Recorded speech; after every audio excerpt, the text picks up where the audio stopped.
Strap your bones right to the seat. Come on in and don't be shy. Just to make your day complete. You might get baked into a pie on a magic scuba. Step inside, it's a wilder ride. Come on, ride on the magic scuba.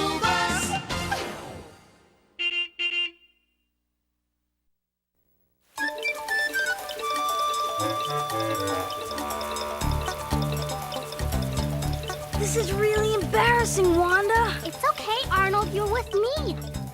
What if somebody catches us in here? Who's gonna catch you in the girls' bathroom? Tiffany. Tiffany? Who's Tiffany? I don't know any Tiffany. Yeah, right. Whatever you say, Arnold. I say we don't need this water. My model of the waterworks shows exactly how water is collected and stored and cleaned and delivered and... Yawn burger with a side of snores. As your partner, I cannot do a report on water without water. That's enough. I'll take the bucket to class. You clean up. Okay. Oh, and don't forget Miss Frizzle's keys. Hi, Tiffany. Hi, Wanda. Hi, Arnold. Arnold? Tiffany? Tiffany, wait! I can explain. Maybe I should have stayed home today. Come on, Arnold. It's time for your report. Yikes. I knew I should have stayed home today.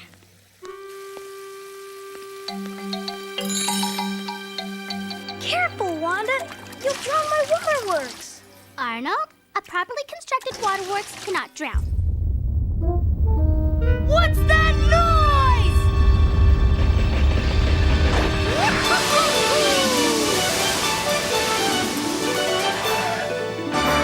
Good morning, class.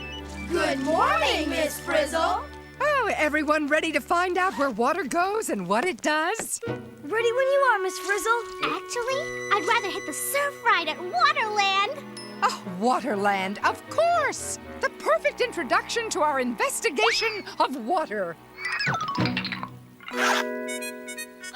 Are you suggesting that we really go there? I don't see why not. Yeah! Oh, boy! What a great idea! Wait, going to Waterland has nothing to do with the serious study of water. Sure it does, Arn. We could think about a mighty river as we're riding the flumerang. This brochure shows the new storm cloud simulator they just built. And we could appreciate rainfall on the raindrop parachute ride. But what about our report? It's all about how we use waterworks to get clean water where we need it, when we need it. See?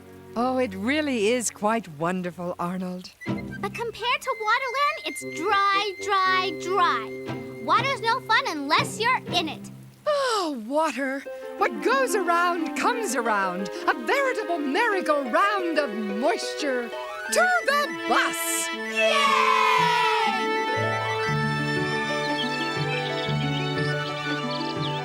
Waterland! Yay! Wow! Look at the rain gauge. It really rained a lot. Yeah, more than 2 inches in the last hour. According to my research, that's a school record for rainfall. Come on, you guys. We're going to study some serious water. Wanda, do you have the keys you borrowed from me? Oh, never mind. I have a spare key somewhere in here, I think. Here it is. And here we go! Wait a minute. I have a hunch. This is not the way to Waterland.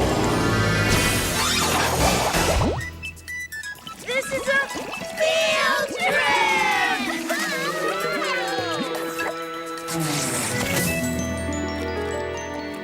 What happened? Welcome to the real Waterland. Where everything is water, even us. I hate getting wet. As I always say, Arnold, a little water never hurt anyone.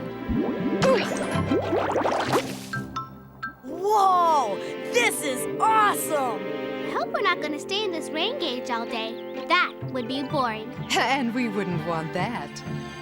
Is it just me, or is it getting really warm? Miss Frizzle, what happens when water gets warm? Do I really want to know? Gosh, I'm rising into the air.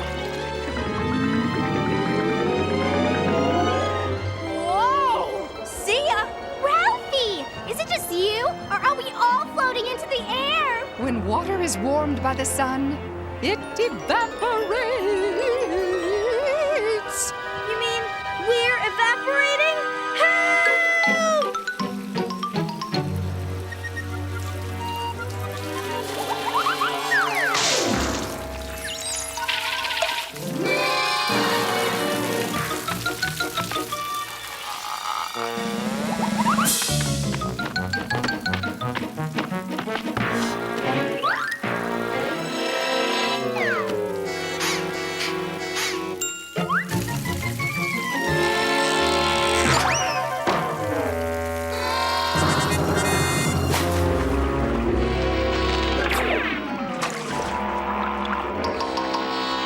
At least being water meant we stayed on the ground. I want to be water again. We still are water, Arnold. When water evaporates, it turns into water vapor. It's a gas, Arnold. We've been vaporized. I get it. First we were a liquid, then we became a gas. I still don't like it. Achoo! Oh, it's getting cold up here. Hey, I'm on vaporizing. Look at my hand. I'm turning into tiny droplets. That's because we're changing back into a liquid. We are condensing. Water is as water does. Whee! Miss Frizzle, you turned into a cloud.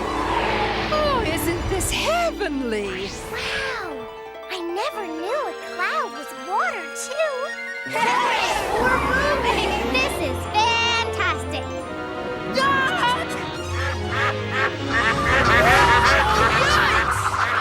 It's not easy being a cloud. Now where are we going? Wherever we're going, it looks to me like it's not our choice. As someone once said, clouds are the playful fancies of the mighty wind. Does that mean that clouds go wherever the wind takes them? In a word, Keisha, Yes! Oh, bad. Oh, bad. Bad, bad, bad. Then we could end up anywhere. right as rain, Arnold. Water goes everywhere.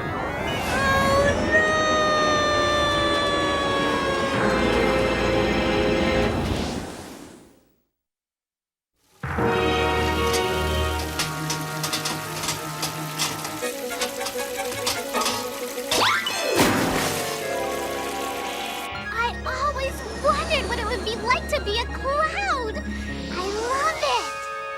Hey, watch it. Lighten up, Arnold. You're a cloud.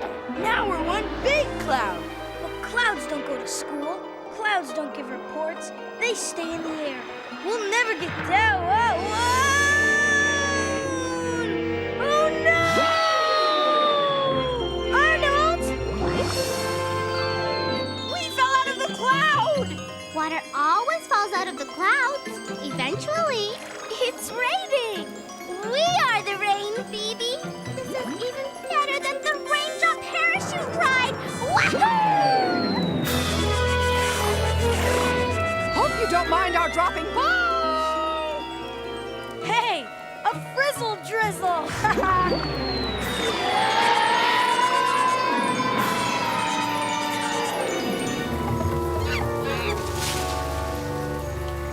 Go with the flow, class. Wait for us, Miss Frizzle! We're out of control! Don't worry, Arnold. Wanda, we're thousands of miles from school, running into some strange force. We're almost on the ground, and then we'll stop! Or not! Is it true that water always runs downhill? Yes! Oh no! Water works, water runs, water falls! Look out!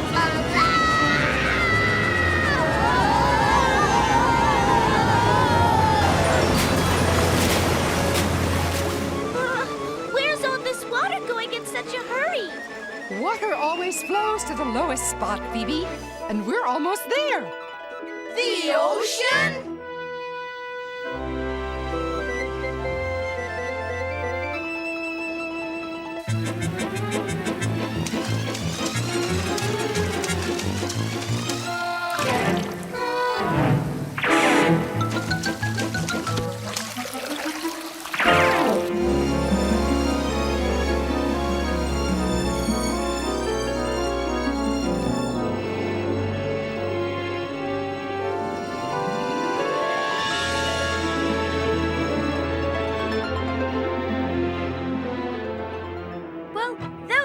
interesting field trip. Can we go back now, Miss Frizzle?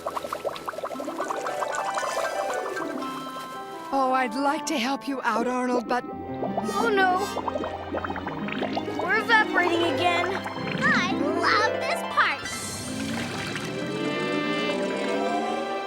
who knows what happens next? Hens! Ooh, we condense into water droplets. But we've been there, done that. And it won't be the last time, Arnold. What happens next? We become clouds. Then we get blown who knows where by the wind. Oh, and next? And fall somewhere else as rain again. Excellent observation, Wanda. Are you suggesting that water never, ever stops moving? Ever? In the words of my great Aunt Matilda, no! Here we go again. You mean water keeps evaporating, condensing, raining, collecting, forever? Oh, bingo! That's why its movement is called the water cycle. But water has to go somewhere. Oh, it does! It goes around and around and around and around and around, round and around. We could be water for the rest of our lives. We could stay stuck in the water cycle forever! Wahoo! Wait a minute. This is a field trip, right? I mean, we've got to get back by 3 o'clock. Don't we? Oh no! It's already 3 o'clock! I'm gonna miss batting practice. And I've got a dance lesson. Not to worry, mates. It's only 3 o'clock in London. London?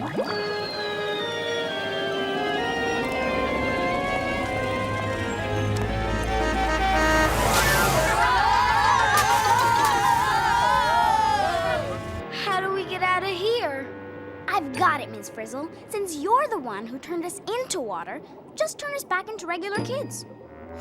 Unfortunately, Keisha, I can't do that because the key I used to turn us all into water is also water. Well, don't you have another key?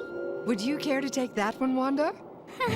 Well, I borrowed Ms. Frizzle's keys when Arnold and I went into the girls' bathroom. Arnold? I left the key in the bathroom. Arnold! But that's not all. I also forgot to empty the sink, and I think I forgot to turn the water off all the way. What if the whole school is flooded? Arnold, how could you?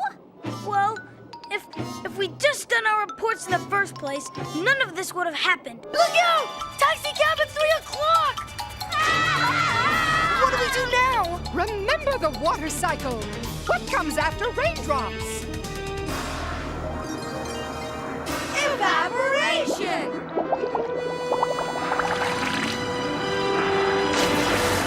Whoa, that was close. I knew I should have stayed home today. It's cloud time again, you guys! Seems to me the only way out of the water cycle is to stop being water. An absorbing solution, Keisha. I've got it.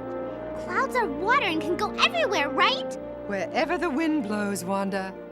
So what if we could blow our clouds wherever we want to go? I think that could be arranged.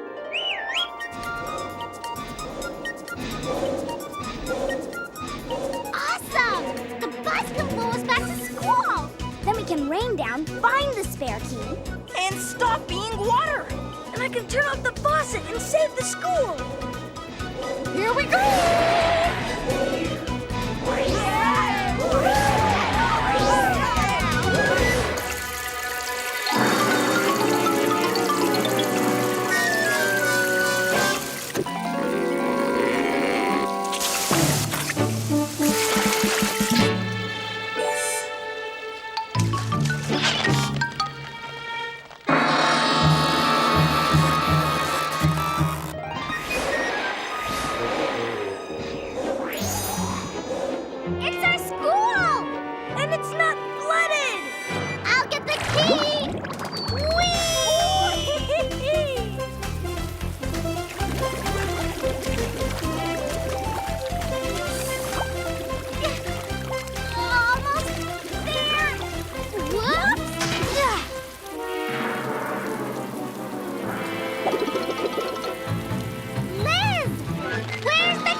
see the key? That's not all I saw. The bathroom's flooding and Liz is stuck in the faucet. Maybe she was trying to escape. We've got to get inside. But how? We're only water. I know. The waterworks. The waterworks? The real waterworks. The one my model is modeled after. It gets water to where we need it. And we're water. And we're needed in the girls' bathroom. And I know how to get us there. Arnold, you're a genius. I am?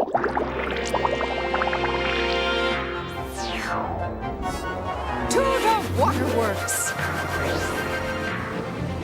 The reservoir. That's where the water is stored, and that's where the waterworks start. Class, prepare to rain.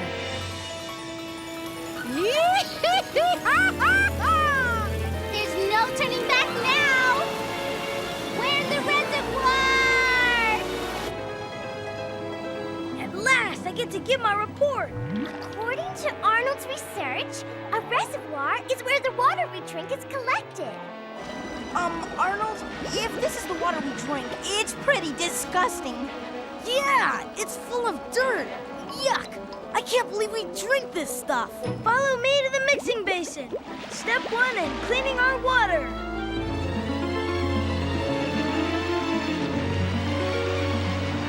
Things are sure getting mixed up in here, but it doesn't look any cleaner.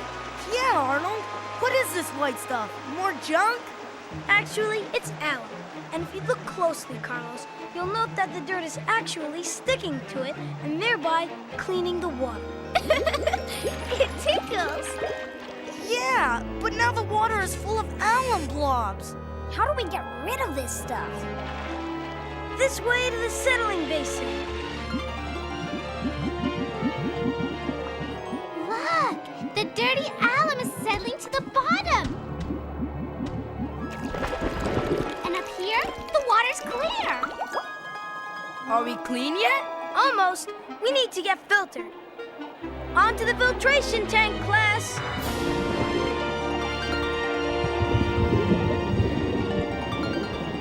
We will now filter through the sand and gravel which you see below you to get rid of any tiny particles which may have slipped through the cleansing process, so we can get really, really clean.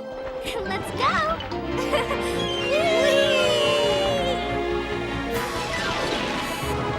Wahoo! Help! Gee, thanks, Miss Frizzle.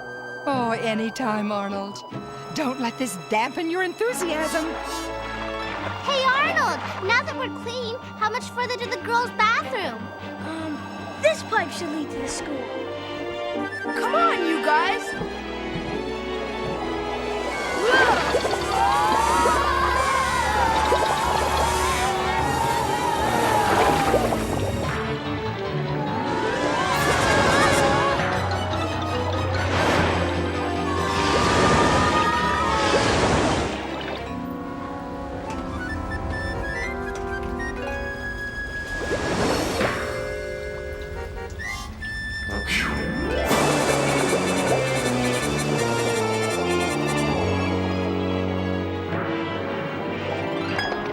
Are we there yet?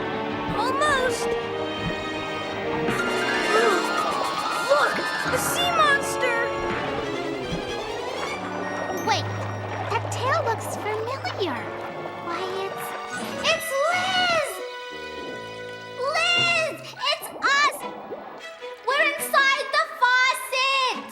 You can pull your tail out now! It must be stuck. I hate to do this, Liz, but it has to be done.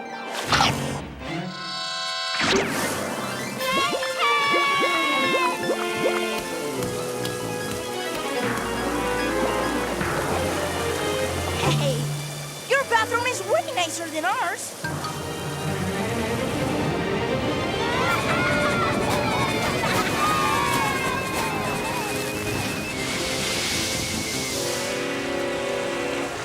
Liz, quick! Get the key ring before we evaporate again.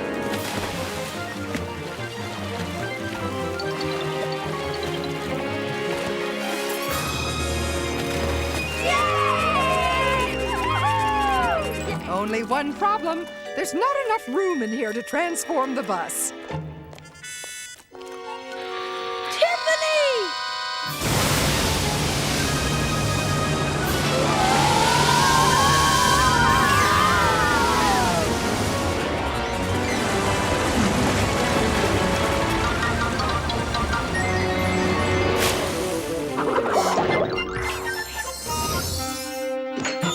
Tiffany! Are you okay? I think so. What happened? Well, I guess you could say our field trip made a real splash. Well, as I always say, to appreciate the water cycle, you've got to have a good sense of humid. Miss Frizzle!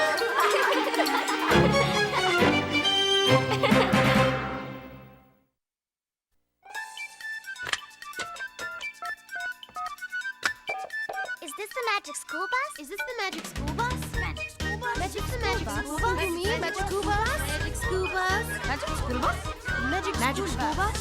I want the magic school bus! I want the magic school bus!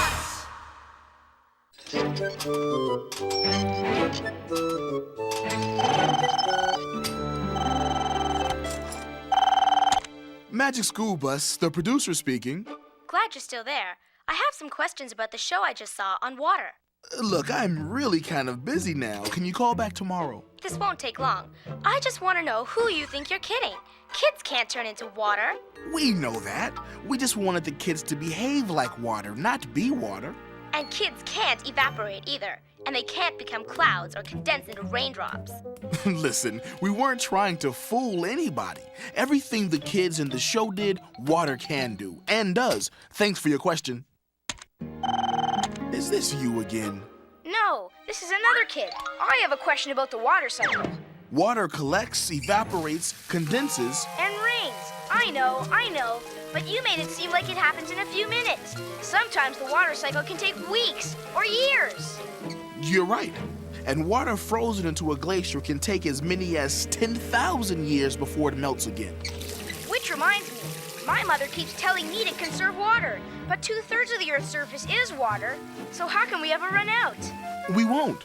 While there's plenty of water in the world, it's not always where we want it, when we want it. In fact, only a tiny part of the Earth's water is drinkable. Really? That's right. So we have to watch how we use it and be careful not to waste it.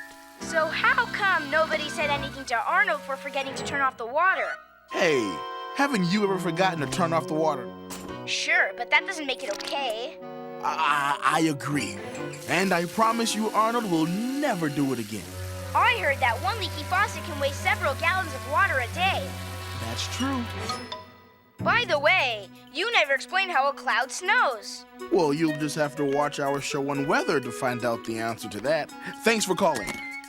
Come on, Liz, let's go home. It's been a long day.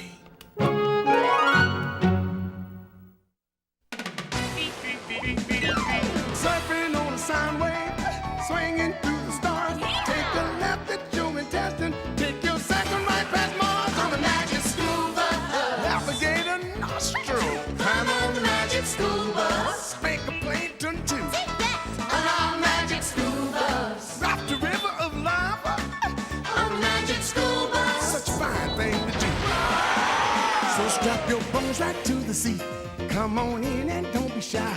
Just to make your day complete, you might get baked into a pie on the magic school bus. Step inside, it's a wild ride. Come on, ride on the magic school bus.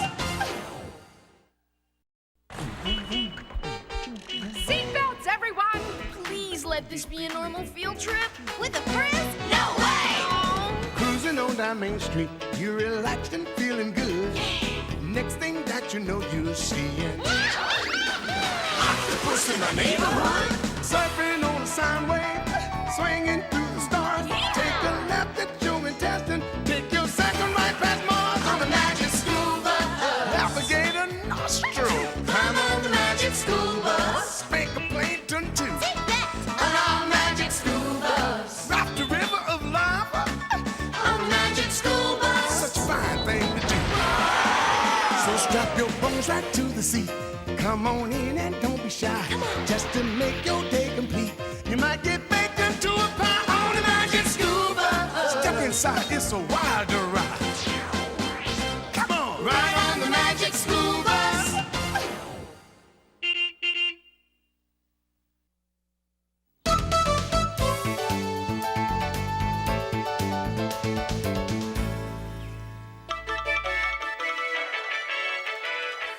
Good morning, and welcome to the weekend edition of In Your Face, the only TV show that asks the question, what's really going on here? I'm your host, Jerry Paveri. This just in, the monster of Walker Lake has just surfaced again. Mom, hurry, look! The monster's back! Uh-huh. This I've got to see. Here is an exclusive photo of the monster as it reappeared this morning at the crack of dawn. Whoa, unreal! I couldn't agree with you more, Wanda. Jerry Paveri would do anything for a story, even if it means making it up. But Mom, what if the monster is real?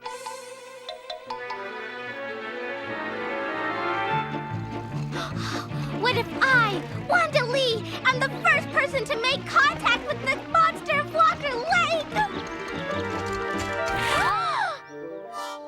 Oh no. My whole class beat me to it. How come the monster never came up before now? Maybe it came up because it was hungry. Maybe so, Phoebe. But if I were a monster, it would take a lot more than a banana to get me back to the surface. Okay, but if it is hungry, we have to feed it. If it won't come up for the banana, I'll send the banana down to it. Oh no, a banana floats. That's okay. I like banana splits better. Carlos! Well, if I can't get the monster to come up here, I'll send my camera down there. Hey, my monster cam floats too. Who would have guessed? If we want to see that monster, we'd better find out a way to turn these floaters into sinkers. Maybe we should use my mother's calzone instead of a banana. They go down like rocks. Did you see it yet? Did you touch it? What took you so long? We thought you'd be the first one here. Yeah, well, I'm going to be the first one down there. I'm going to the bottom of the lake to find the monster. I don't know, Wanda. What would Miss Frizzle say? It's the weekend, Phoebe. No school, no Miss Frizzle. Look! Look! Look! It's coming towards us! The monster! Yay! Oh, good morning, class. Miss Frizzle? Nothing like a dip in the deep. Are you looking for the monster too, Miss Frizzle? Well, if you don't look, you'll never see. And what you don't see can be very hard to find. Huh? You look like you have that sinking feeling, Wanda. Want to float something past me? Jerry Paveri showed a picture of the monster on TV. It has to be true. Pictures can be faked, you know. To prove it's really real, you need evidence. And there isn't any. And what do you do when there isn't any evidence? Go home? No, you look for it. I'm going after the monster myself. This is a warning. Monster alert. Stay out of the water. I repeat, stay out of the water. Hey, it's Jerry Paveri. For updates on the monster of Walker Lake, watch the next edition of In Your Face.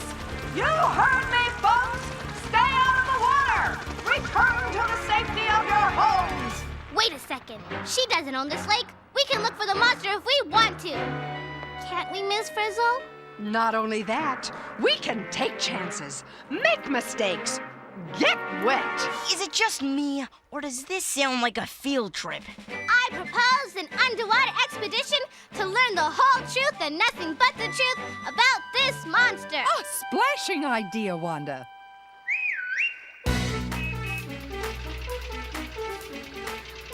Hit it, Liz!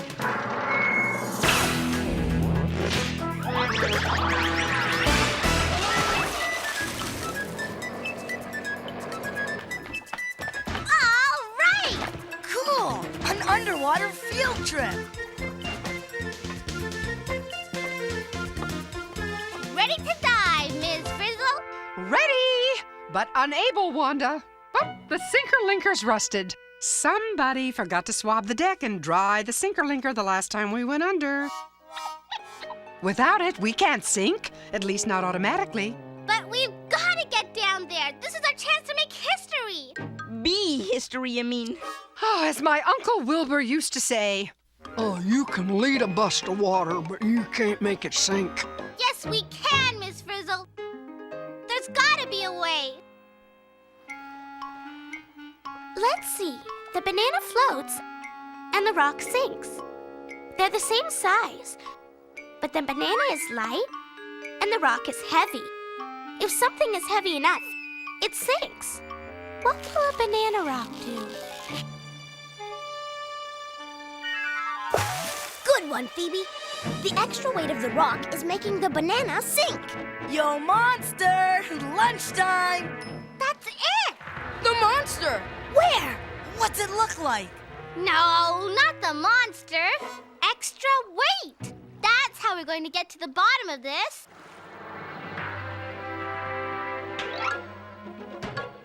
How many more of these do we have to fill? Enough to sink the bus. Hey, Wanda! We've almost got enough extra weight! This one should do it.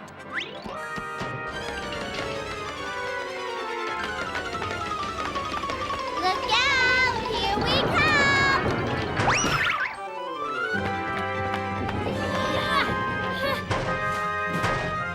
Hurry! Come on, Liz! All aboard for the last bus going down.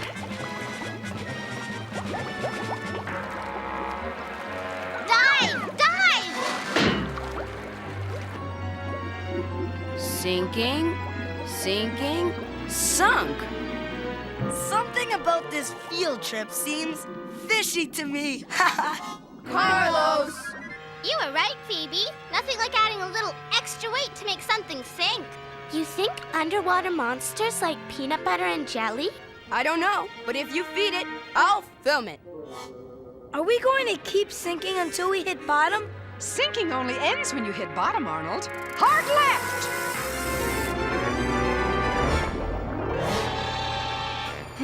Looks like I've got some competition. Well, not for long.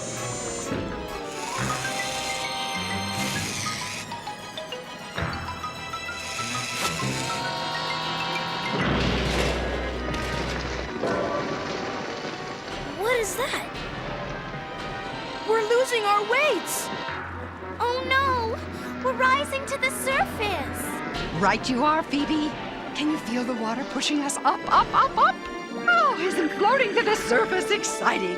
No! Sinking is exciting! I don't want to float! No one's going to ruin my story. Especially a bunch of nosy kids.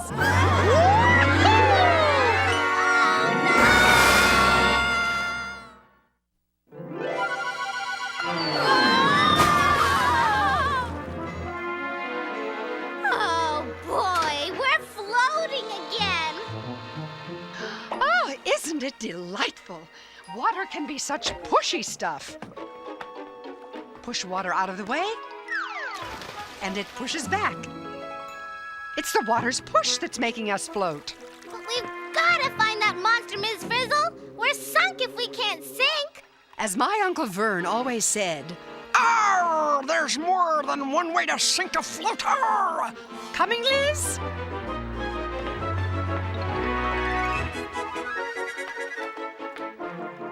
What are we gonna do? What are we gonna do? Maybe if I put enough heavy rocks in here and seal it up tight, my monster can will sink. Say cheese down there. It works. Now how am I going to feed the monster? Send him your sandwich, USS. USS? United Sinking Service. Just pitch it out there. Hey, my bread's not sinking. It's floating. Check it out. Phoebe, there's your bread. Now I'll never get to feed the monster. Oh, the poor thing will starve. Oh, well. Hey, Phoebe, don't look now, but your bread ball just sank. I don't get it. If they both weigh the same, why does a bread slice float and a bread ball sink? Did someone say sink? Over here, Wanda. Instant replay. There, see it? Your bread ball is sinking. So, what's the difference between a bread slice and a bread ball? Okay, I give up. What's the difference between a bread slice and a bread ball? It's not a joke, Ralphie. The only difference I can see is that the ball is a lot smaller than the slice. Ooh, a big point, Keisha. They weigh the same, but the big one floats and the small one sinks. Does that mean you can take something that floats and crumple it down smaller and it'll sink? Now you're thinking, Wanda. Make it small enough and even a cork will sink. I get it! If we crumple the bus small enough, it'll sink, right? Now you're thinking sinking. Class, prepare to crumple. All right! Let's crumple this floater into a sinker. It'll be a tight squeeze, but not to worry. We're all friends. Liz, activate the crumple zones. But I still don't get it. We weigh the same, so how does being smaller make us sink? Maybe it's because the more we crumple in, the less water we shove out of the way. Now I get it. The less water we shove out of the way, the less the water pushes back on us. Yes! And down we go!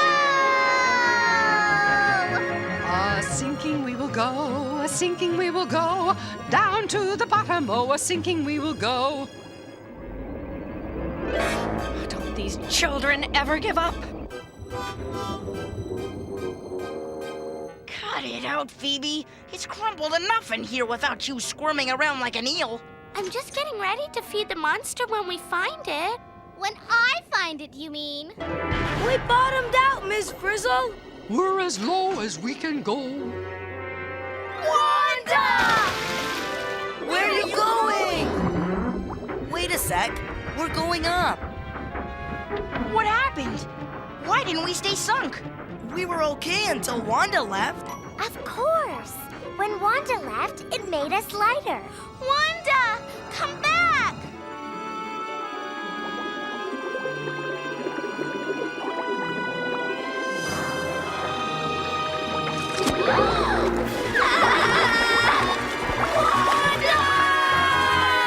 Look!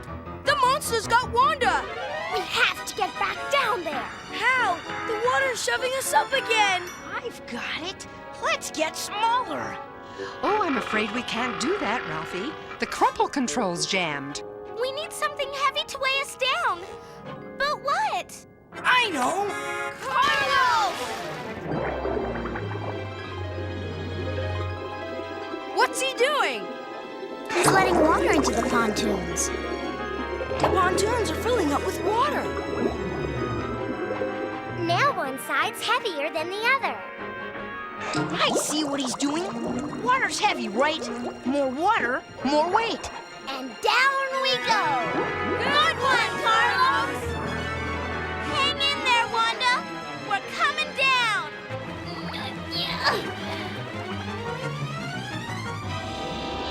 If that girl finds my monster, why, I'm sunk.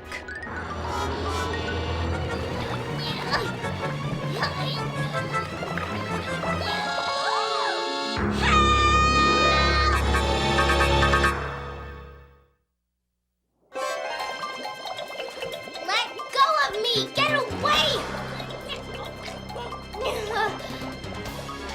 Oh, all right, you asked for it! What? Its nose just floated away. My mother was right! Oh, there is no monster. It's all just pretend. And I get to reveal it all on In Your Face. You mean you did this?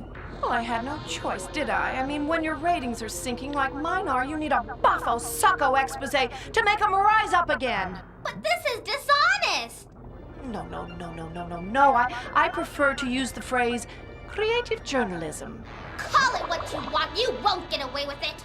Nobody's going to believe you. Well, you're just a little kid. We'll see about that. If nothing else, she's a feisty little kid. Where's Wanda? And where's the monster?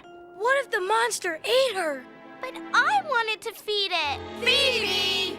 Just kidding. Wanda!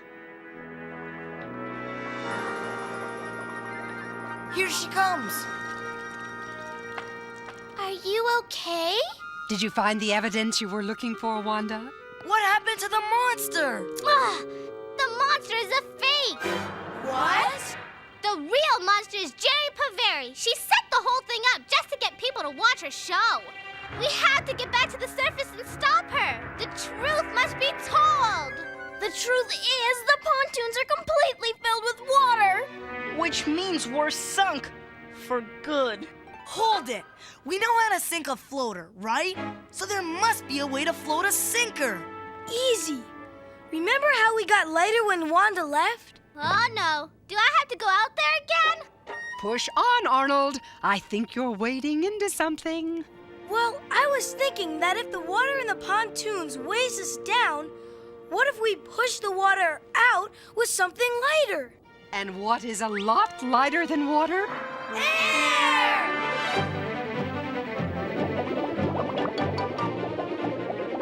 Pump hoses in place. Do you think this is going to work, Miss Frizzle? Only one way to find out.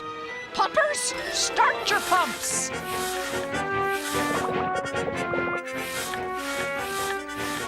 It's working! The air is pushing the water out. We're getting lighter. We've got liftoff. Now that we're lighter, the force of the water pushing up is greater than our weight pushing down. And that means we can stop Jerry Paveri from floating a lie to the unsuspecting public just to boost her ratings. Oh, sink again, little girl.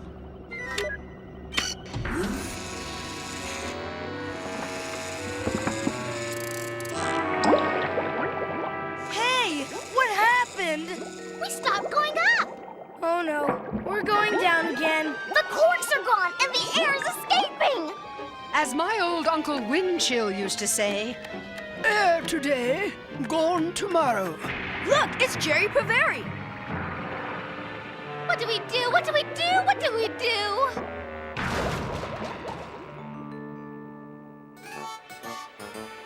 The inflatable genius of Jerry Paveri is about to rise to the surface.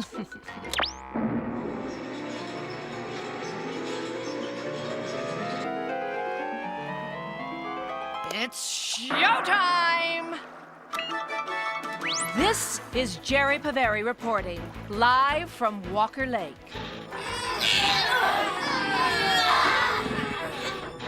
It's no use. What's sunk is sunk. Look, it's Jerry Paveri's fake monster. It's rising to the surface. There must be something we can do. We have to get lighter. Wait a second. What about getting bigger? Remember my bread slice? Crumpled and small, it sank. But when it was big, it floated.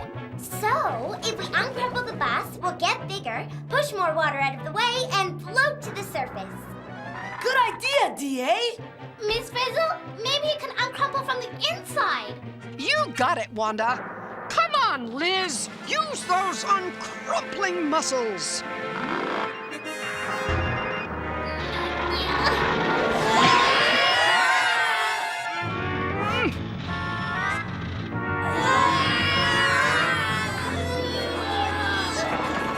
It's working! The bigger the bus gets, the more the water is pushing on it.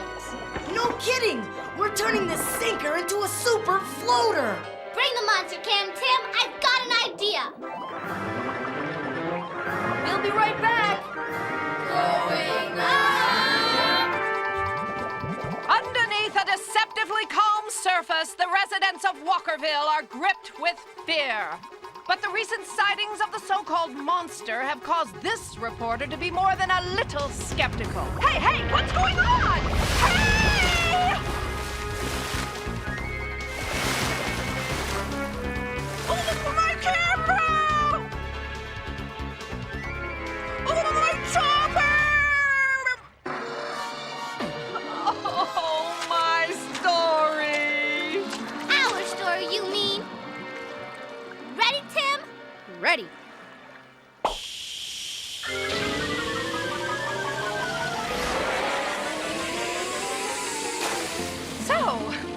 that's all that remains of the monster of Walker Lake. I know we ruined your story, but the truth had to be told. Well, I have to hand it to you. You're certainly a brave bunch of kids. And your camera work is excellent, Tim. Thanks, Jerry. Hi, Mom. We may have been brave, but you were wrong to perpetrate this hoax. You owe your public an apology. Yes, right you are, Wanda. To these kids here and to all my viewers out there, I'm so sorry. So, let's look once again at the shot which got you a spot on this show and me an offer to star in a new underwater action-adventure series. How did you do it? We knew the monster was big enough and light enough to float, so all we had to do was let it loose. And you know the rest. Your very own monster ended up in your face!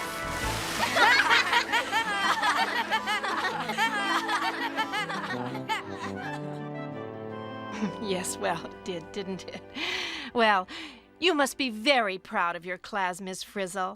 Well, Jerry, as you yourself once said, the truth always floats to the surface.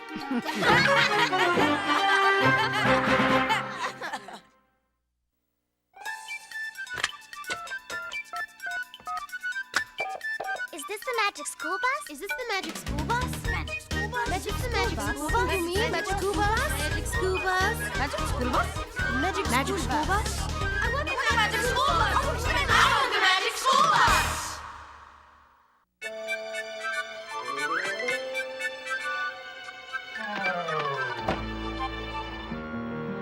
Well, nothing like a good hoax to get you your own series. I love show business. Hello? Is this the magic school bus? No, this is Jerry Paveri. But you were just on the magic school bus, weren't you? And now I'm on my way to fame and fortune. Goodbye. Wait a minute. I'd just like to say that it's dangerous to dive underwater unless there are lifeguards around. That's right, and the cuter they are, the better. Thank you and goodbye. And now, I'm out of here. Oh, should I let it ring? No, could be my agent. Hello? I just saw your show where the bus floated and sank by pushing water in and out of those big tank things. Well, that's ridiculous. Why? I don't know about any bus, but that's how submarines switch from floating to sinking and back again. By pushing water in and out of big tanks inside the hull. They do? They do. Goodbye. Now, do I have everything? Oh, I don't believe this. Hello, whatever it is you want, make it quick. I bet you I can make a solid copper penny float. Oh, no way. That would be so heavy it'd sink no matter what. All you've got to do is get it to push more water out of the way to hold its weight. So smash it thin and flat with a hammer, and then bend up the edges to make a copper boat. Then it'll float. Gee, thanks for the tip. And thank you for the tip, Liz. Bye-bye.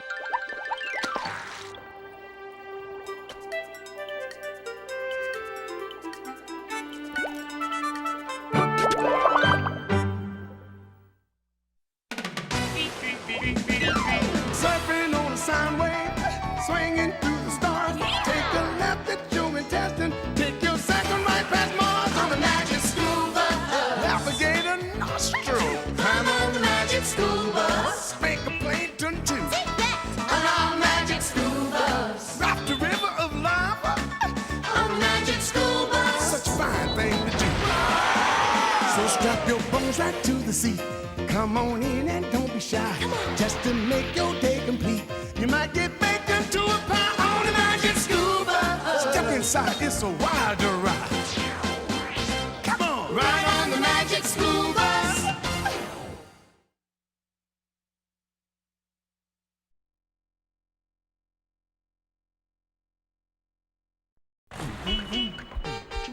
Seatbelts, everyone! Please let this be a normal field trip. With a Frizz? No way! Oh, cruising on down Main Street. You're relaxed and feeling good. Next thing that you know, you're seeing octopus in the neighborhood. Surfing on a sound wave, swinging through the stars. Take a left at your intestine. Take your second right past Mars on the magic school bus. Alligator nostril. Climb on the magic school bus. Spank a plankton too. On our magic school bus. Drop the river of lava on the magic school bus. Such a fine thing to do. So strap your bones right to the seat. Come on in and don't be shy. Just to make your day complete. You might get baked into a pie on the magic school bus. Step inside, it's a wild ride. Come on, ride on the magic school bus.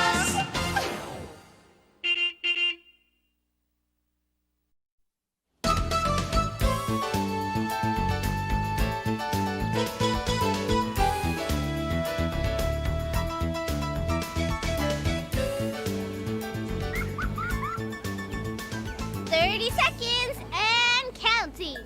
29, 28. Everything in place, Arnold? Checked and double-checked, Wanda. The Double Trouble Wheel of Wonder is ready to roll. So are we, Arnold.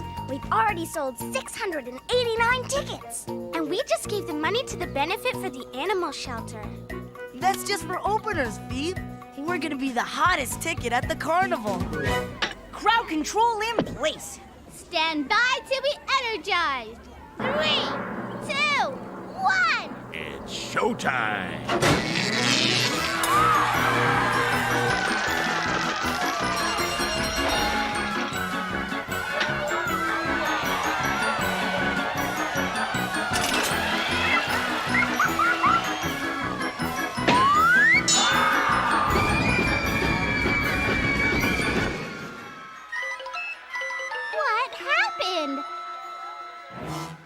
Everyone's powered up but us. Arnold. Don't look at me. I'm chairperson of the safety committee. Okay, so who's the chairperson of the Powered Up Committee? You are, Carlos. Carlos! Is it just me, or does it take electrical energy to run a Ferris wheel? Well, hey, don't blow a fuse. All I gotta do is plug it in. Gonna give it the goose when I plug in the juice.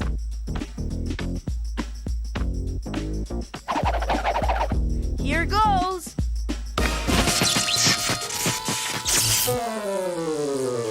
Yow! Oh no, it's shorted out. Snap out of it, guys. We gotta get this wheel moving before the ticket holders get hopping mad. Whoa, don't know about mad, but I'm hopping up and down to ride the Double Trouble Wheel of Wonder. Miss Frizzle?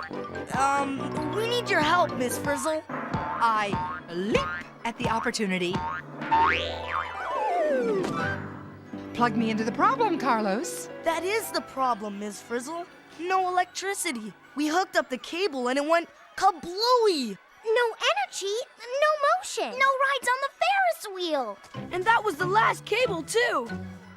No need to get hectic over electric. It's not the only source of energy. It's not? Nope, the world is full of energy. You just have to find it, harness it, and put it to work for you.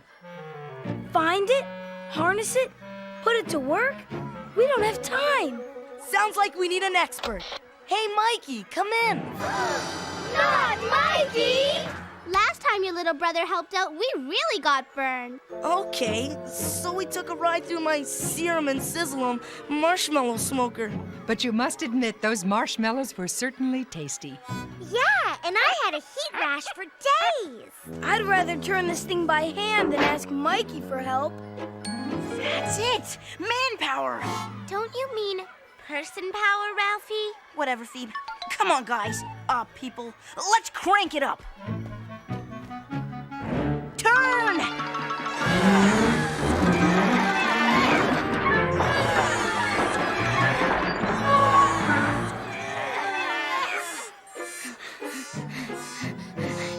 Phew, this is hard. Wow, what a ride. We could probably go around at least once by sunset. Come on, Carlos, this is serious. We need energy to move this thing, not jokes. If we don't get it moving soon,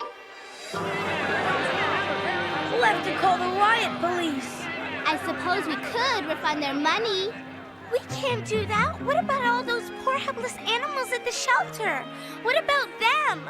Phoebe's right. We can't let them down. Call Mikey. It's really just a matter of delivering the right amount of energy to the right spot. Mikey, come in, Mikey. Hang on a sec. Yo, Carlos, what's up? The Wheel of Wonder is grounded. I plugged it in, and it went kablooey. No problem, bro. There's a big world out there loaded with energy. All we gotta do is find it. I couldn't have said it better myself.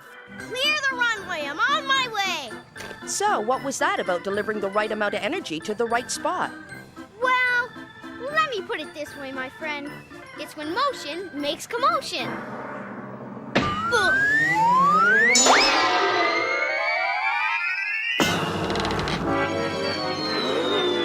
Oh, no! Gangway!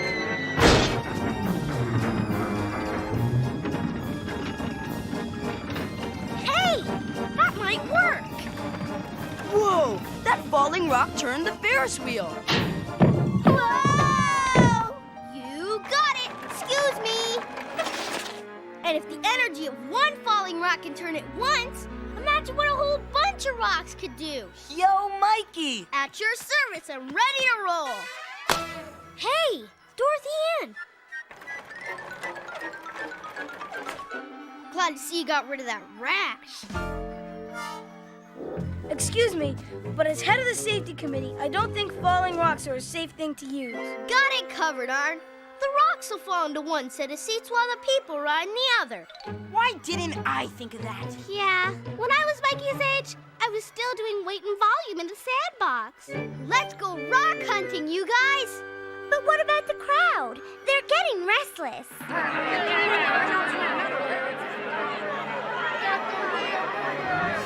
Somebody has to stay here and make sure they don't tear down the Ferris wheel next. Who's gonna do that? How about you? Oh, wait a minute. Hold it a second.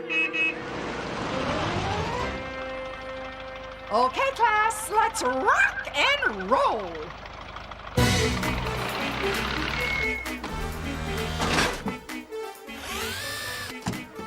But I'm just one kid. What can I do? Wing it, Carlos.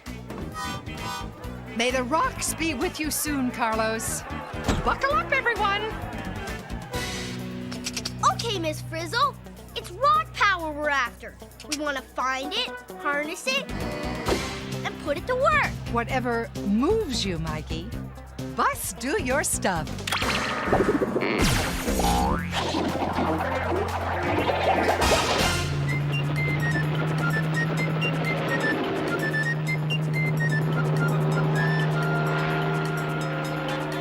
Boulders! Gazillions of them!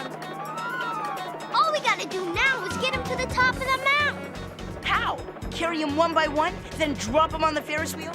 Speaking of dropping, that's not a bad idea, Ralphie. Take chances. Make mistakes.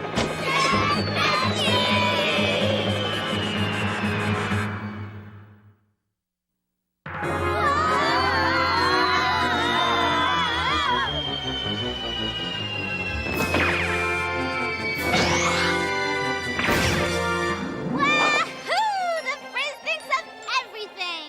Don't you think she could have warned us we were going to eject? I heard that, Arnold. Now look out below. Prepare for landing.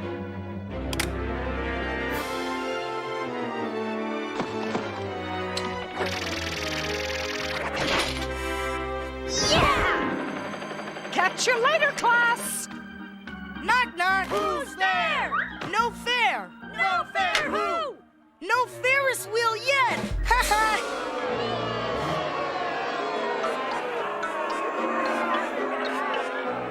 Mikey, do you copy? Over. 10-4. Where are those rocks? We're working on it.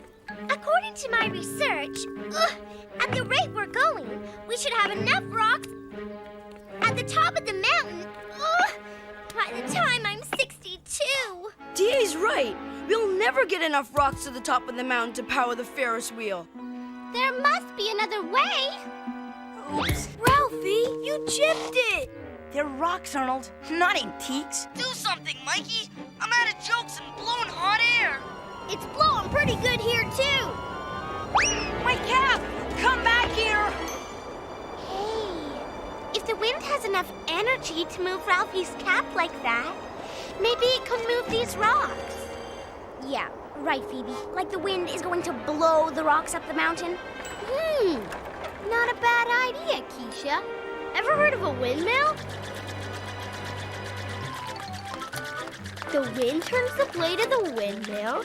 That turns a drum, which moves the conveyor belts. That carries the rocks up the mountain. And drops them on the Ferris wheel.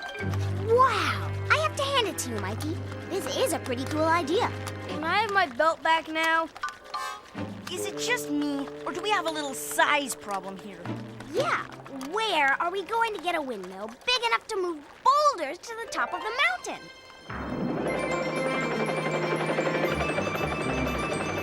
As I always say, where there's a will, there's a windmill. How far can a dog run into the forest? How far? Halfway. After that, he's running out. Any luck, Liz?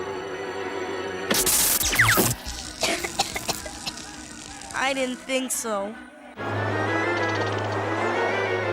I think the wind is just right, Miss Frizzle. Then capture it and put it to work, Mikey. Ready, guys? Ready! I don't know, Mikey. I still don't think it's gonna work. Hang on to your sombrero, Ralphie. Here she blows!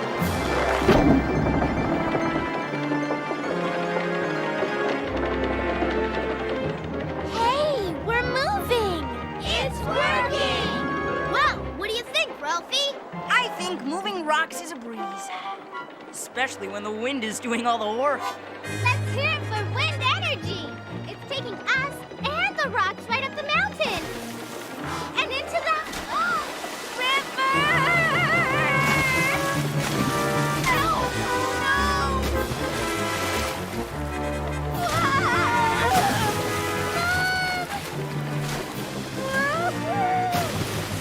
I just ate! As the Frizz would say, it never hurts to be prepared. Mikey! Help! Save us! Hang on, guys! Way to go, Mikey! You saved us! All right! Hold it a second. We may not be in the water, but the rocks are. Yeah, how do we get them up the mountain now? Hey, give me a break. We harnessed enough energy to get them this far, didn't we? But what about that?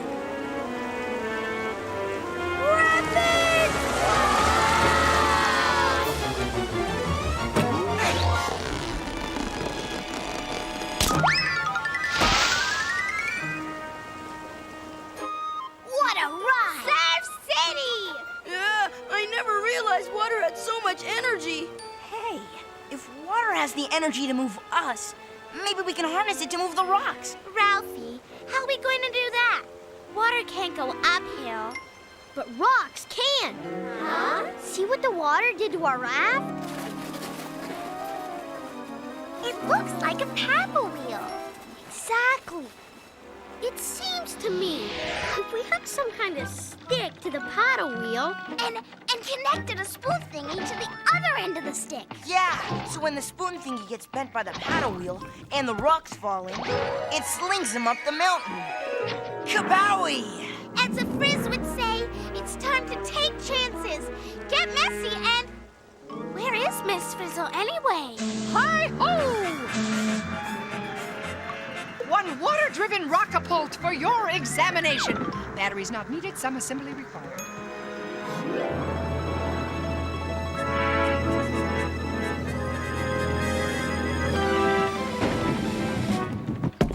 Is this water wheel actually going to get the rocks up the mountain, Miss Frizzle? There's no power like water power, Arnold. Water energy to the rescue!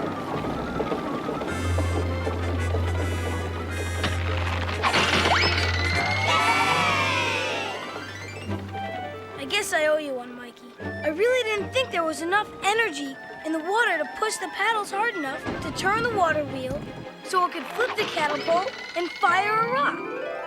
Making us the rock-toting champions of the world. Right, guys? Yeah! Uh-oh. I think we yahed too soon. Looks like the tension bar's jammed. I think you're right, Ralphie. See if you can reset it. Isn't there anything else we can do? Never mind, Ralphie. I'll do it. What could possibly happen? Careful, Wanda. Just give it a little tug to the left. No sweat, Mikey. I've got it covered. Come on, Ralphie. Help me out here.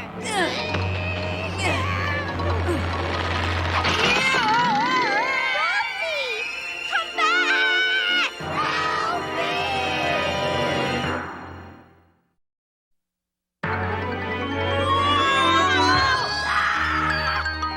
I think I'm gonna be sick!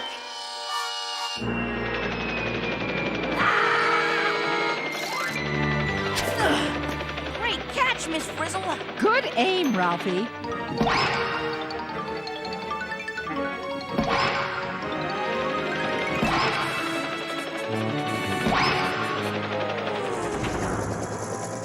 What now? Wind and water energy only got the rocks to here. And we need them up there. And unless we think of another source of energy, we'll never get our Ferris wheel turning, which means we'll have to take the money back from the animal shelter. Maybe we should have called it the Double Trouble Wheel of Blunder. Bad one, Ralphie. You think you're depressed? Think about our customers. Why? Because they can't ride the Ferris wheel? No, because Carlos has probably started doing his impressions by now. Listen up, people. You will ride the Wheel of Wonder when I say it is time. We want to ride! We want to ride! I'll be back. Whoa, big pile of batteries. How's it going, Liz? Miss Frizzle to Carlos. Over. Things are heating up, Miss Frizzle. You better do something quick. Working on it, Carlos. 10-4. Well, class, anybody have any hot ideas? Carlos said the crowd is really getting steamed. Speaking of steamed, I'm boiling. Yeah, me too. The sun is roasting me. Wait a second. Wait a second. Wait a second. If we used wind and water energy to move the rocks, maybe we can move them by using...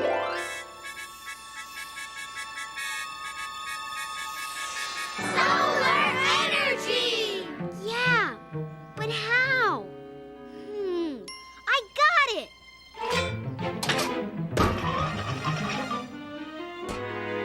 Yeah, let's do it! If we can get enough of the sun's energy to a canteen, then the water will boil and... I know! The water will boil, build up steam inside. Yeah, we're cooking now. That steam will build up enough energy to launch a rocket. I mean, a rock, Ralphie. A rock!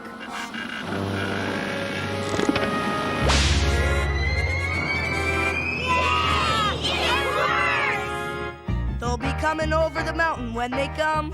They'll be coming over the mountain when they come. They'll be coming over the mountain. They'll be coming... Man, talk about too little, too late.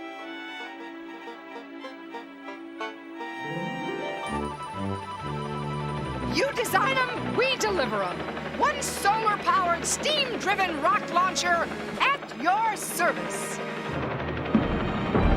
Yay!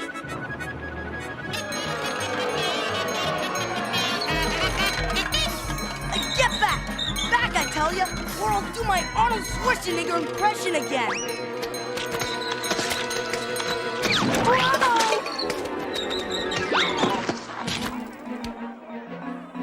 Mikey, get me out of here. Got it covered, Carlos.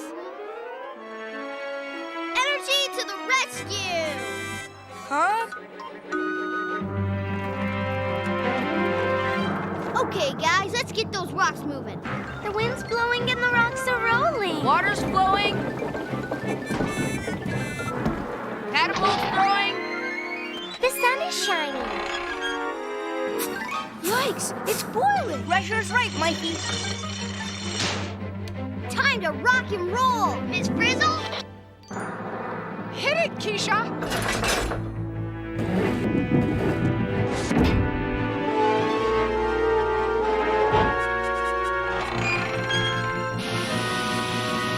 Rocks away!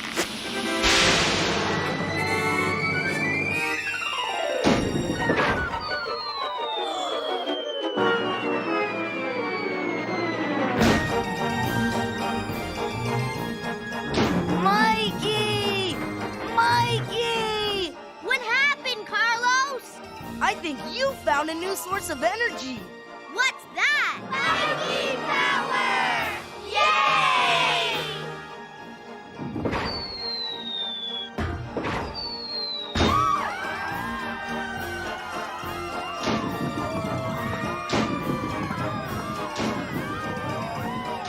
Calm down, folks. No pushing. We'll be here all day. Everyone gets a chance to ride the Double Trouble Wheel of Wonder. $6.98? $6.99? We sold 700 more tickets for the shelter! And they're still coming, Phoebe. We're customerized, revitalized, and energized! Hi, Miss Frizzle! Hi, Mikey! Your wind-powered, water-powered, solar-powered system is in full operation, Mikey. Rock solid. Looks that way, Miss Frizzle. Wind energy harnessed, moving the rocks smartly up the mountain. 10-4. Water energy captured, tossing the rocks toward the top. 10-4. Solar energy making steam.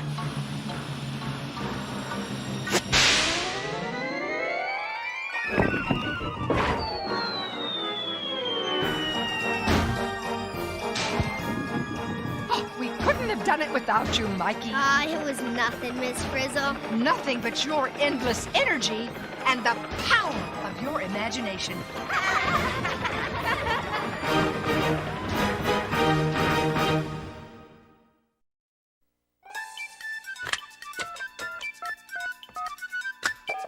Is this the magic school bus? Is this the magic school bus? Magic school bus? Magic the magic school bus? You mean magic school bus? Magic school bus? Magic school bus?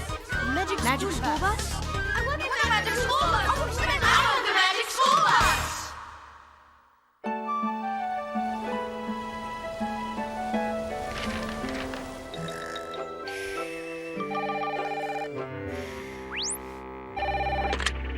Magic School Bus, the producer here. Just the person I wanted. I'm from the SPCR, What's the SPCR? the Society for the Prevention of Cruelty to Reality. Uh-oh. I mean, running a Ferris wheel with falling rocks, that's ridiculous. Well, true. Machines that run on the energy of falling rocks probably aren't a good idea. If your dishwasher ran on falling rocks, you might not have many dishes. So why didn't the kids just use wind power? Or water power? Or solar power directly to run the Ferris wheel? Because the wind, water, and solar energy they needed was on the other side of the mountain. So they used that energy to move the rocks so the rocks could move the Ferris wheel. Are you saying there wasn't enough wind, water, or solar energy where the Ferris wheel was? Exactly. There are lots of different sources of energy, but unless you can harness them and move the energy to your machine, you can't use it. Seems to me moving energy can be dangerous and shouldn't be done carelessly. That's a good point. Energy is powerful, and power can be dangerous if you don't know how to use it. Okay, that's cool. And the SPCR doesn't mind a little reality bashing in the name of education. But there are limits. Go ahead, I'm sitting down. What's the problem? You really expect us to believe that Mikey had the power to actually knock the bell clear off the hammer slammer? Listen, just between us, we had a story conference about that, and it was Miss Frizzle's idea. You mean Ms. Frizzle is real? Well, she does have her moments, but you didn't hear it from me. Okay, thanks for calling. Bye.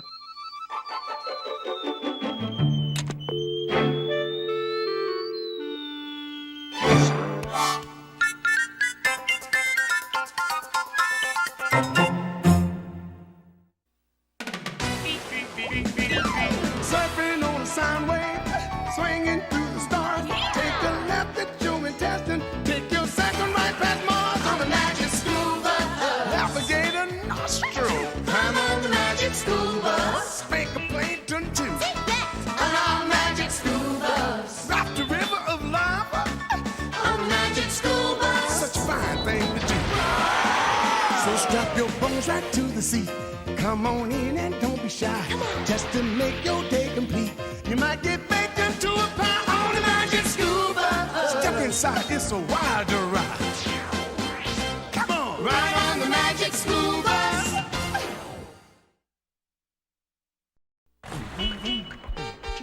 Seatbelts, everyone! Please let this be a normal field trip. With a Frizz? No way! Cruising on down Main Street, you're relaxed and feeling good. Next thing that you know, you're seeing octopus in the neighborhood. Surfing on a sound wave, swinging through the stars. Take a left at your intestine, take your second right past Mars on the magic school bus. Alligator nostril, climb on the magic school bus. Spank a Plankton too. On our magic school bus. Rock the river of lava on the magic school bus. Such a fine thing to do. So strap your bones right to the seat. Come on in and don't be shy. Just to make your day complete. You might get baked into a pie on the magic school bus. Step inside, it's a wild ride. Come on, ride on the magic school bus.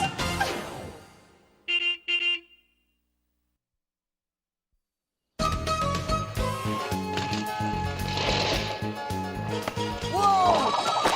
Sorry, Carlos. Hey, Phoebe! What's the rush? It's my weekend to bring Liz home. I have to get her ready. Oh my! What's wrong? Liz is missing! Missing? But she was here yesterday. She's here every day. Maybe she moved into another classroom. No way, Ralphie. Liz loves it here. She'd never leave us. Then how come her sunglasses are gone? And her earphones.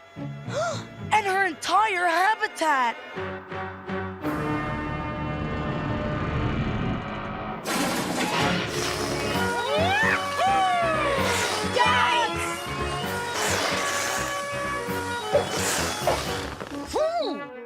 Miss Frizzle? Good morning, class. Miss Frizzle, Liz is missing. Oh, I know. And so is the air from my alligator. I don't get it. Miss Frizzle sounds so unconcerned. Cold-blooded is more like it. Did somebody say cold-blooded? That reminds me, Liz is not going to be here A note! I found a note! What's it say? I don't know. It's written in lizard. Can you read it, Miss Frizzle? Let's see. Claw polish, scale moisturizer, fang paste. That sounds like a packing list. Then Liz did move out. And I know where. She went to Herb Ha. The address is right here. It's not Herb Ha. It's Herb something else. The rest of the Ha is torn off. Okay, but what's a herp? Oh, good question, Ralphie. Quite simply, a herp is a reptile. And Liz is a lizard, which makes her a reptile. So that still doesn't tell us why she'd pack up all her stuff and leave us. What if she's in terrible danger? Oh, if we only knew what it was like to be a lizard, to feel what Liz feels, to get inside her skin. Maybe then we'd know the answer. I couldn't have said it better myself. To the bus. Is a rescue mission considered the same as a field trip? Herb Haven! I told you it wasn't Herb Ha! I don't see anything funny about this place anyway. What kind of place is this? Yikes! An alligator crossing! They're probably there to keep visitors out. Or keep Liz in. Hey, look out!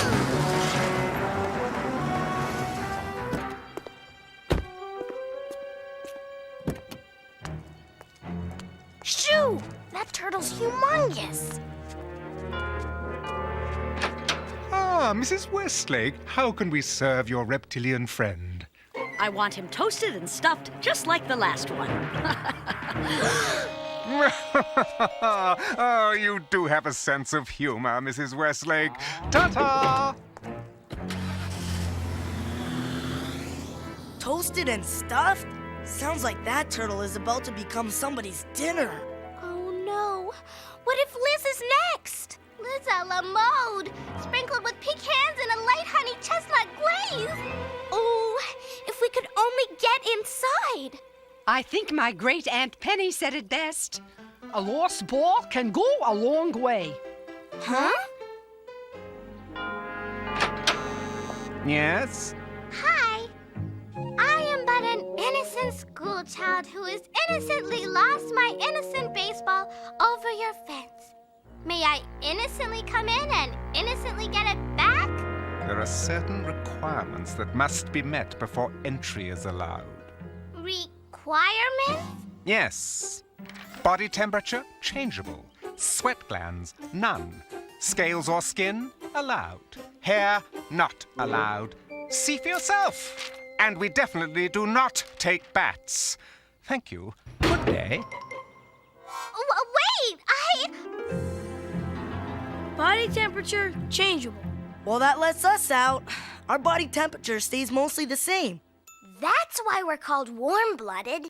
Then is a reptile called cold-blooded? Ah, it is indeed, Tim. All reptiles are cold-blooded. Cold-blooded, old-blooded, what we need is a plan. Okay, since they won't let us in, we need to get inside without them knowing we're inside. What we need is a disguise. I've got it. A Trojan horse. No way, DA. They only take reptiles, and a horse isn't a reptile. Not a real horse, Ralphie. According to my research, in ancient times, Greek soldiers built a huge wooden horse and hid inside it to fool their enemy. That's it! We turned the bus into a Trojan alligator. You sure this is gonna work, Miss Frizzle? As I always say, if you can't beat 'em, join 'em. Here we go.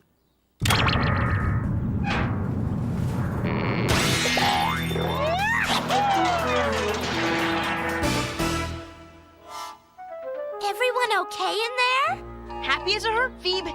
Let's do it. Man, this is what I call an inside job. Carlos! Remember, keep your eyes open for Liz. Stand by, we're going in. Yes! Ah, what a splendid alligator. Would you like to come inside? Yes, but I don't want her toasted and stuffed. Whatever you say, my dear. We'll just tease her and squeeze her. Does she have a name? Valerie! How enchanting. Come along, Valerie.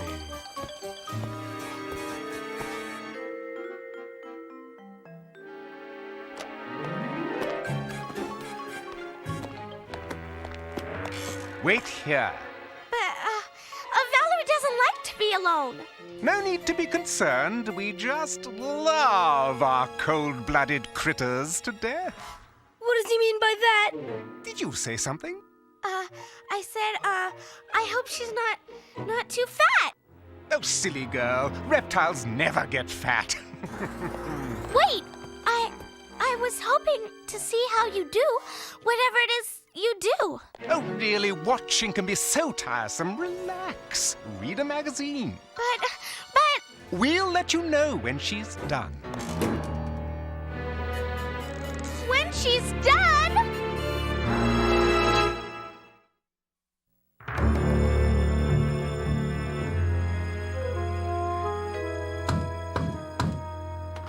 Yes. The young lady? Liz, where are you?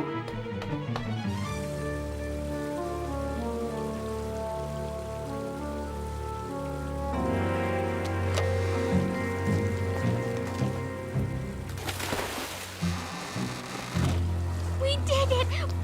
We're in! We're in hot water, you mean? Cold water, actually. Cold, hot, either way, we're sunk. How do we get out of here? We can't go out there. Those are real snakes and alligators crawling around. They look like they're looking for something. As long as they're not looking for us. Hey, that lizard looks just like Liz. maybe Liz was homesick. One thing's for sure, we can't find Liz by staying in here. I recall my great Aunt Beatrice once said, you know, one good reptile deserves another. Great idea, Ms. Frizzle. If we become reptiles, then that guy at the front door won't bother us. And we can look for Liz, and nobody will know the difference. Go for it. All right. Gather round, all you would-be reptiles. Miss Frizzle? Don't you think someone should stay behind and keep an eye on the bustigator?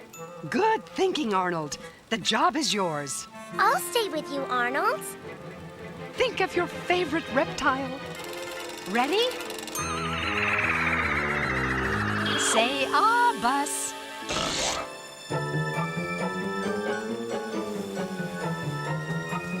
Wow! Awesome. Incredible. Cool. Cool is right, Miss Frizzle. I'm chilly. Oh. Any better? I'm still cold. I don't think hiding in your shell is gonna get the job done, Ralphie. Looks like we have to move to a warmer place, like this turtle did over here. Wait for me! Hey, you're right. The heat outside is making me warmer inside. Toasty. That's it. To feel the heat, you have to find the heat. Oh, you're hot today, Tim. To a reptile, location is everything. Come on, guys. Liz is not here. We've got to find her.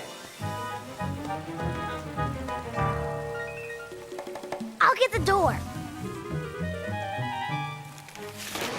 Whoa, good one, Quiche.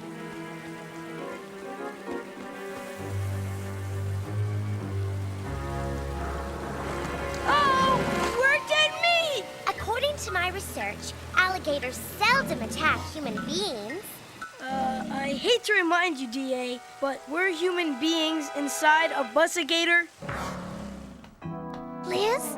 Liz, I know you're here. Food? Supper time. I love supper time. Reptiles and lizards too. We're going to give it to you. Fly fricassee with a light bug sauce. They'll love it.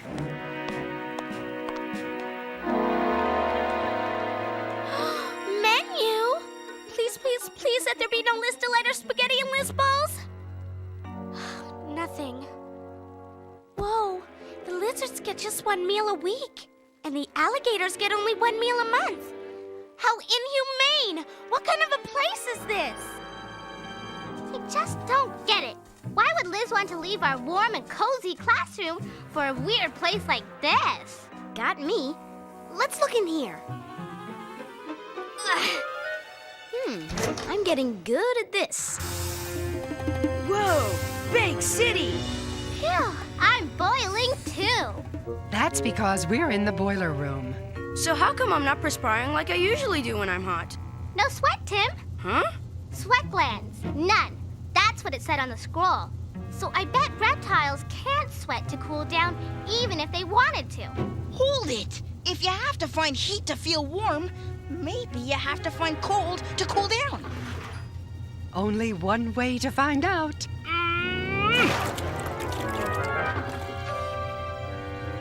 Wow, I can feel my temperature dropping already. Amazing! One little move turns a hot foot into a cool mule. I can't believe us. We're more worried about staying the right temperature than we are about finding the one and only Liz. Come on, we have to get moving. Just when I was feeling comfy.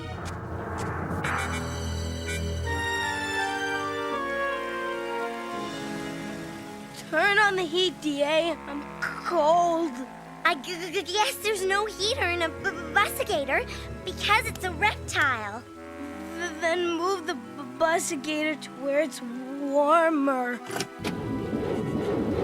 I can't do that either. The bustigator isn't working. It's probably too cold. That's why. Maybe if we bring heat to the bus, we can get it to move. If we're not careful, we could wind up inside a real alligator.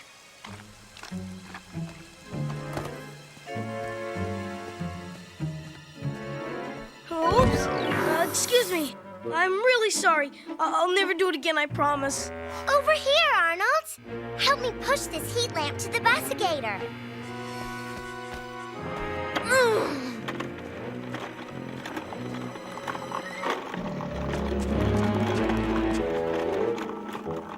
Don't look now. But we're being followed. Maybe they're upset because we took their heat. Forget the heat! Back to the bus! But we need it to get the bus moving. You're going to need more than heat to get you moving if that gator gets any closer! Yow! Come on, come on. Phew, that was close.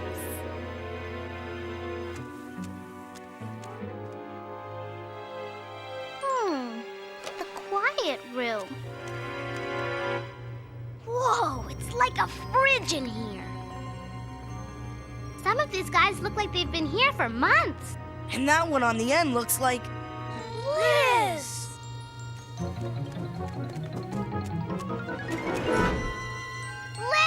wake up! It's us! She's barely breathing. I can't hear her heartbeat. Liz, snap out of it. What are we gonna do? What are we gonna do? What are we gonna do?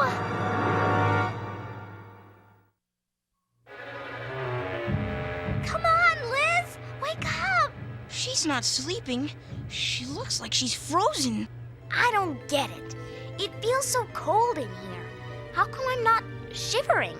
Since they don't have sweat glands, maybe reptiles don't have shiver glands either. Come on, Ralphie. There's no such thing as a shiver gland. Shivering is just something people do to get warm. Right as rain, Wanda. Since reptiles can't shiver when they get really cold, their bodies just slow way down. Whoa! I'm slowing down too. Isn't that like a hibernation? Exactly. When did you guys become reptiles? Phoebe, unhibernate Liz. Take her someplace warm. You poor, tortured creature. So strong, so brave, so tough in the face of danger. Phoebe, hibernation isn't dangerous. It's restful. Think of it as a vacation. Look, the heat from my body is warming her up. I'll take her outside. Let's go, you guys. There's no time to lose. Don't worry, guys. I'll save you. Liz, it's us. How are you doing?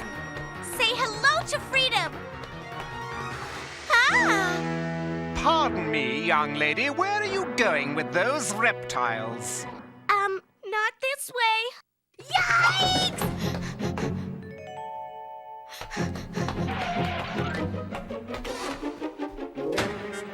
This way? Hello? Anybody here? Arnold! DA! Get us out of here! We can't! The bus is so cold, it stopped working. Maybe the bus is hibernating, just like Liz was. Not cold again. I was just warming up. Oh, no. That means if we don't get the bus moving, we could be reptiles for the rest of our lives. Whoa, Liz must be feeling better.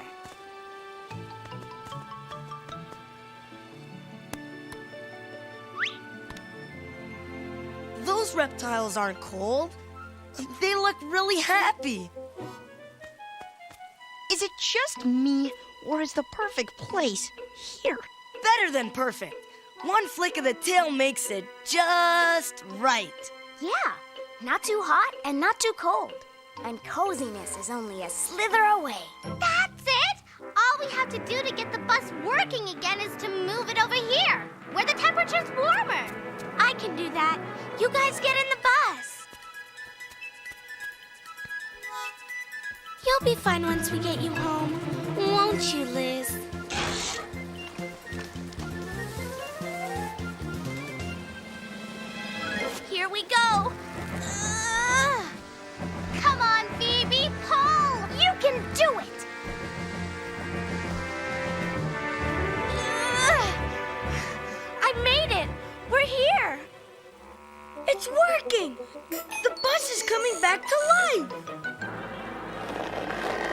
As I always say, what's good for an alligator is good for a bussigator. Open the door, Phoebe. We're taking her out. All clear. We're outside. Ready to go home, guys? Oh no! Gators! Do something, Miss Frizzle! They haven't eaten in a month! Okay, everyone think of your favorite person. Ready? Hit it! Come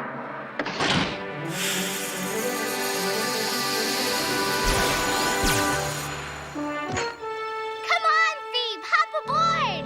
Uh-oh.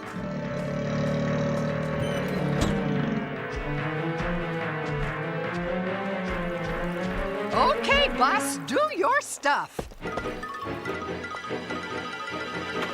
Wait! You forgot something!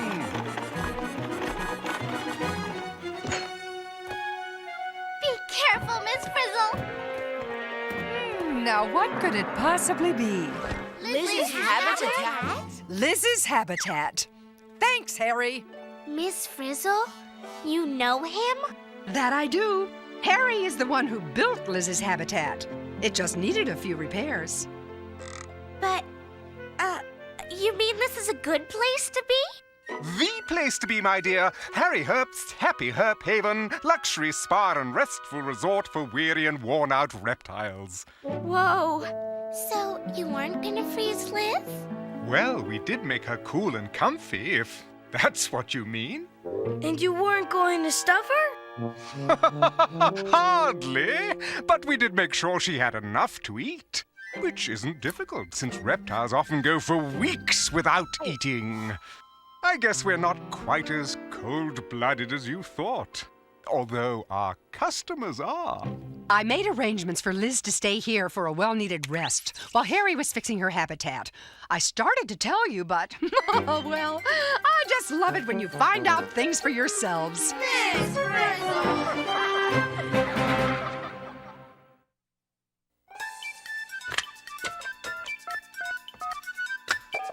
Is this the magic school bus? Is this the magic school bus? Magic school bus? Magic the magic school bus? You mean magic school bus? Magic school bus? Magic school bus? Magic school bus? I want the magic school bus! I want the magic school bus!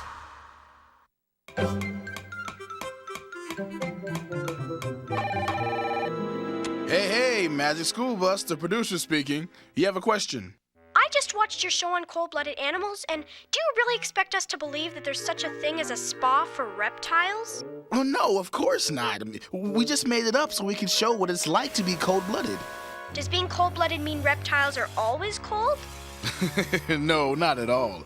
It just means that they move from place to place to warm up or cool down. Not that they're cold all the time or that they have cold blood.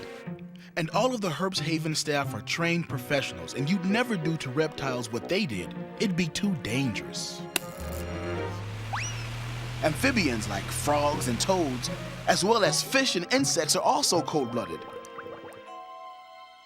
Now, believe it or not, mammals and birds are the only animals that keep warm from within. Do all reptiles do things like look for shade and sunlight to keep themselves at the right temperature? They have to.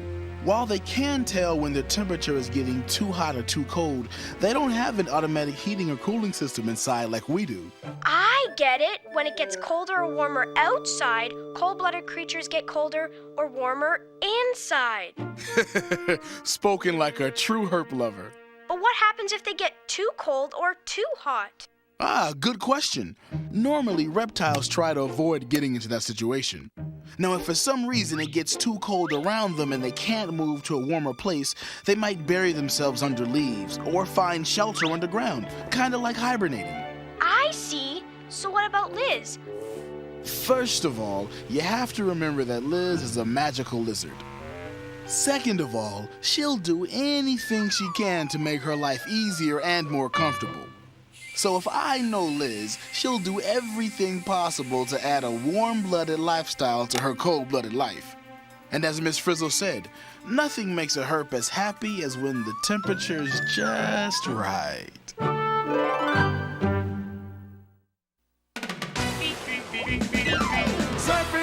sine wave, swinging through the stars. Take a left at your intestine, take your second right past Mars on the magic school bus. Alligator nostril, climb on the magic school bus. Make a plankton too. Take that on our magic school bus. Rock the river of lava on the magic school bus. Such a fine thing to do. So strap your bones right to the seat. Come on in and don't be shy. Just to make your day complete, you might get baked into a pie on the magic school bus. Step inside, it's a wild ride. Come on, ride on the magic school bus.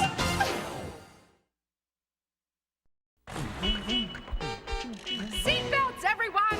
Please let this be a normal field trip. With a Frizz? No way! Cruising on down Main Street, you're relaxed and feeling good. Next thing that you know, you're seeing octopus in the neighborhood. Surfing on a sine wave, swinging through the stars. Take a left at your intestine, take your second right past Mars on the magic school bus. Alligator nostril, climb on the magic school bus. Make a plankton too. Take that on our magic school bus. Rock the river of lava on the magic school bus. Such a fine thing to do. So strap your bones right to the seat. Come on in and don't be shy. Just to make your day complete, you might get baked into a pie on the magic school bus. Step inside, it's a wild ride. Come on, ride on the magic school bus.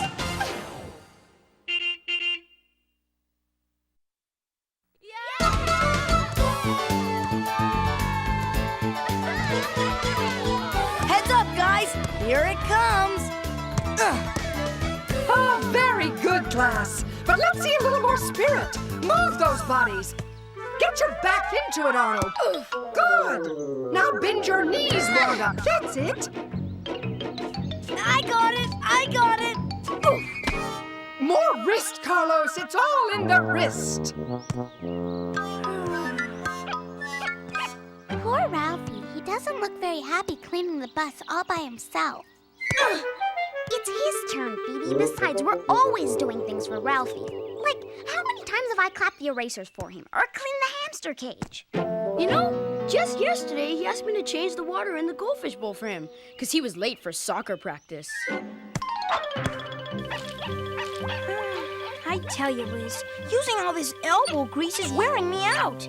I've got to take a break. If only I had a robot that could do my work for me. Think about it, Liz. We'd never have to clean the bus again. Hey, a guy can dream, can't he? The truth is, what is the highway of life all about? If not to enjoy the detours. Like practicing my hook shot. Or perfecting my curveball. Or working on my slap shot.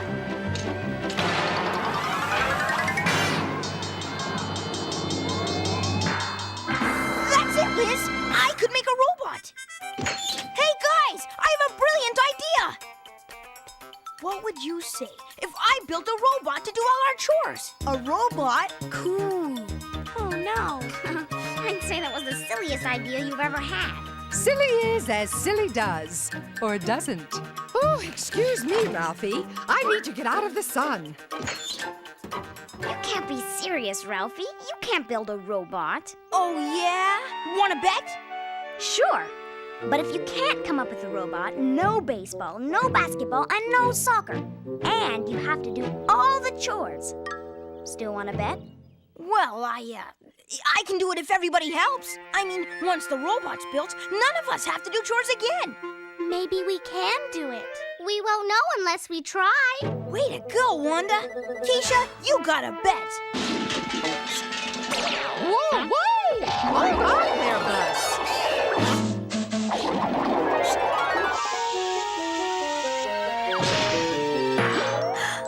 What happened to the bus? Looks like the mesmer globber blew a gasket. On to the bus, class. This is an emergency. Ms. Frizzle, wait! Sorry, we have a busy, busy day ahead. No time for waiting. Only time for taking chances, making mistakes, getting messy. Huh? Hop in, Ralphie. I wonder if this could be another... Nah, it couldn't be. Yeah! It is a field trip.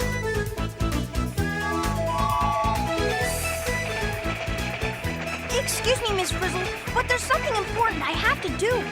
Well, you're on the right bus, Ralphie, because where we're going, there's something for everyone to do. We're here!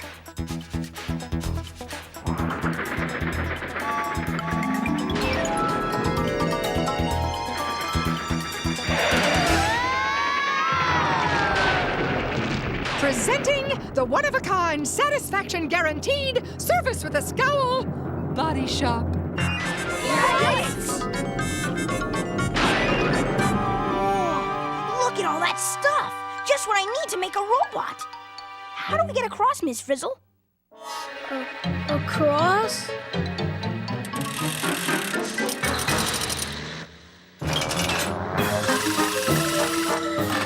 It's gonna get us! Oh, it got us!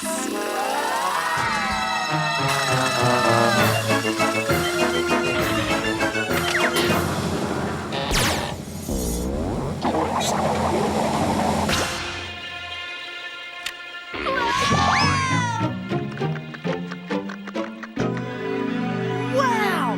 This is incredible! Cool!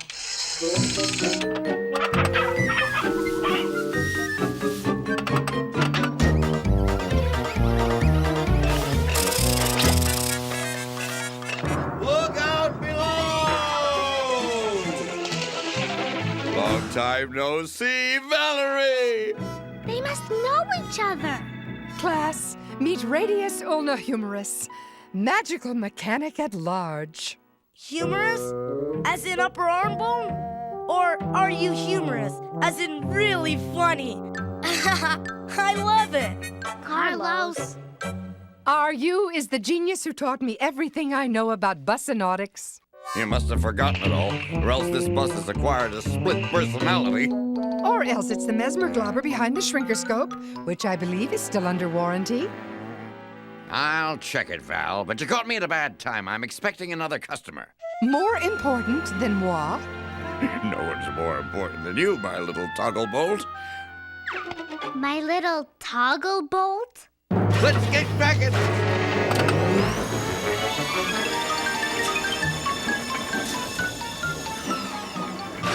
Now that the coast is clear, let's start building that robot! I still say it'll never work. We don't even know where to start. It's simple. All we have to do is build a robot that looks like me. Like this? I'm serious. How hard can it be? Just attach a doohickey like this to something like this. Be right back. Watch your flank, my little sprocket. Careful, my feisty flywheel. Ignition!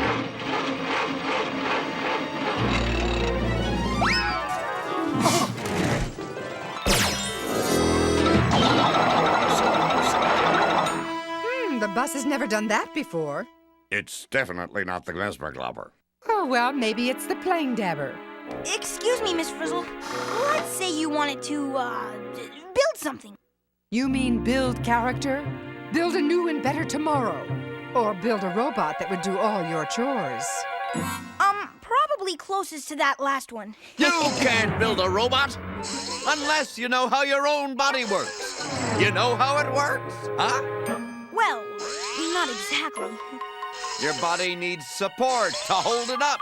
It's got to have structure. And to find out about that, you need my special megarific intrascopic kinetoexaminometoscope. Mike, for short, which I, of course, keep hidden away where no nosy kid can find it. Pretty clever, my shining shock absorber. I think so. Hear that, Ralphie? Structure's the thing. Gotcha, Miss Frizzle. Okay, so to find out how my body works, I need to know about structure. Well, what's Mike got to do with it? Wonder what this button does. Wow! Check out all those bones! I've got it! My bones must be the structure Miss Frizzle was talking about. Cool. I mean, it's chilly in here. Looks to me like your bones support all the other parts of your body. And some of them are like neat little cages protecting your squishy parts, like your heart and your lungs. See? That's it! My robot needs structure. All we need to do is find some stiff parts like bones, and Ralphie Bot is born!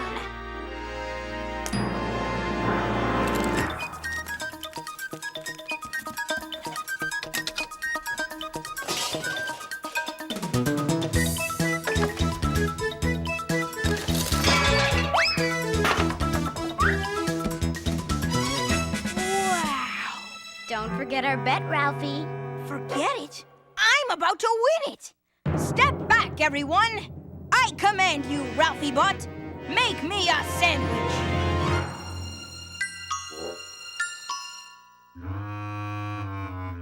Let's see, there's Busty Tail, Eraser Patrol, Chair Management. Quiet! I need to concentrate.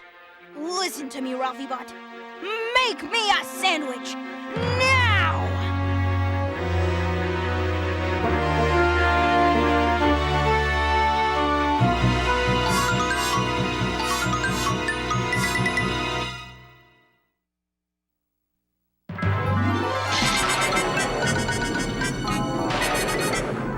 Can you make me a sandwich, please? Please! How about half a sandwich? He doesn't move or bend. He doesn't do anything. Just like Ralphie. Hey, where's Arnold? Over here, you guys. Wow, look at that. Arnold's tying his shoe. What's the big deal? Check it out. Arnold's elbow lets his arm bend in the middle. That's the difference between us and Ralphie Bot. I see now. It's not the bones themselves that let someone move. It's the way they're joined together. Of course! It's the joints that let the bones move. Don't go away. Hurry back, Ralphie. Lady says that the customer will be here any minute.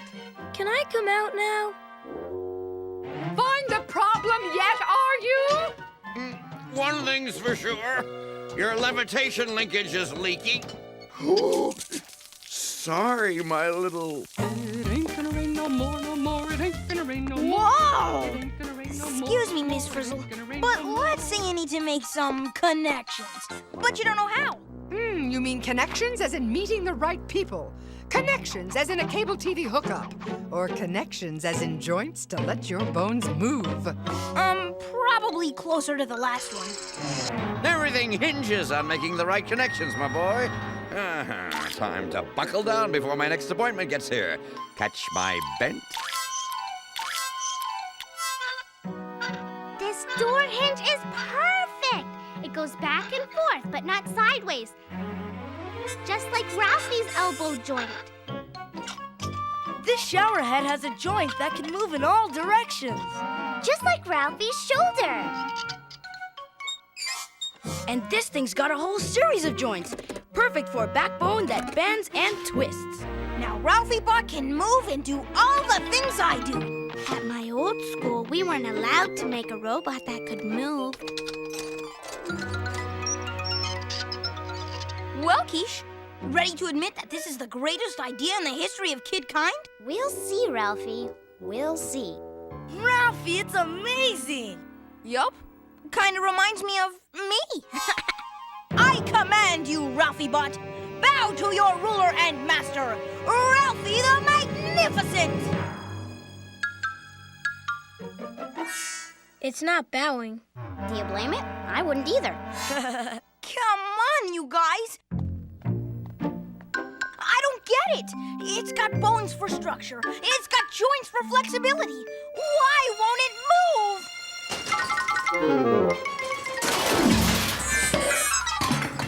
Ha-ha! You lose, Ralphie. No way! If I can move, it can move. Come on, guys. We gotta find out how to make that robot move! This red and blue button must do something. do you see? I see your muscles pulling your bones up and down and back and forth. Hey, do that again. That's it, the missing link. It's your muscles that pull your bones to make them move. Exactly. The reason the robot didn't move a muscle was because he didn't have any. Well, didn't everybody know that? But where are we gonna find some muscles? Liz! I've got it!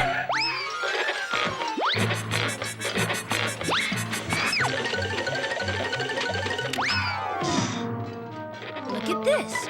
These things work just like muscles. One pulls this way, and one pulls the other way.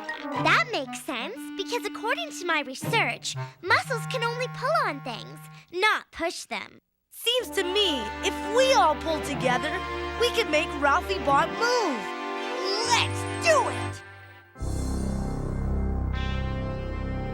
He's even more than I imagined he'd be. I think it's really going to work. An amazing combination. Bones for structure, joints for flexibility, and muscles for movement. Well, he's certainly an improvement on the original, that's for sure. Personally, Keisha, I think you're jealous, because I'm gonna win the bet. But that's okay, because none of us will ever have to do chores again when I say, Ralphie Bot, clean the bus. Guys, I think he moved.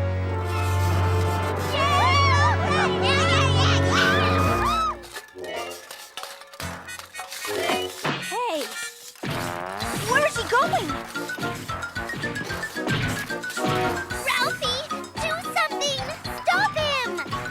I command you, stop! Hey, stop! I knew I should have. Don't say it, Arnold!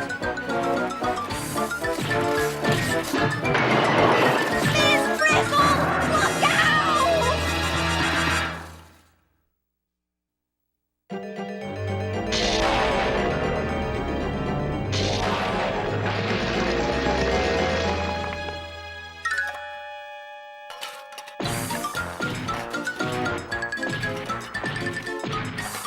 Oh my! A Ralphie bot! Miss Frizzle, get out of the way!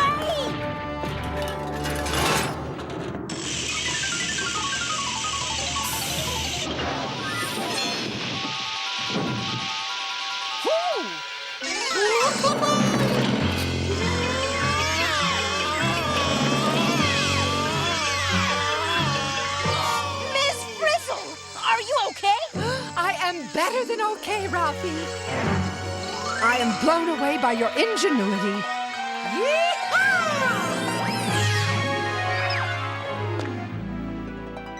Oh, sorry, Miss Frizzle. I didn't tell him to do it. Yes, you did, Ralphie. He heard you say you wanted him to clean the bus.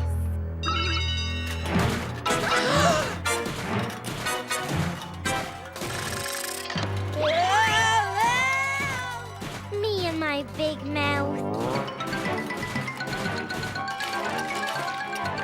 Ralphie, do something! Like what? Take charge, my boy! Show 'em who's boss! You're right, Mr. Humorous. Ah, call me, are you? This is your master speaking. Cool it! That's better. Hey, I said cool it!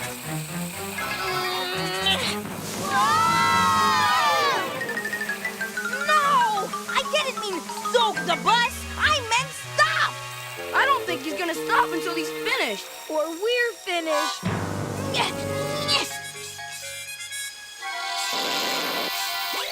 Do something, Ralphie! What? Get a grip, Ralphie! I've got a grip! Oh, think! If your body needs joints and muscles to move, Then, right! Without muscles, it couldn't move at all! oh, excellent observation, Ralphie! But how do I get rid of the muscles? I'll help you,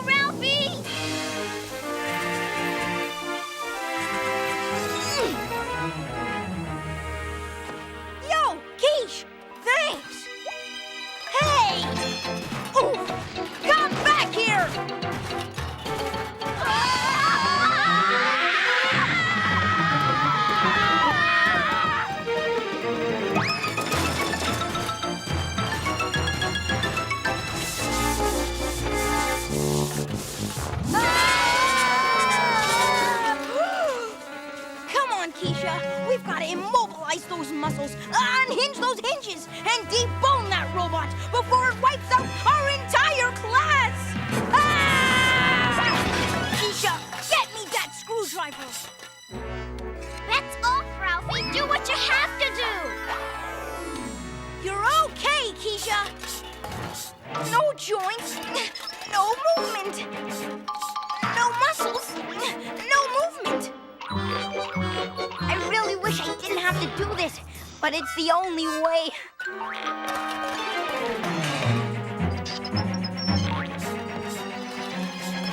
Kinda hate to see the robot go like that.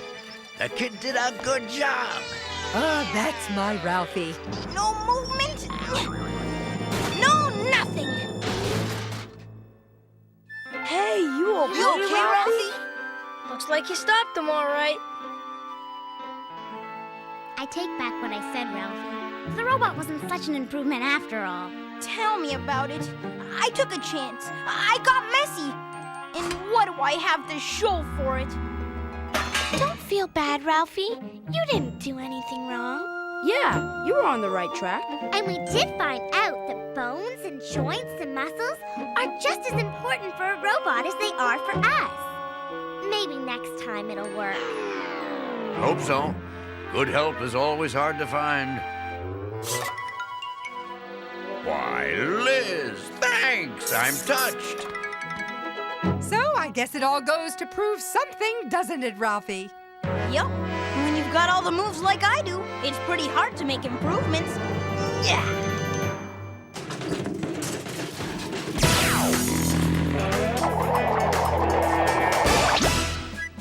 Unless you're a magic school bus, that is.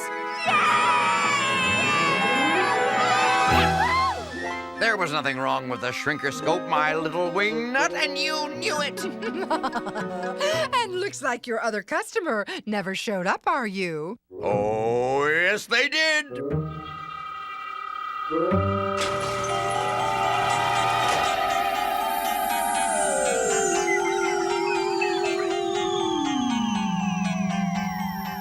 As I always say, wahoo!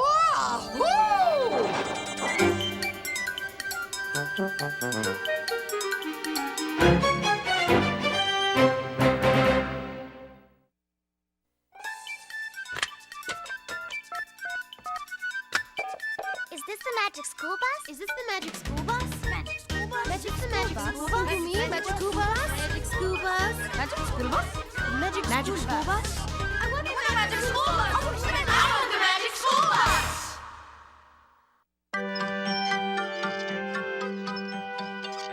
Well, I'll tell you this, Liz. It's the first time Valerie, Miss Frizzle, has paid my mechanics fee in robots. Get that, will you?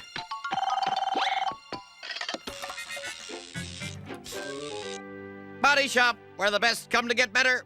Hi, the producer over at the Magic School Bus told me to talk to you. I just watched a show on body mechanics, and I think you know a lot more about fixing things than you do about human bodies. Is that so? For instance? Well, for instance, there are a lot more bones and muscles in the human body than you actually showed. Of course there are. And did you know there are 27 bones in the hand alone? And it takes 14 muscles to make a funny face? That's pretty amazing. But what about ligaments and tendons? You didn't even talk about them. You're right, kid. But we can't show everything in a half hour. Ligaments are bands that hold the bones at your joints together, so they don't move too far in the wrong direction. And tendons hook your muscles to your bones so you can hop and jump around. People aren't the only things that work that way, you know. Of course not. Cats, dogs, horses, snakes, fish, even lizards need bones and joints and muscles to move. But some animals, like insects, don't have bones at all.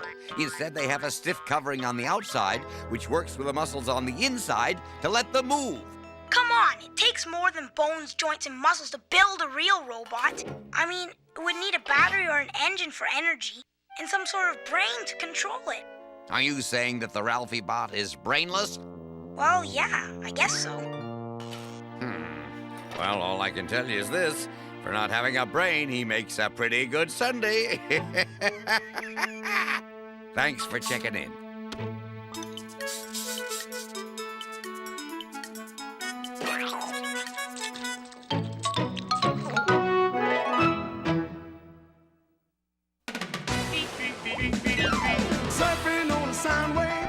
swinging through the stars. Take a left at your intestine. Take your second right past Mars on the magic school bus. Alligator nostril. Climb on the magic school bus. Make a plankton too. On our magic school bus. Drop the river of lava. On the magic school bus. Such a fine thing to do. So strap your bones right to the seat. Come on in and don't be shy. Just to make your day complete. You might get baked into a pie on the magic school bus. Step inside, it's a wild ride. Come on, ride on the magic school bus.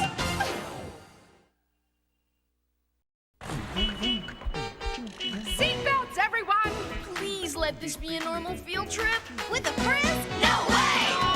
Cruising on down Main Street, you're relaxed and feeling good. Next thing that you know, you're seeing octopus in the neighborhood. Surfing on a sound wave, swinging through the stars. Take a left at your intestine. Take your second right past Mars on the magic school bus. Alligator nostril. Climb on the magic school bus. Make a plankton too. On our magic school bus. Drop the river of lava. On the magic school bus. Such a fine thing to do. So strap your bones right to the seat. Come on in and don't be shy. Just to make your day complete.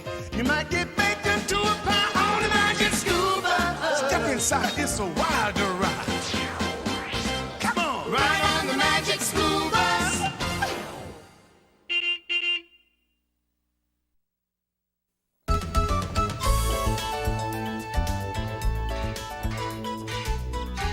They've sure been under there a long time.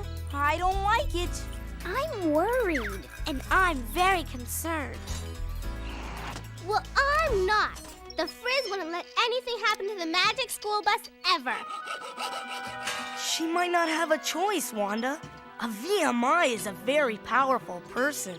A very powerful person? I thought a VMI was a vehicle maintenance inspector. It is, Ralphie. But Carlos just called Junket a very powerful person. He's both, Ralphie. A VMI and a VPP. Oh, well, Mr. Junket, a bus for all seasons, don't you think? It's missing a spring or two and it's ready to fall apart, if that's what you mean. Look at this. There's acid all over the paint, the fenders are dented, and the roof looks like it got hit by a meteorite. Oh, I know. Isn't that wonderful? This engine doesn't look any better. Looks can be so deceiving, can't they? That engine runs like a dream. Well, I don't know how. Your spark plugs are shot. It's a miracle this bus even starts. It ought to be condemned. Oh, to the contrary, Mr. Junket. My bus is reliable, responsible, and dependable. Well, now it's expendable. And therefore, I'm recommending that your bus be sent to the junkyard. Oh no! Junket wants to junk it! He can't do that. Not our bus. I realize our bus may not look its best right now, but I assure you there is absolutely nothing wrong with it. Why, there's even something magical about it. Magical? Oh, really, Miss Frizzle? I don't recall anything in the safety manual about magic. I have a suggestion. Why don't you take a test drive with me and the kids? Let me prove to you that from engine to exhaust, my bus is as fit as any bus in the fleet. Sorry. I have to get back to the office and accept my award for Vehicle Maintenance Inspector of the Year. I heard all about it. Congratulations. And by the way, I voted for you.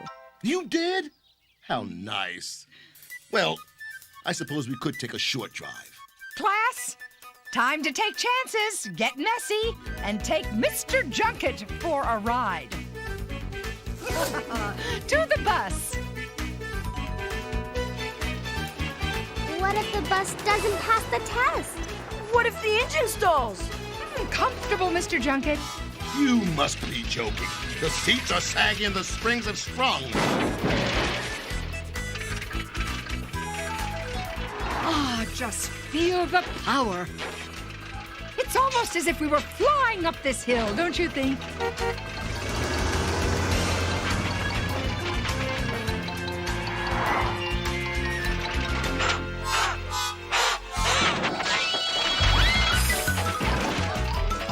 much smoother rides on a roller coaster. I don't know how I let you talk me into this. The junk heap is too good for this bus. I wish Mr. Junket wouldn't talk about our bus that way. Maybe if we told him how much we love it, he'd change his mind. I doubt it, Phoebe. Junket's gonna scrap our bus unless we do something to stop him. Chill out, you guys. If I know Miss Frizzle, she's got a plan.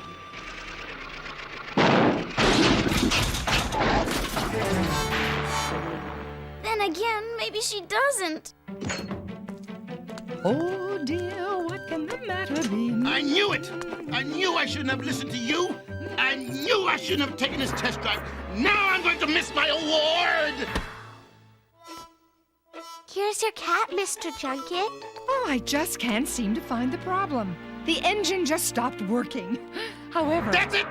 I've had it! This bus is condemned! The first phone I see, I'm calling a tow truck! This bus is history! I'll be back! Don't you just love it when things like this happen? It adds such spark to the day.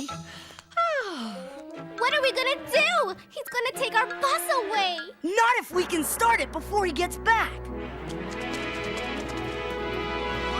Hurry, Miss Frizzle, hurry! Oh, nice noise, Bus. But is it the right noise? Maybe Mr. Junket was right. Maybe our bus is busted. No way, Tim. We can't let our bus down. We've got to get it started. But how can we get it working if we don't even know how it works? I know how it works. Sort of. I mean, an engine makes the bus run, right? And for the engine to run, it has to burn gas, right? Well, that's certainly fuel for thought. But we put gas in before we left. Yes, but the gas tank's all the way in the back. And the engine's all the way up here. I knew that. Then maybe the gas isn't getting from back here to all the way up here for some reason. If we could just follow the gas to the engine, we could find out the problem. How can we possibly do that? All set, Keisha. Yep. Heads up!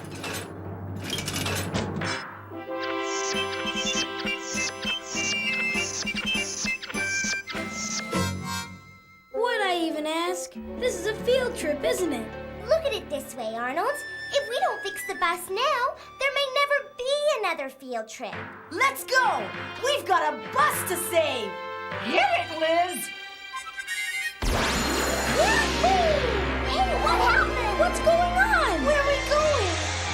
Whoa! I know that smell. It's gasoline. I hate that smell. Get used to it, Arnold. We're inside the bus's gas tank. Okay, so the question is, how does the gas get from all the way back here to all the way up in the engine? That way.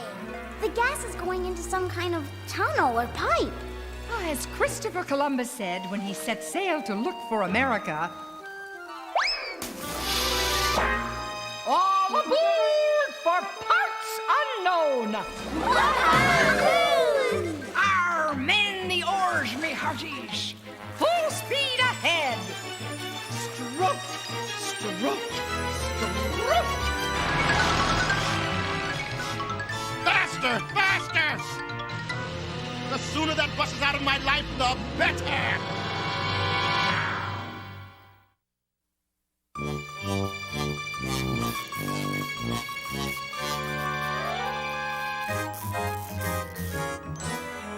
Frizz to Liz! Frizz to Liz! Come in, please.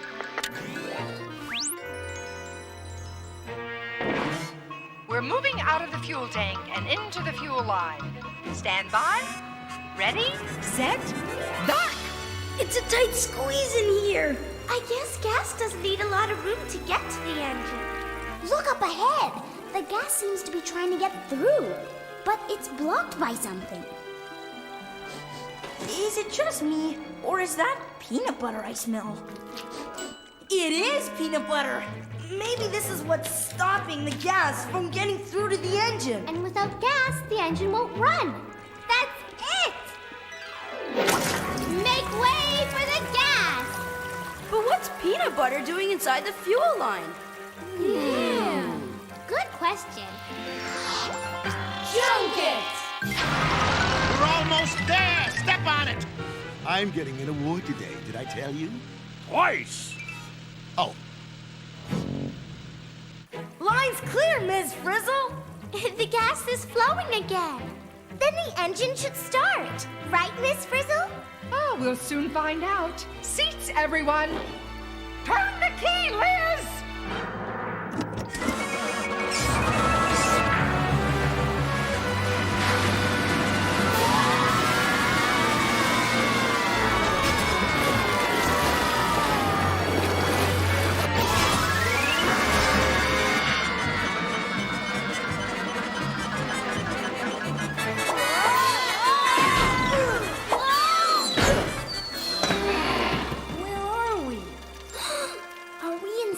Engine, Miss Frizzle? Technically, no.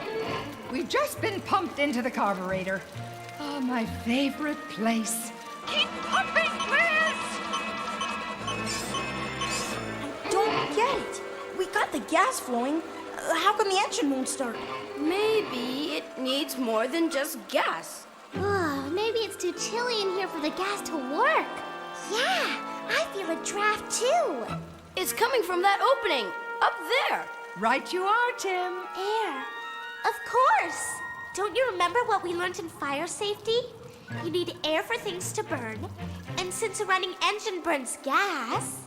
The engine needs gas and air to run. Well, we're not getting that much air. That's because something's covering the opening. A peanut butter sandwich. Junkets! You ever win an award? Let's just get that bus, okay? Yeah, sure.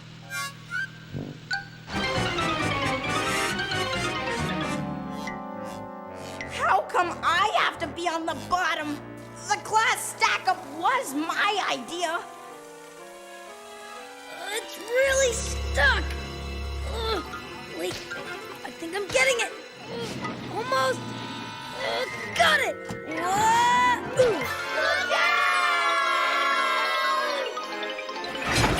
What is that? Oh no! A tow truck!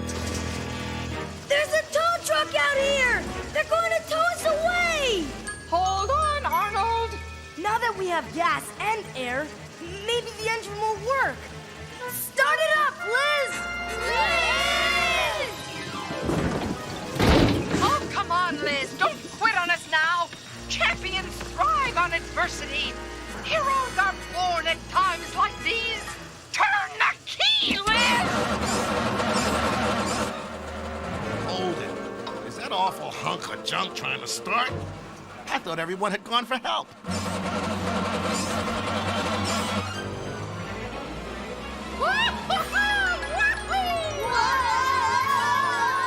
There's lots of air now. Okay, so here's where the gas and air mix together. So where does it go next? Now I know what a tossed salad feels like. Come on, put the pedal to the metal, Liz!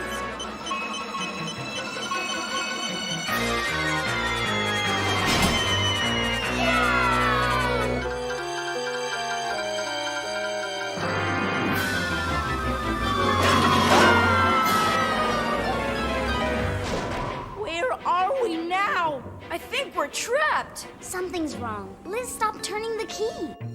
Where did everybody go?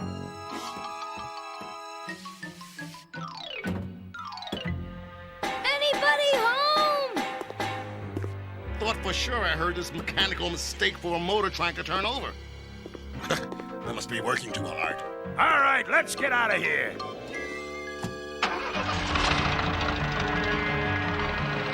I knew I should have stayed home today. Hey! Wait for me! Come back here! I have an award to pick up!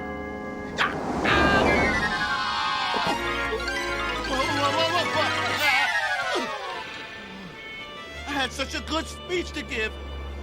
Now I'll never get to give it.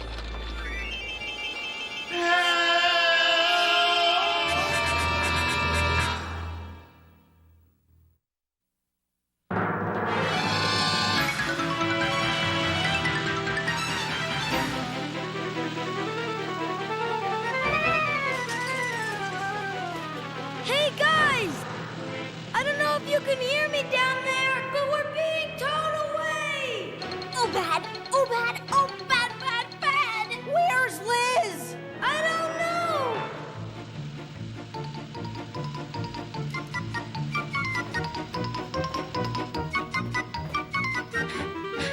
Freeze to Liz! We're in the cylinder! Liz, try the key again.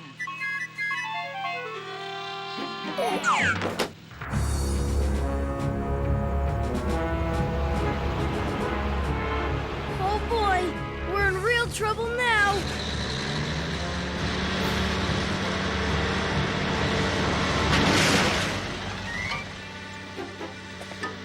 He's all yours, Mike.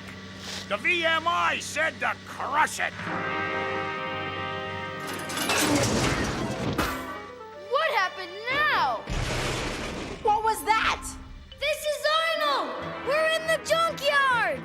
What are we gonna do? What are we gonna do? What are we gonna do? I wish I knew! I wish I knew!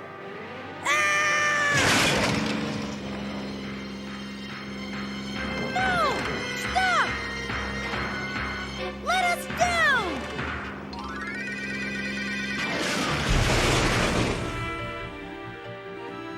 Arnold, what's going on up there? If we don't get out of here now, we're gonna be smashed! We hear you, Arnold. Liz, come in, Liz. I know this is difficult for you, but you have got to turn the key.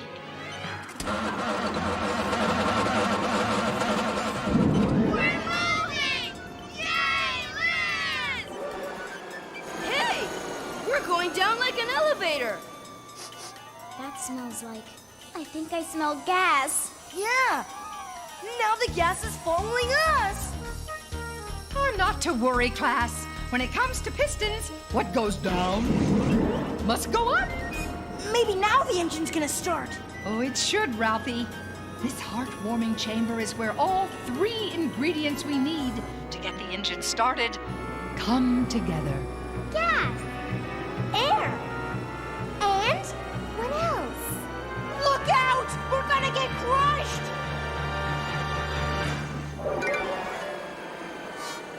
What happened? Nothing happened. The engine still won't start. At least we didn't get crushed.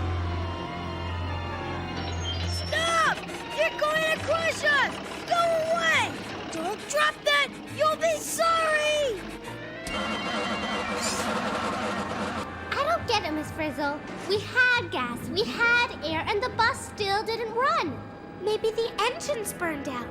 That's it! That's what's missing! The engine burns gas, remember? We need to find a way to get it to burn. According to my research, you have to be very careful around gasoline because it burns so easily. Oh, that's right, DA. In fact, a big fire can start with just a little spark. Gas, air, and a spark. That's the three ingredients. Did you say spark? Like a spark plug? Like that thing up there? What an explosive discovery, Carlos! But I don't see any sparks. No wonder. More peanut butter. Oh no, we're going down again. I'll get the peanut butter. Oh no, there's more gas and air coming in. Hang in there, Carlos. Whoa! Way to go, Carlos! You cleaned off the spark plug. It's a sticky job, but someone's got to do it. Hey, look at all that gas and air coming in. The engine should fire up now. Get ready to blow this joint! Wait a minute. Just how big is this fire going to be?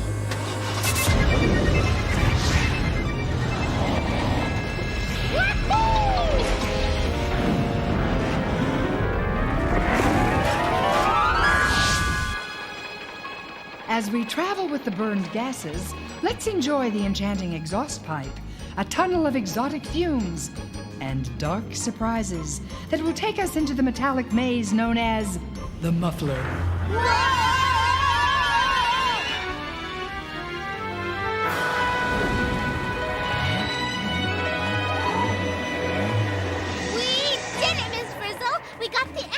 running again. And not a second too soon. We gotta get the bus out of here. Hit it, Liz! The mesmer globber should work now.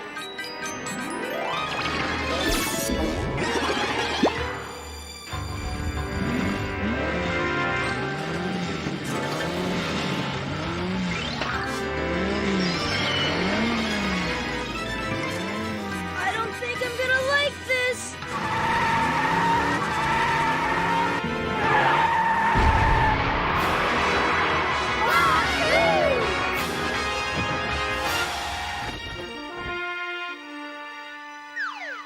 Way to go!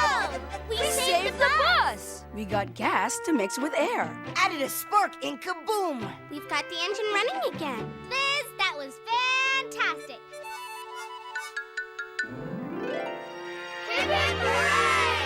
Hip hip hooray! Hold it! Where's Arnold? There he is, on the carburetor. Whoa! He's on his way to the cylinder.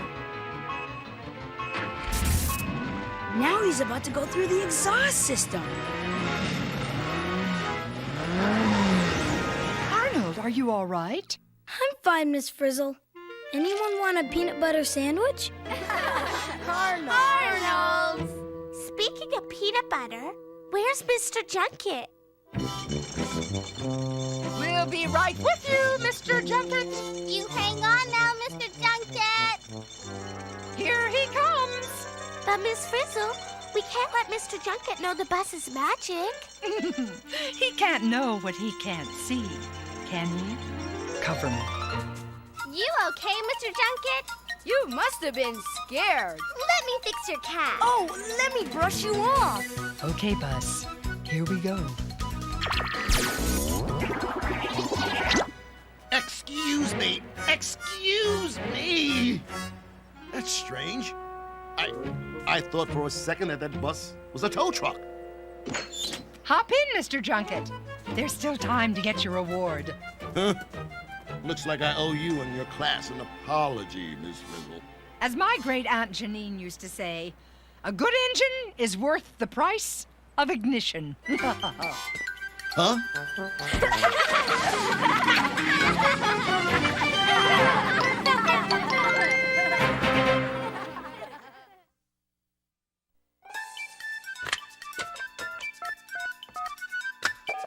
Is this the magic school bus? Is this the magic school bus? Magic school bus? Magic the magic school bus? You mean magic school bus? Magic school bus? Magic school bus? Magic school bus? I want the magic school bus! I want the magic school bus!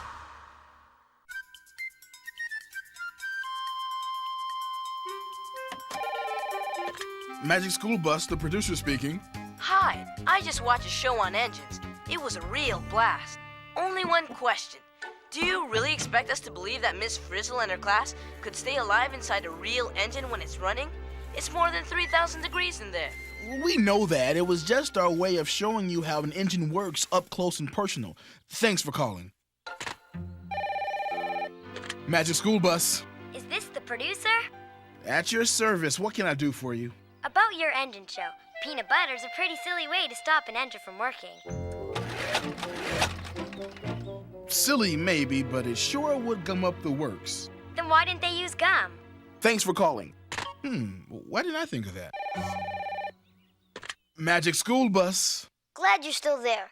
My dad's a vehicle maintenance inspector, and he told me gasoline is extremely dangerous. Neither kids nor adults should ever play with it. You're right, and Dorothy Ann told the kids that when they were inside the cylinder. Oh yeah, I forgot. Well, that's okay. You can't be told that often enough. Hold on a sec. Hey, careful with that gasoline, Liz. Any other questions? Well, aren't there a lot more pieces to an engine than you mentioned in your show? Oh, a lot. Like the radiator to keep the engine from getting too hot, and the battery that makes the spark plug spark. But we can only show so many in a 30-minute program. Would you mind calling back? Liz! Hey, Liz! Turn that thing off! I can't hear!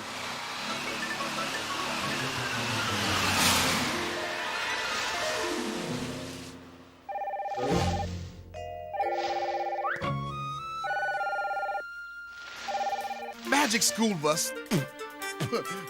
Producer speaking.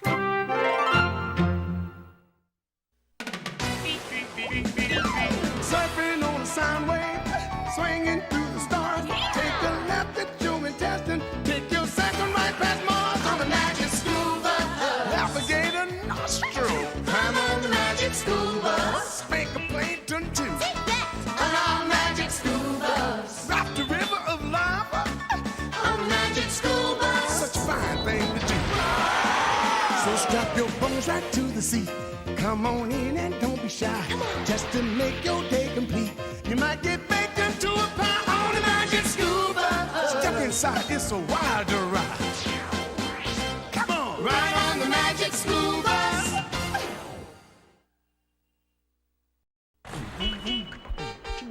Seatbelts, everyone! Please let this be a normal field trip. With a Frizz? No way! Cruising on down Main Street, you're relaxed and feeling good. Next thing that you know, you're seeing octopus in the neighborhood. Surfing on a sound wave, swinging through the stars. Take a left at your intestine, take your second right past Mars on the magic school bus. Alligator nostril, climb on the magic school bus. Spank a plankton too. On our magic school bus. Rock the river of lava on the magic school bus. Such a fine thing to do. So strap your bones right to the seat. Come on in and don't be shy. Just to make your day complete. You might get baked into a pie on the magic school bus. Step inside, it's a wilder ride. Come on, ride on the magic school bus.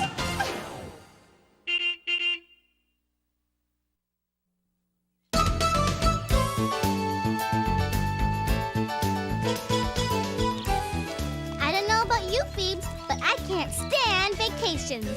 Why not? I mean, how can you not like vacation? Because they always end. That's why.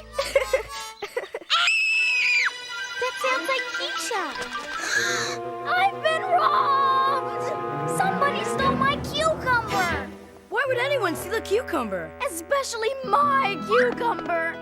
I loved my cucumber! I grew it from a teeny weeny seed!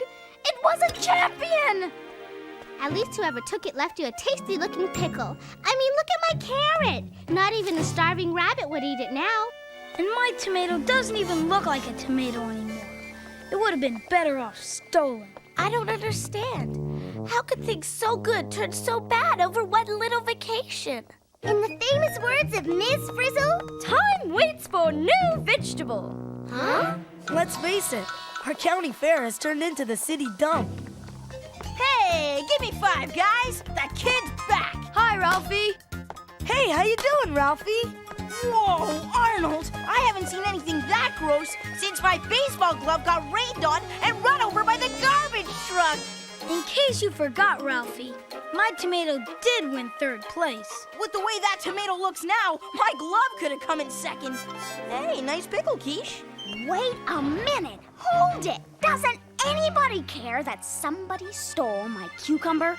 Stole it? Who'd ever do such a thing? You like cucumbers, don't you, Ralphie? Like them? I love them! Hey, hold it a second. You're not trying to say I stole your cucumber, are you?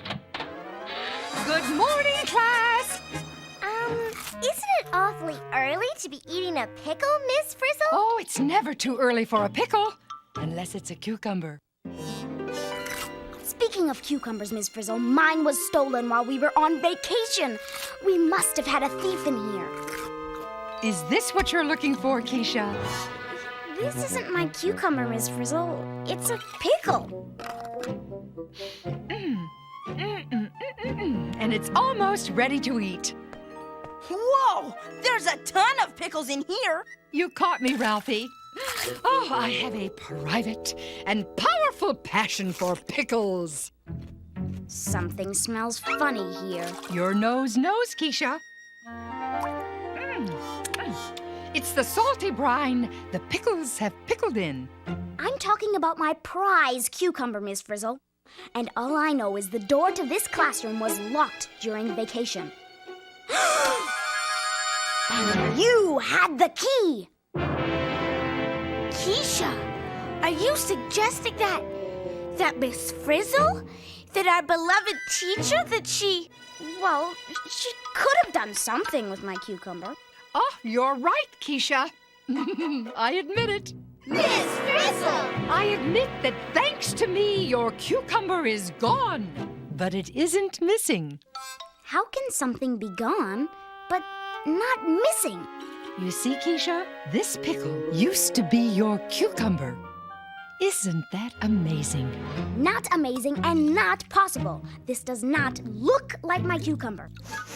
It doesn't smell like my cucumber. And I'm sure it doesn't taste like my cucumber. Stop! You're destroying the evidence! What evidence? This isn't a trial. Maybe it is. My point exactly. If Keisha eats this pickle, then Miss Frizzle can't prove it's Keisha's cucumber. Right, Miss Frizzle? Sounds right to me, Arnold. I hate to do this, Miss Frizzle, but I have to ask you some tough questions. Oh, how exciting! As I always say, one tough question deserves another. Wait! You don't have to answer anything, Miss Frizzle. You have the right to remain silent. You even have the right to dismiss this class. Why would I want to do that, Arnold? I've never been on trial before.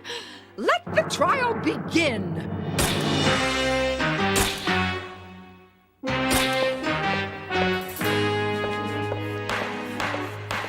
Court is now in session. The case of the missing cucumber. Keisha versus Ms. Frizzle. The Honorable Judge Liz Ard presiding. Yours truly speaking on behalf of the court. Keisha, do you have an opening statement? I do. I intend to prove that Ms. Frizzle not only took my prize-winning cucumber, but also that she did not turn it into a pickle. Oh, bravo, Keisha. I intend to prove the same thing. It's so nice when everyone's on the same side. Miss Frizzle! Sit down, Arnold. Kids of the jury, this is a pickle. And this is a cucumber. Not as big as my cucumber, mind you, but still a cucumber. I object. What now, Arnold? You know that's a cucumber. Okay, I take it back.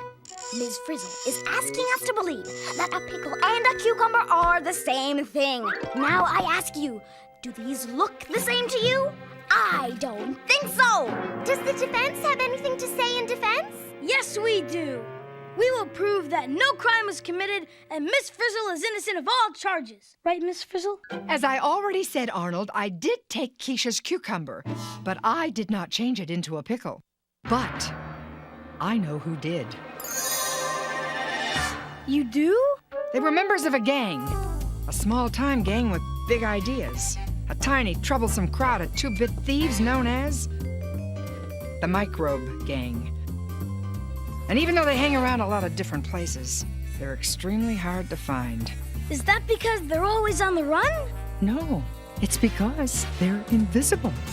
Invisible? I think the Frizz is losing it. Order! Order in the court! Objection!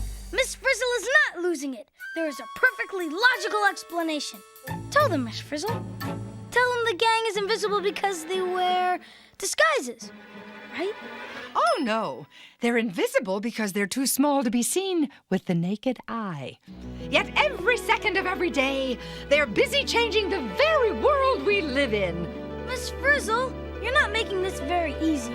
I agree. How can Miss Frizzle expect us to believe that my cucumber was turned into a pickle by a gang of thieves we can't even see? Keisha has a point, Arnold. How can you prove that? Oh, Arnold. We're taking the court on a field trip. A field trip? What am I saying? It's the only way, Arnold. If you say so, Miss Frizzle. Everyone to the bus! Kids of the jury, this field trip will prove to you that Miss Frizzle is telling the truth. It will show you that the members of the Microbe gang really exist. You will see with your own eyes that they have the ability to turn a cucumber into a pickle. I object! There shouldn't be any applauding until after we see this invisible gang. If they exist, which I doubt. I mean, come on. How can you see something if it's invisible? As Sherlock Gherkin once said, cucumber thieves always return to the scene of the brine. Buckle up, everyone. Bus, do your stuff.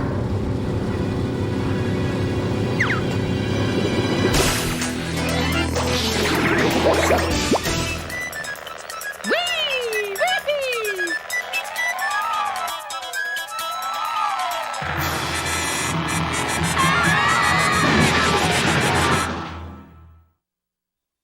Wow! This is really weird. Nothing like a little shrinking to get you thinking. Hey, what's that? That's my comb, the one I lost last week. Yeah, but last week you were bigger than your comb.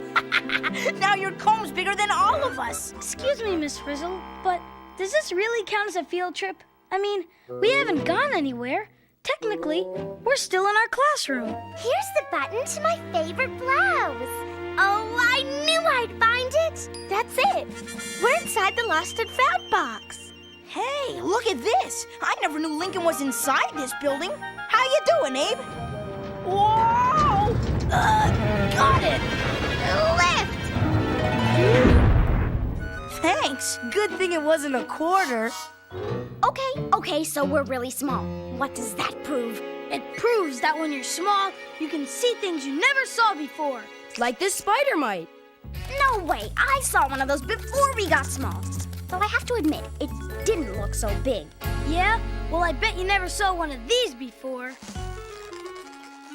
Could she, Miss Frizzle? Oh, not likely, Arnold. It's much too tiny. And it's alive!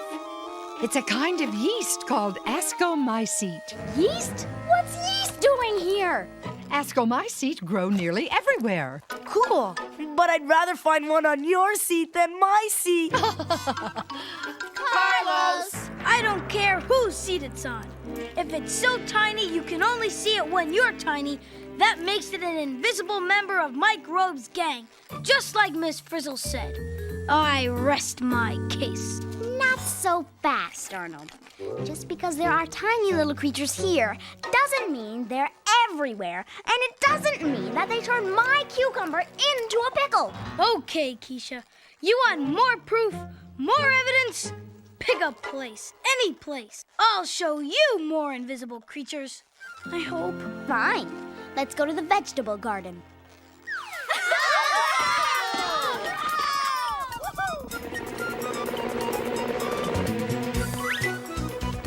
Hey, Liz! We're up here! She can't see us. She could if she knew where to look. I changed my mind. I want to land on Liz. I object. You said you wanted to go to the vegetable garden. Oh, not to worry, Arnold. No matter where we go, day or night or day, the Microbe gang will have its say. Liz it is.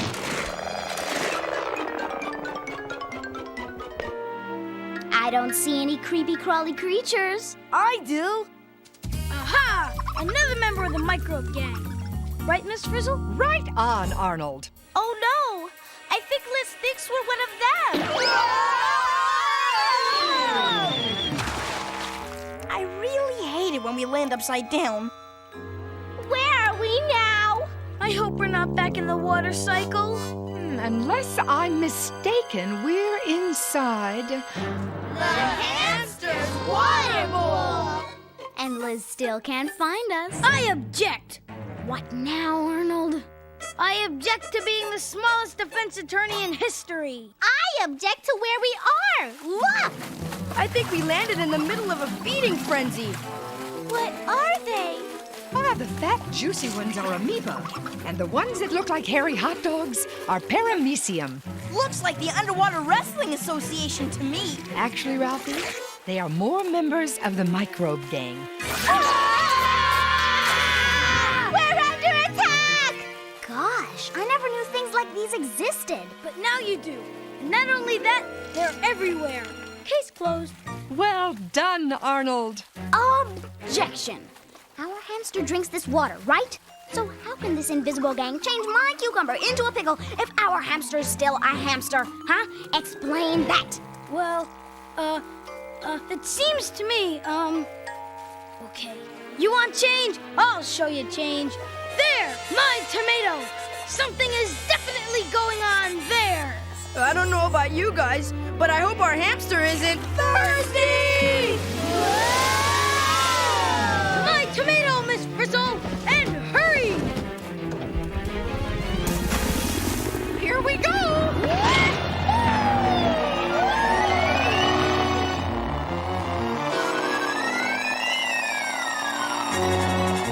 We're gonna crash! Smooth landing, Miss Frizzle. It stinks here.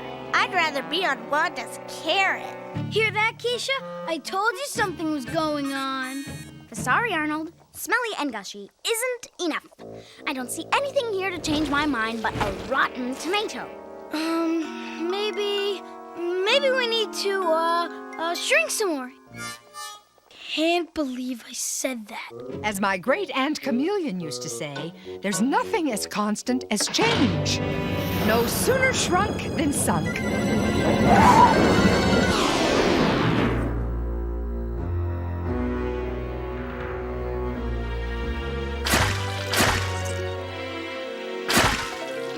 Yuck! Hard to believe anything would want to hang out here. Only one way to find out. And that is to get messy. Into your anti-fungus suits, everyone. I knew I should have stayed home today. Wow! Cool. Look! More members of the Microbe gang! They're everywhere! It looks like they're attacking Arnold's tomato! We're surrounded! Oh, relax, Arnold. They're funguses, and they are only doing what comes naturally. You mean they're supposed to destroy the tomato? Hey, even a fungus has to eat. Wow! Cool! Hey, watch it! What if they eat us next? Then Miss Frizzle will need a new defense attorney. If we were big, couldn't we see this stuff happening through a magnifying glass? Only a very powerful one, Phoebe. You mean like the mega magnifier?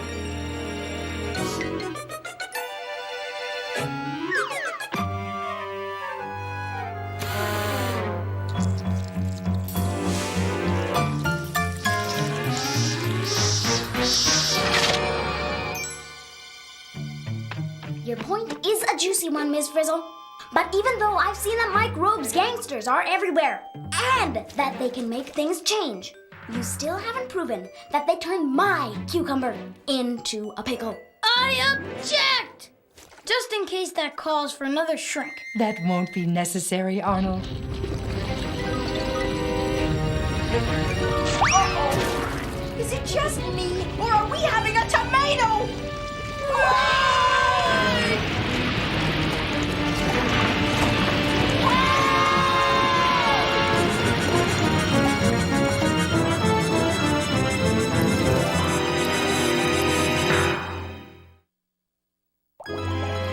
Incredible!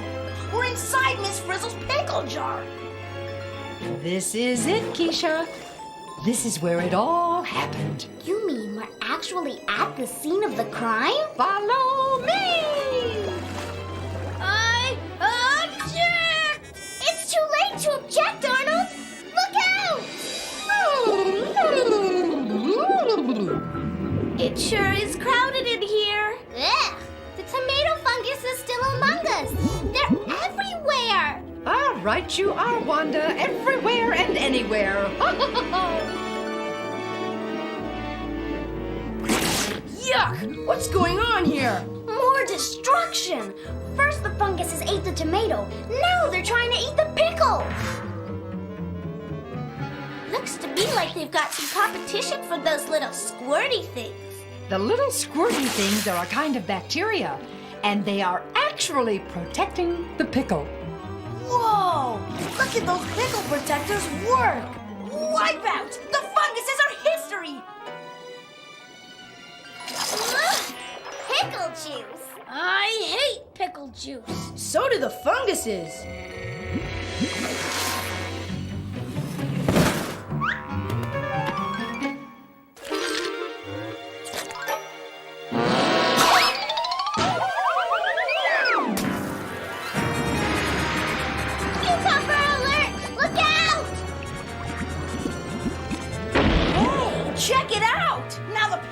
bacteria are attacking the cucumber.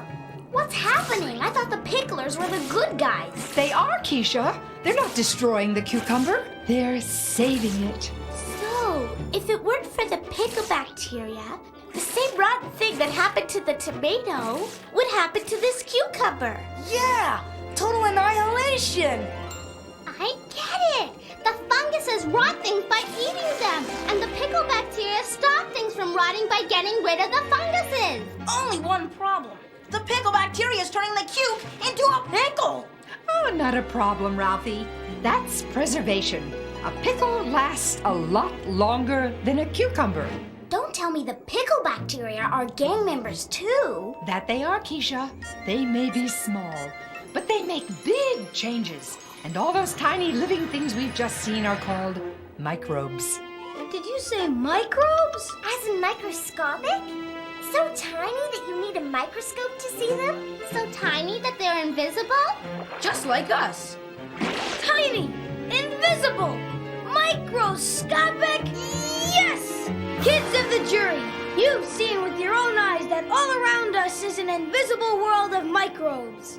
A world that includes amoebas, parameciums, ascomycetes, funguses, and yes, pickle bacteria! And each and every one of these microbes is a member in good standing of the Microbe Gang! Isn't that right, Miss Frizzle? I wouldn't change a thing, Arnold. But microbes do. They make big changes, like turning a cucumber into a pickle. So, kids of the jury, it's very clear that Miss Frizzle did not, I repeat, did not turn Keisha's cucumber into a pickle. And who did? The microbes did! So, that pickle is really my cucumber? It is indeed, Keisha. I rest my case. Hey, anybody seen the bus? Looks like the bus is in a real pickle.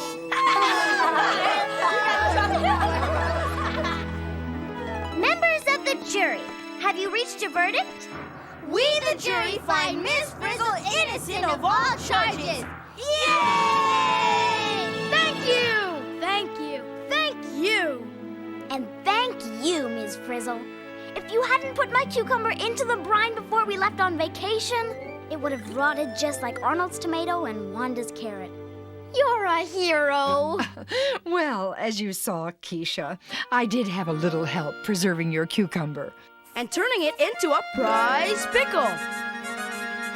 Well, as my great-uncle Barnard used to say, cucumbers come and cucumbers go, but pickles go on forever. Case dismissed.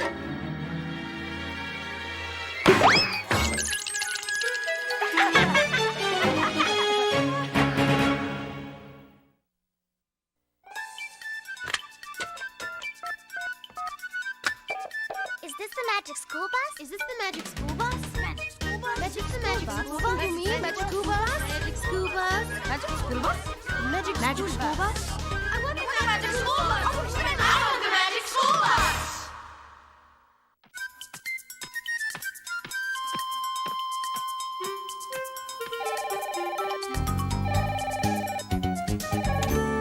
Magic School Bus, producer speaking. Hi, I just watched your show on microbes. I have a couple of questions. Are they little questions? No, but I'll be short. Okay, you win. What's your question? First of all, since people can't really shrink, how can anyone get close enough to a microbe to see what it looks like? The only way is through a microscope, which makes things appear hundreds and thousands of times bigger than they really are. Take water, for example. Under a microscope, you can see all sorts of things in water you didn't know were there. Like what? Well, you might see Trichomonas, Spirogyra, Fragillaria, Anabina, or even Sonora. So a microbe is any tiny organism that you need a microscope to see, right? You got it. Well, how many microbes would you have to pile on top of each other before you could see them with your naked eye? Oh, millions. But when they do pile up like that, that's when you see them, like with mildew and mold. And what about germs? Those are microbes that can make you sick, right? That's true, but that doesn't mean all microbes are bad. In fact, most are harmless. We just called them crooks in the show to make it a mystery. Some microbes even help us out. You mean like the ones that saved Keisha's cucumber? Exactly. Now, some microbes even make the holes in Swiss cheese. You're kidding. Nope.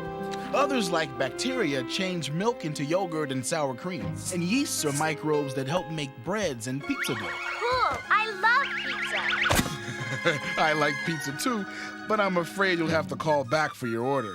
We have a small problem. Thanks for your questions. Oh, hey, Liz. If you ever get that down, I'll take 1 pizza to go, cheese, tomatoes, some paramecium, a handful of lactobacters. Oh, and oh yeah, go easy on the fungus.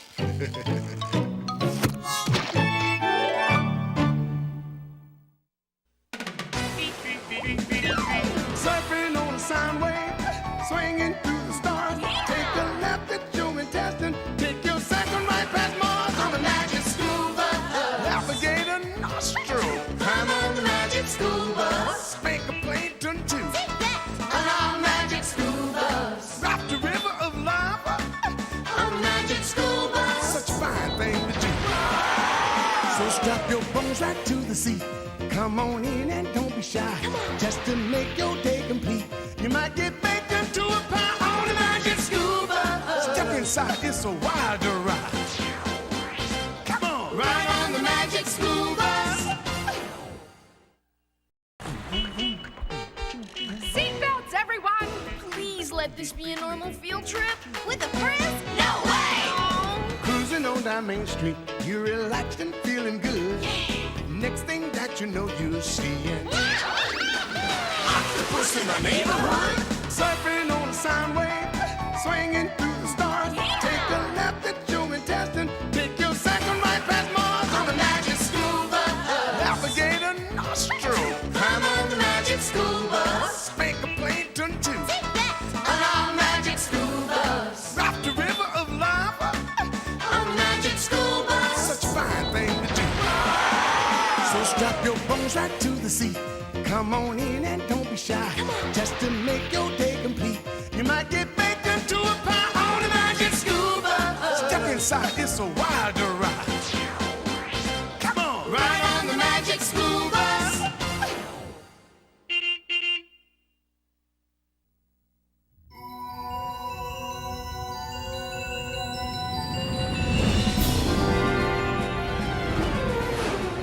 Bridge to Captain DA! Bridge to Captain DA! We have a level 1 emergency! Report, Mr. Flack.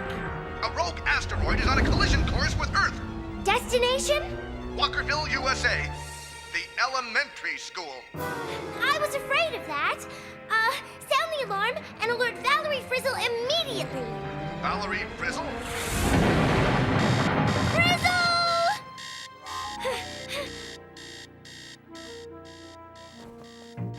Today's the day. I know it.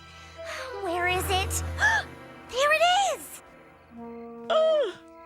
What on earth are you doing, Dorothy Ann? Something really important, Mom. At 4 o'clock in the morning? Oh, you'll be too tired for school. Mom, I don't know how to tell you this, but there may be no school.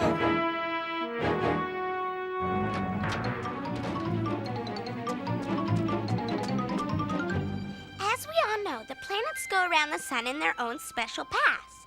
These paths are called orbits, and they show where the planets go. All objects in space, no matter what they are, travel in their own orbits. Under very unusual circumstances, 2 objects on different orbits may cross paths and crash into each other. Miss Frizzle, are you all right? Well, as I always say, there's nothing like starting out the day with a bang. What happened? DA clobbered Miss Frizzle. Anybody hurt? Hey, these are all science fiction films. I love this one. When worlds collide. How appropriate. Where have you been, DA? We had to start a solar system play without you. Yeah, you were supposed to be Pluto. Arf, arf. Carlos. Can we get back to the plate? These rings are killing me. There's no time for a play. We have to evacuate the school this instant. What's the problem, DA? An asteroid asteroid is on a direct collision course with Earth. An asteroid? You mean like that giant rock Arnold's loony cousin Janet tried to bring back from space? Exactly, Ralphie. Only my asteroid's bigger. And according to my calculations, sometime in the next 24 hours, it's going to crash into our school and destroy it. I mapped it all out. I first saw the asteroid through my telescope, right where Liz is now. The next night, it was here. Then here. As it got closer and closer to Earth, I tracked it once a night, then twice a night, then connected the points to show its path. This line shows where it will hit if it stays on the same path, right into our school. Kaboom! But Dorothy Ann, Earth is moving too. We're moving in our own orbit. Oh, I love it when they do their homework. I know we're moving, Phoebe. But I drew Earth where it will be when the asteroid crosses its path. You expect us to believe you when there hasn't been anything on the news about it?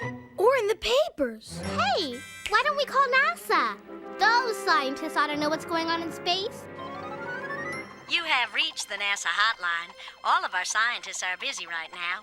Please stay on the line as your call will be taken in the order received. Thank you for calling the National Aeronautics and Space Administration. Mwah, great. Where's the scientist when you need one? We could be on hold for weeks. Yeah, how are we going to find out for sure if DA's right? Well, I suppose we could just wait here for the big kaboom. Then you'll have your proof. Oh, which reminds me of what my old astronomy teacher used to say. Starlight, star bright, there's always a way to find out if you're right. To the bus? Mm-hmm. Single file, please. Beam us up, Lizzie.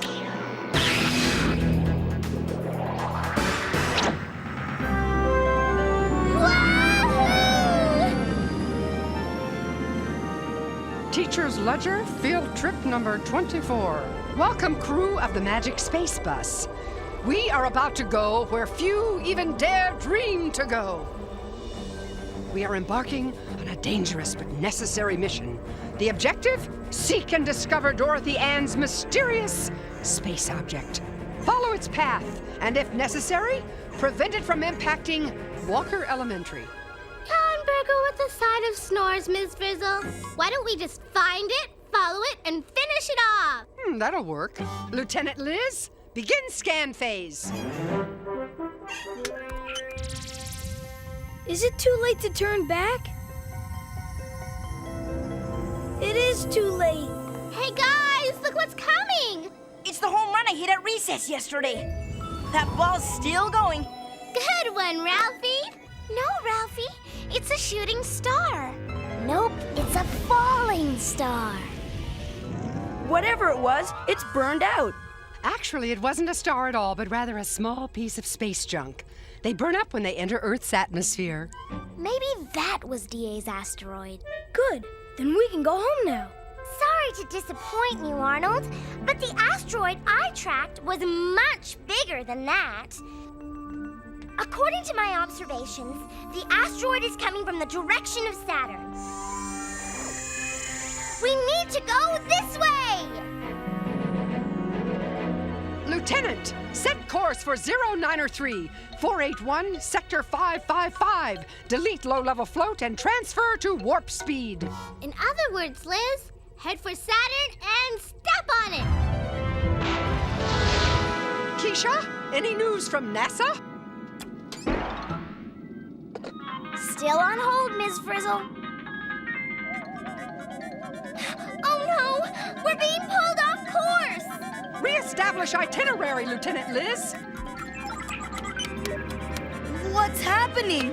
Well, if I've calculated correctly, we're about to cross paths with the moon. Does that mean what I think it means? It means we're gonna crash! Forget the man in the moon. We're gonna be the kids in the moon. I think I'm gonna be sick.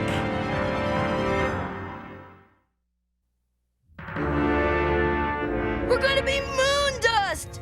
But we were heading towards Saturn, not the moon. changed our path. Got me. The moon is so much bigger than we are. We don't stand a chance. That's it, Arnold. Because the moon is so much bigger than we are, we're being pulled in by its gravity. Can't we just change our path? Right on track, Phoebe. I suggest an orbital insertion burn. An orbital? What? Lower it and get out of here! Mark. 5, 4, 3, 2, 1. Fire! That was close. Is it just me, or are we playing Ring Around the Moon? Affirmative. We are now in what is known as a parking orbit. Wow! Are we going to be moon stuck forever, Miss Frizzle? I mean, what if DA's asteroid is still out there? If there even is an asteroid. Prepare to exit lunar orbit.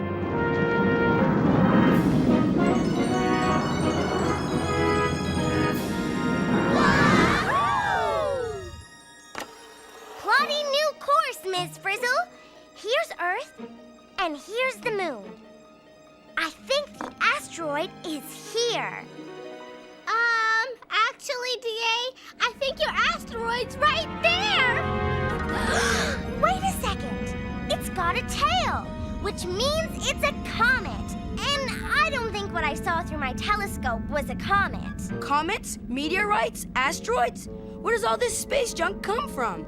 Leftovers, Tim. Space junk is just bits and pieces of rock that were left over after the planets formed. At my old school, we always had leftovers. Let's see. If the comet were coming this way, towards Earth... Gee, maybe this comet is what I saw. Oh, now I'm not sure. One thing is sure. If this is it, it's gonna make a pretty big dent in the gym. Still can't get through to NASA, Miss Frizzle. We're losing time. If that's what DA saw, I say we blast it to smithereens. Hold it. That comet looks more like a scoop of Rocky Road ice cream than a rock. As I remember, a comet is ice and rock all jammed together. Cool. Then we don't have to blast it. We can melt it. Melt it? From here? How? The sun, Arnold! The great melter in the sky! Extend the mega reflector, Liz. Oops. Sorry, Miss Frizzle. It's your command. Oh, no, Wanda. You're doing just fine. Liz, activate the mega reflector. Wait! I'm still not sure that's it. We can't wait, DA. It's almost out of range. Rotate the mirror to reflect the sun, Lieutenant.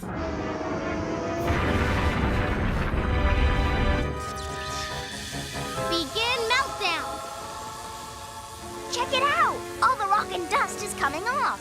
It's evaporating. We got it! Yay! Retract reflector.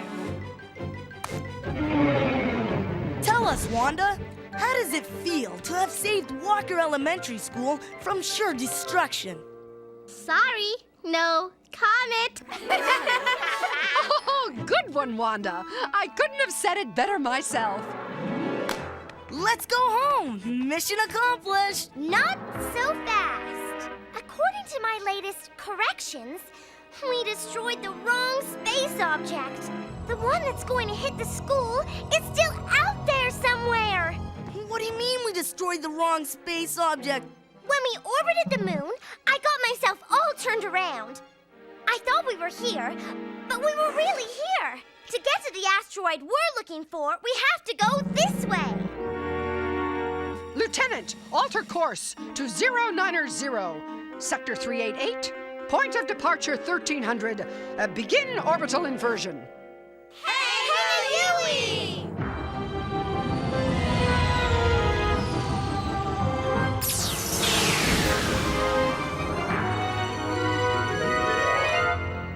There it is. Whoa, that's one humongous space rock. DA, you sure that's it? Positive. I was afraid you'd say that. Now that we found it, How are we ever gonna get rid of it? What's the matter with you guys? We came out here on a mission. This is no time to bail out. We have a job to do. DA's right. If we could melt a comet, how hard can it be to melt an asteroid? Lieutenant? Extend the mega reflector. Rotate to reflect the sun. Begin meltdown. Is it just me, or is the asteroid not melting? It's not melting. It looks like it's made of metal. Maybe that's why. Metal and rock, to be exact. If we can't melt it, what are we gonna do? You got us into this, DA. What are we gonna do? What are we gonna do? I wish I knew!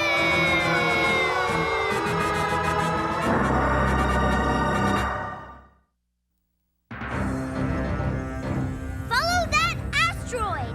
There's gotta be more than one way to destroy it. Anybody have a good plan B? There aren't any good plan Bs, Tim. If they were good, they'd be plan As. Don't give up. As Captain Cook once said, the path to success leads in many different directions.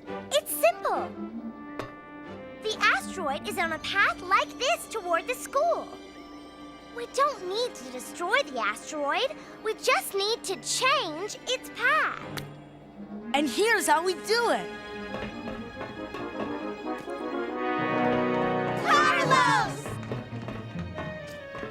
The magnetic rammer slammer on this space pod can pull the asteroid right out of its path. Just launch this baby, and whammo, a done deal. Looks like your idea is out to launch. Ralphie! The only thing out of here is me. Hold it! You can't go alone, Carlos. It's too dangerous. You coming, Arn? Actually, I was thinking of, Dorothy Ann. This whole thing is her idea. Fine. I want to go. No way, DA. We need you here. You're the expert. Well then, I'll go. I've always wanted to meet an asteroid up close and personal. Move over, Carlos. I'll drive. Prepare to launch Space Pod.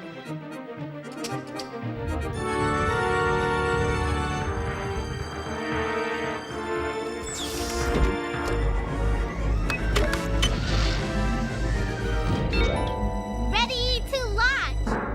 Launch!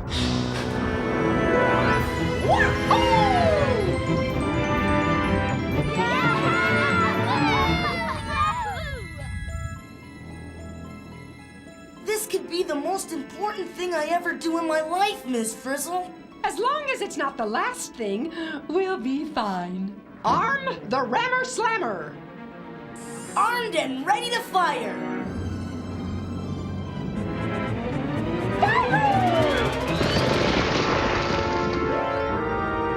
Reverse thrust, Miss Frizzle. It's not moving. I'm at full emergency power. We're still not moving it. It's too big and heavy.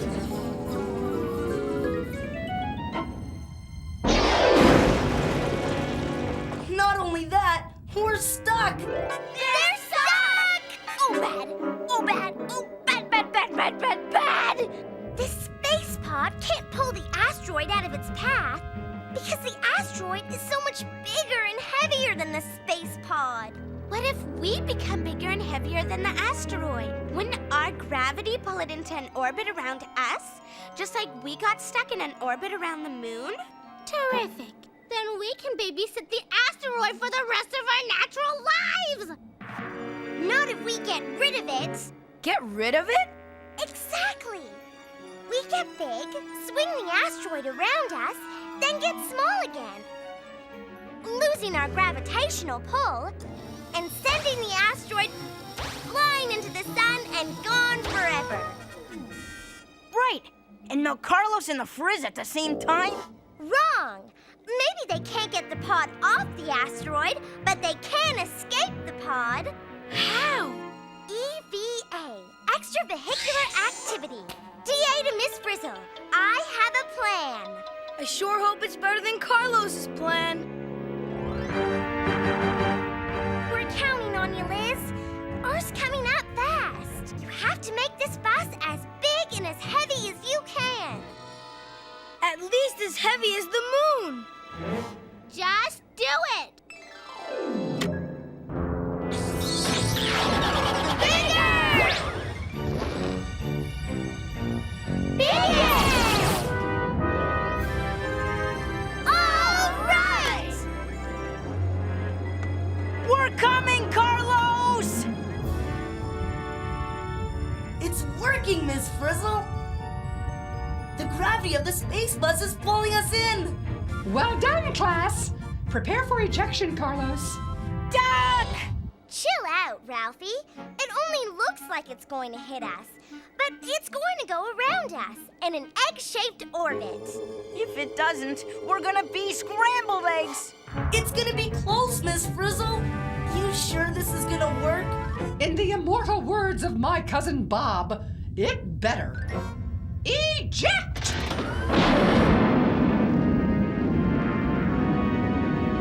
Open the hatch! Hatch opened! They're back! Yay! It worked! Man, we were almost living space junk.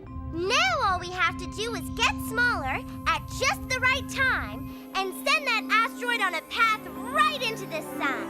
Oh, isn't this exciting? Lieutenant Liz, prepare to shrink us back to normal size and release the asteroid from our gravitational pull. You can do it, Liz! You've got the right stuff. If you don't do it, we'll all be the right stuffing. Carlos! 10 seconds to release. Mark!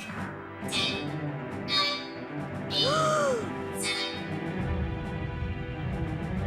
6, 5, Do we get extra math credit for this, Miss Frizzle? 4, 3, 2, 1. Release! Yay! The asteroid's free! And on a direct path to the sun.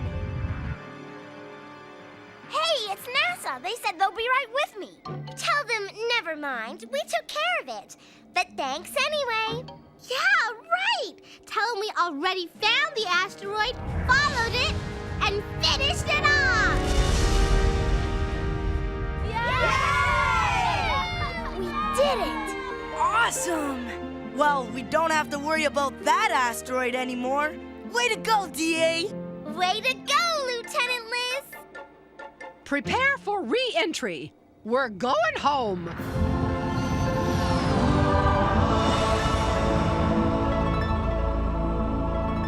Looks like the 4th of July out there.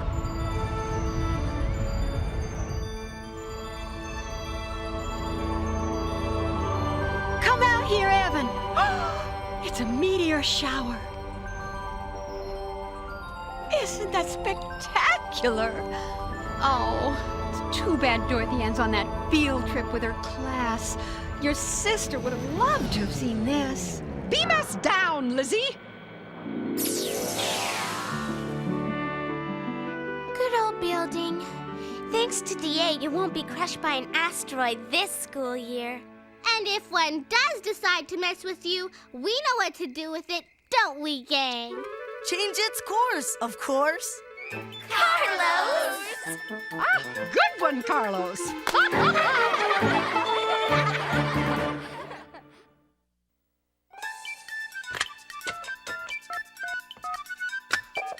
Is this the magic school bus? Is this the magic school bus? Magic school bus? Magic the magic school bus? You mean magic school bus? Magic school bus? Magic school bus? Magic school bus? I want the magic school bus! I want the magic school bus!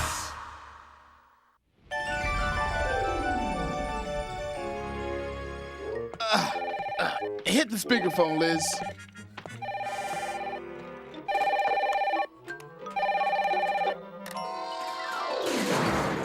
Hello? Is this the magic school bus? Radio, and you're talking to the producer. You have a question? Yes. I just saw your show on meteors and asteroids, and I want to know if an asteroid could really destroy my school. Well, meteorites have hit our planet in the past and caused some problems, like the one scientists believe made the dinosaurs extinct. But it only happens once in a very great while. That's cool. Well, thanks. Magic School Bus. Hi, my question is about the comet. Can you really melt one? Sure. Comets melt whenever their orbit takes them too close to the sun. But if you wanted to melt one from here on Earth, you'd need a pretty big mirror. Thanks for calling. Magic School Bus. Yes, this is NASA calling. I understand you were trying to reach us? Well, actually, yes. And no. The kids on the show were trying to reach you. Understood. FYI, we all saw your show, liked it. Really? However, for the future, not all asteroids are made of metal. Well, we know that. But some are made of iron and nickel, and those are magnetic, correct? Affirmative. And some are made of stone, and magnets don't stick to those. Let's just make that clear, all right? Yes, ma'am. And another thing, it would have taken weeks for the asteroid to reach the sun. You made it seem like it could happen in seconds. Well, we had to fake it. I mean, you see, our show is less than 30 minutes long. What could we do? Yes, well, by the way, I apologize for leaving your kids on hold for so long, but here at the Space Center, things have a way of piling up. If you know what I mean.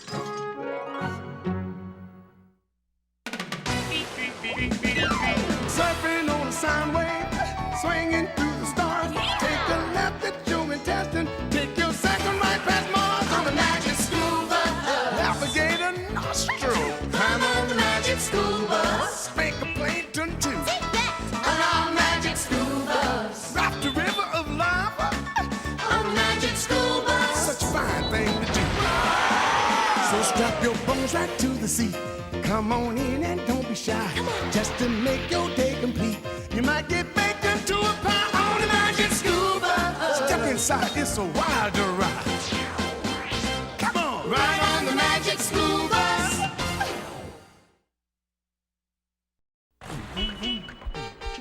Seatbelts, everyone! Please let this be a normal field trip. With a Frizz? No way! Cruising on down Main Street, you're relaxed and feeling good. Next thing that you know, you're seeing octopus in the neighborhood. Surfing on a sound wave, swinging through the stars. Take a left at your intestine, take your second right past Mars on the magic school bus. Alligator nostril, climb on the magic school bus. Spank a Plankton too, on our magic school bus. Rock the river of lava, on the magic school bus. Such a fine thing to do. So strap your bones right to the seat. Come on in and don't be shy. Just to make your day complete, you might get baked into a pie on the magic school bus. Step inside, it's a wilder ride. Come on, ride on the magic school bus.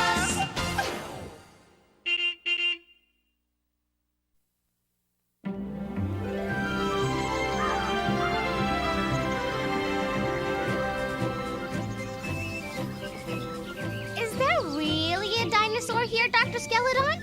Uh-huh. Come on over here, kids. Well, there she is. What do you think? Wow! A real live dinosaur! Actually, Ralphie, it's dead. But what are they doing to it? Digging up and dust-busting the fossilized bones of dinosaurs is the only way we paleontologists have of tuning in on what a bona fide dinosaur really looked like. So that's just another DOA, huh, Dr. Skeleton? A DOA? A dinosaur out of action.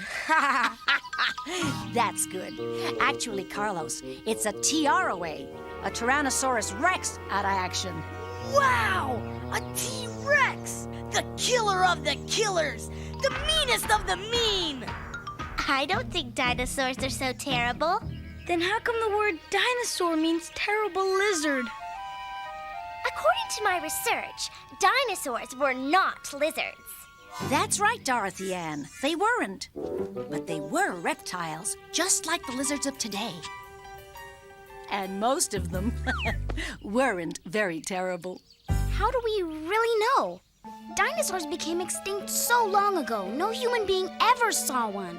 Even if they could have seen one, they wouldn't have lived to tell about it. Now, what makes you so sure of that, Carlos? Yoo-hoo!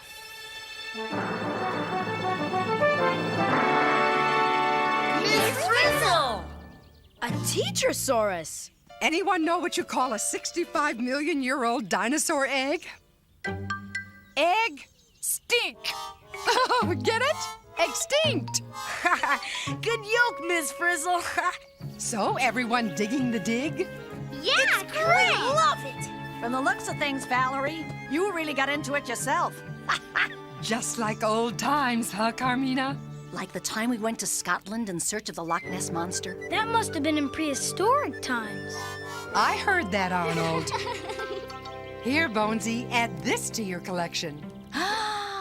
Fantabulous! One of the best examples of a fossilized egg I've ever seen. Oh, come along, class. Sorry to dig and run, Bonesy, but we have to get back. Thanks for a peek at the past. Oh, what are old friends for, Val? Leave no stone unturned. That's my motto. Speaking of stones, Dr. Skeledon, can I see that rock? I mean egg? Sure, Arnold. Just be careful with it. We don't find many of these. Wow, I have some great rocks at home, but nothing like this one. Too bad we couldn't find a real live T-Rex instead of that rock. Oh, just think about it. All that fighting and slaughtering. Now that would have been a field trip.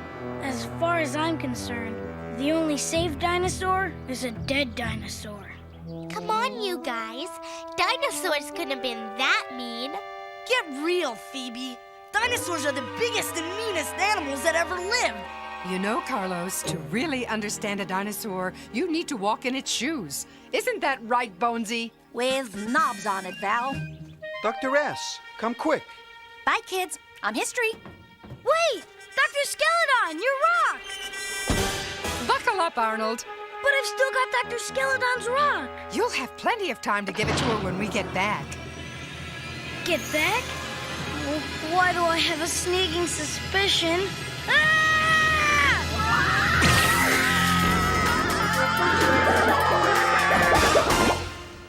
As I always say, you can turn the clock back if you've got the right hands. Right, Liz? Here we go.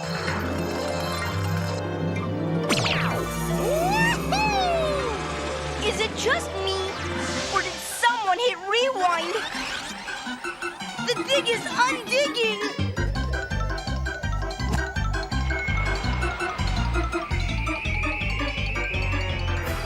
We're going back in time! Wow! We've never done this before!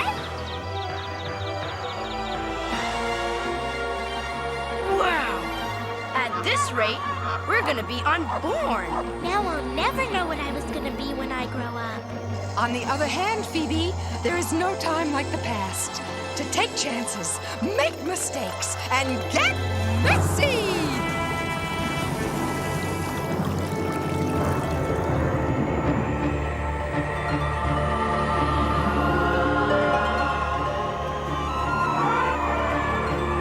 Why is it so cold? Because we're back in the Ice Age. That was 1,000,000 years ago. Oh, isn't there somewhere warm we can go, Miss Frizzle? Not somewhere, Wanda. Some when. Wow! I think we're breaking our first time travel speed limit. Look, the volcano. It's unerupting. We're almost there.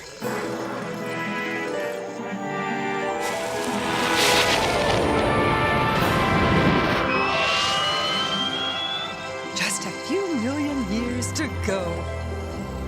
Goodness gracious, we've reached the late Cretaceous. We've gone so far back in time that Dr. Skeledon's rock has unfossilized back into an egg. What did you expect, Arnold? Once an egg, always an egg. But what's Dr. Skeledon going to say? Now don't worry, Arnold. You've got plenty of time. Millions of years, in fact. Now let's get out there and explore!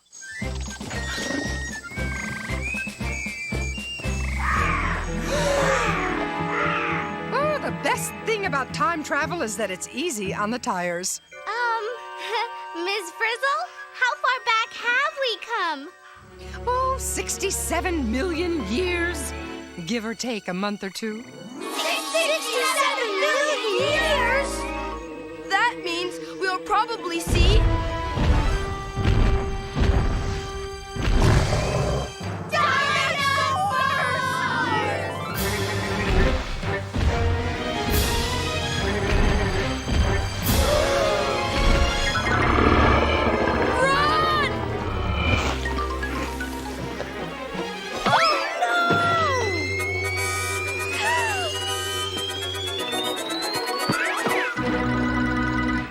Thanks, Liz.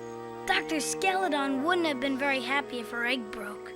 I wonder what kind of dinosaur laid an egg this big. What? Hey! Hang on, Phoebe! I'm trying! Ugh! Come back with my egg, you thief! It doesn't belong to you! Come to think of it, it doesn't belong to me either! Arnold!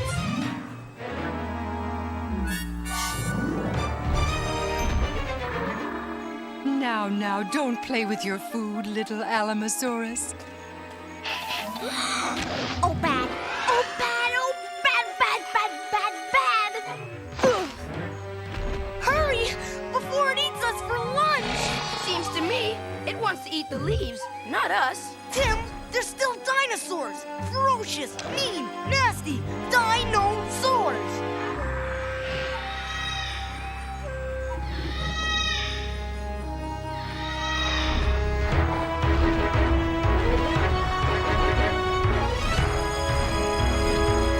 Quick! Onto the bus before they come back! But Ralphie, I think they're plant eaters, not meat eaters. Yeah, but what if they're just taking a break between the salad and the main course? Us! I don't know, Carlos. I think maybe salad was the main course. A perplexing proposition, isn't it? Are dinosaurs ferocious or friendly? Sweet or savage? Murderous or... What is it, Liz? Arnold. Phoebe. An ornithomimus? See, I knew this would happen. The dinos did them in.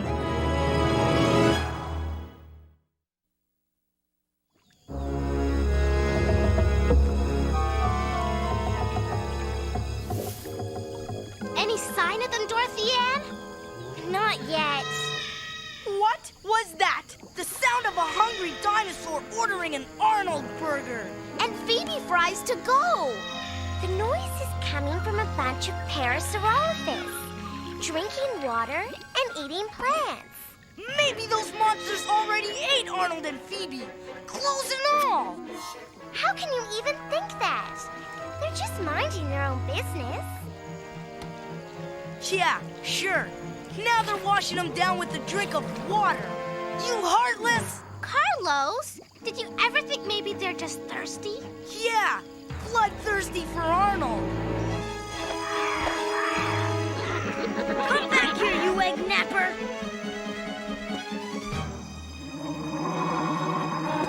Nice dinosaur. Good boy.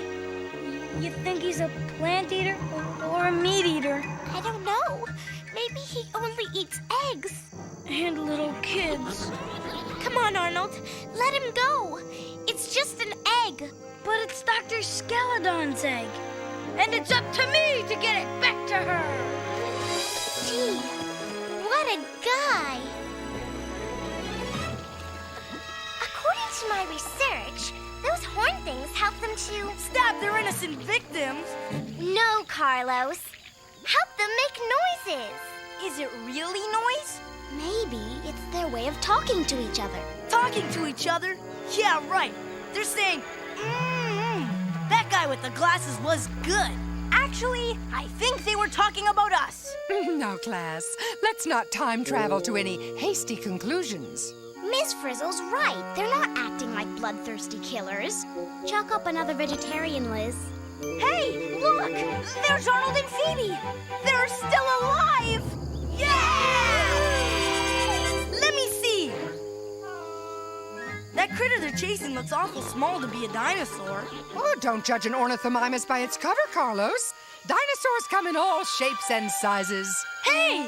If we could just send a message to those peril whatchamacallits to get out of the way, we could get across the river and save Arnold and Phoebe. Dynamite idea, Carlos.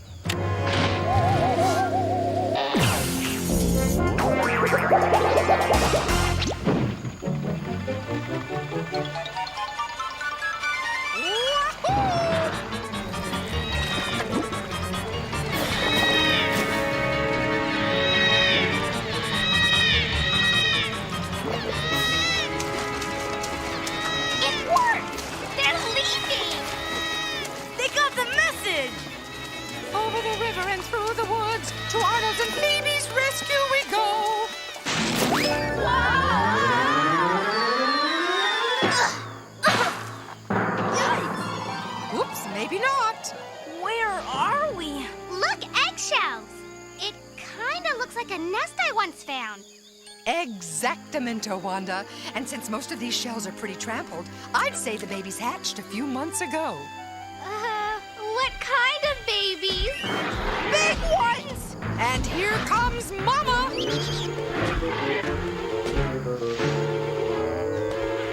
Doesn't look to me like she wants to fight. Maybe she thinks we're her babies and just wants to take care of us, like a good mother should. If she sees us, she'll eat us! Dive for cover! Oh, no. What if she wants to feed us?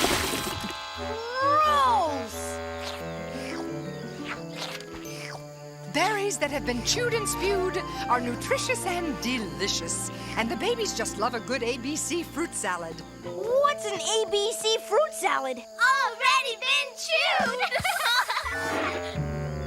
I say we make a run for it before we're DEF. DEF?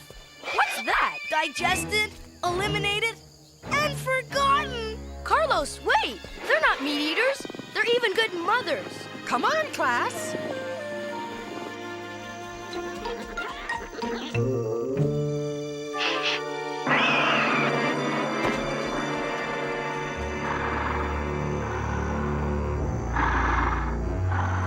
Are you sure that dinosaur came up this way? I'm only sure of one thing, Phoebe. If someone would have told me that I'd be chasing a hungry dinosaur, I would have gotten off the bus a few million years sooner. I knew the bus would be around here somewhere. Looks like it made some friends. Friends? Are you kidding? Come on, we've got to find Arnold and Phoebe before it's too late. Before those dinos... Don't say it, Carlos. The Triceratops won't hurt us. They're plant eaters, just like the others. Here you go, little one.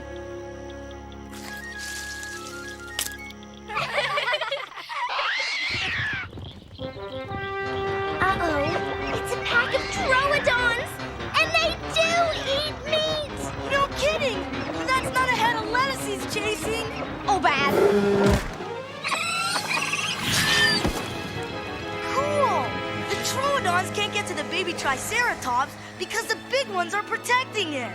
Oh, good. But they can get us! Not with these, they can't. Tricera shields. My own little invention, of course. What are they doing now?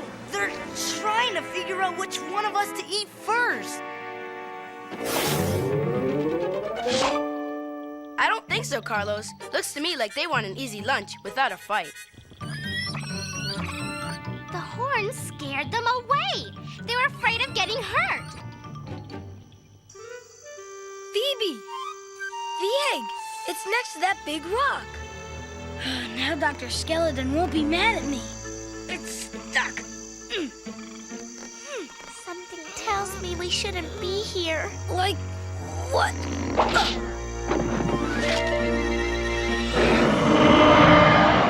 Like that! Run!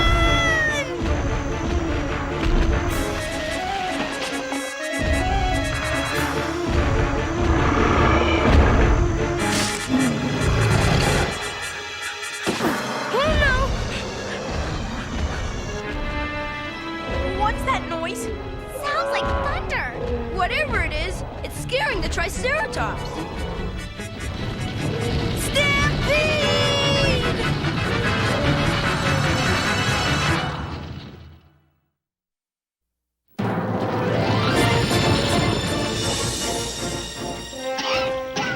Wow! That's the last stampede I want to be in. Yeah, we could have been dino dust. But the Triceratops weren't after us. They just wanted to get away from the Troodon. Well, we still have to find Phoebe and...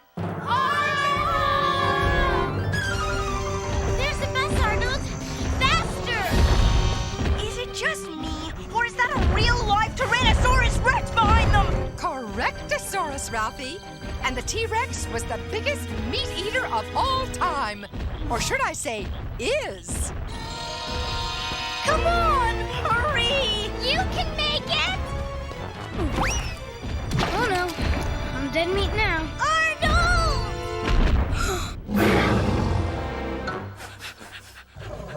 He's gonna eat us! Whoa! Dino breath. Oh, bad. When was the last time you brushed? Help! Tell him to stop! Go away! Oh, wonder if this insurance policy covers dino damage.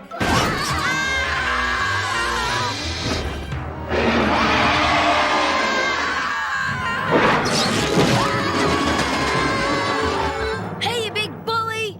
Leave my class alone! Why doesn't he pick on someone his own size?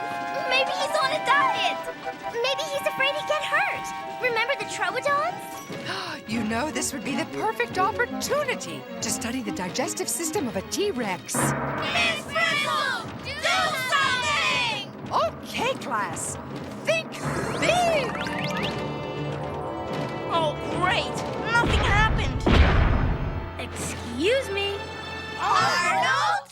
You can put the bus down now. Get him, Arnold! Give it to him! Come on, short-armed. Put up your dukes. Thank you.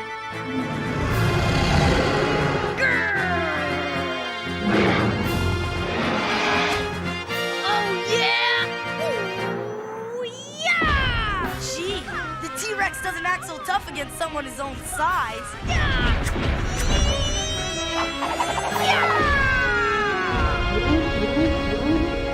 Yay! Way to go, Arnold! You did it! Boy, did you look mean, Arnold. And we all know you're really not. And you didn't even have to throw a punch. You know something? I don't think the T-Rex wanted to fight any more than I did. And he certainly didn't want to take any chances. Or get messy. One thing's for sure, there are a lot more plant-eating dinosaurs than meat eaters.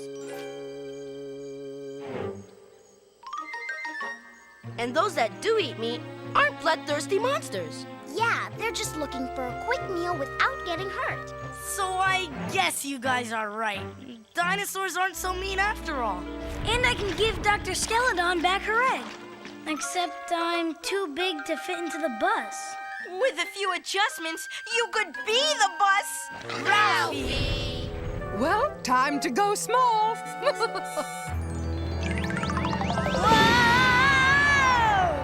It's a good thing you didn't stay home today, Arnold. Well, I'll sure be glad when this is a rock again. It's a lot safer. Let's go, class. We've got a long drive back to school. Yeah, like 67 million years. Fun sure flies when you're having a good time.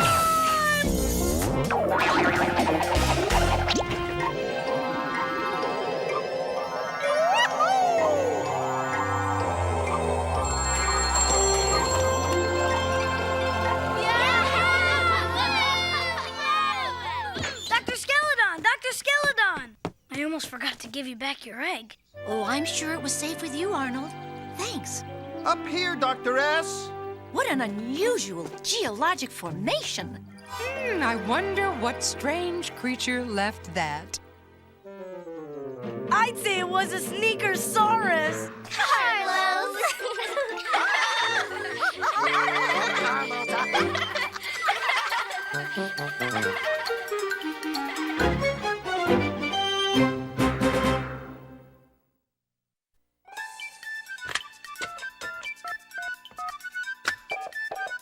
magic school bus? Is this the magic school bus? Magic school bus? Magic the magic school bus? You mean magic school bus? Magic school bus? Magic school bus?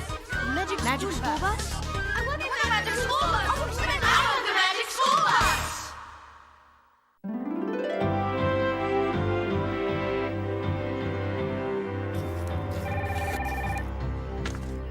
Hello, is this the magic school bus? For me? Hello, this is Dr. Carmina Skeledon speaking. Is this the Dr. Skeleton that was just on the magic school bus show? Why, yes. What can I do for you? Well, I've been trying to reach the producer, but he's all tied up, and I have some probing questions about the dinosaur show I just saw. Dig away. First of all, everyone knows that nobody's ever seen a real live dinosaur. You're absolutely right. But we do see lots of fossils of the bones which make up their skeletons. Okay, so then how can you say which dinosaurs were herbivores and which were carnivores? Oh, that's easy. Fossil teeth. The plant eaters, you see, had flat grinding teeth, and the meat eaters had pointy cutting teeth. Well, thank you for calling. Goodbye. Kids these days, they are just so inquisitive. Hello? Hi, I was wondering, if nobody's ever seen a real live dinosaur, then how could you possibly know that a Parasaurolophus made a noise like this? Oh, that's very good. And you are right. No one knows exactly how dinosaurs behaved or what they sounded like. You see, we use our imaginations and make educated guesses. So all that stuff about the T-Rex not being so mean was another one of your educated guesses, right? Absolutely right. Thanks for calling. Wait a minute. So no one's ever traveled back in time and seen real dinosaurs? Absolutely not. Time travel is impossible. Even for Ms. Frizzle? Oh, even for Ms. Frizzle. Thanks a lot, Doc. Like it or not, I don't think even Miss Frizzle could go back in time. Still, it would make a good field trip, if it were possible. Oh, but of course it's not.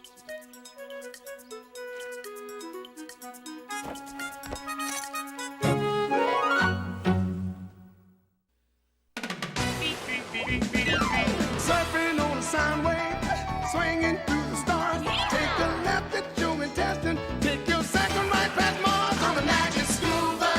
Alligator nostril, climb on the magic school bus. Spank a plankton too, on our magic school bus. Rock the river of lava, on the magic school bus. Such a fine thing to do. So strap your bones right to the seat. Come on in and don't be shy. Just to make your day complete, you might get baked into a pie on the magic school bus. Step inside, it's a wilder ride. Come on, ride on the magic school bus.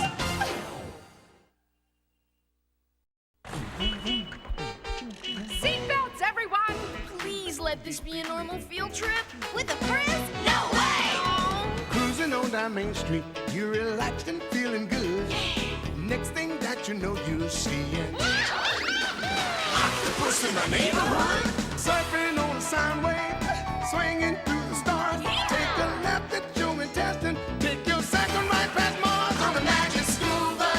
Alligator nostril, climb on the magic school bus. Spank a plankton too, on our magic school bus. Rock the river of lava, on the magic school bus. Such a fine thing to do. So strap your bones right to the seat. Come on in and don't be shy. Just to make your day complete, you might get baked into a pie on the magic school bus. Step inside, it's a wilder ride. Come on, ride on the magic school bus.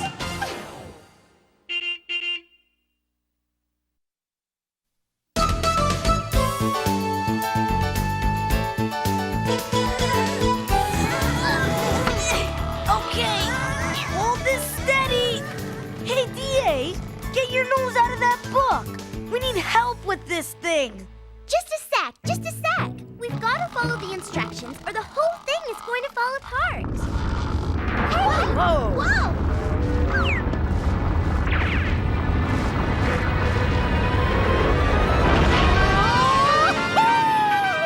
Good morning, class. Miss Frizzle? Wow, a humanoidus eruptus. Huh? What? Oh, no!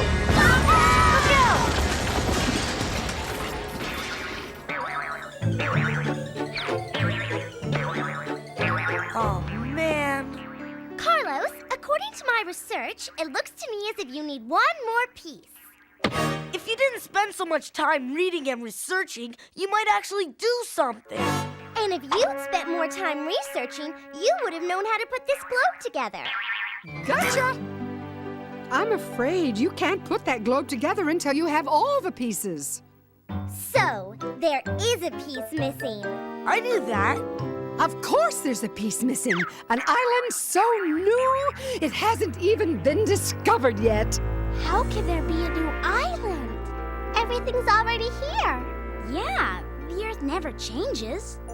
Does it? Actually, the Earth is changing all the time. Right under your very own feet. It is? Then I can find a new island in one of my books.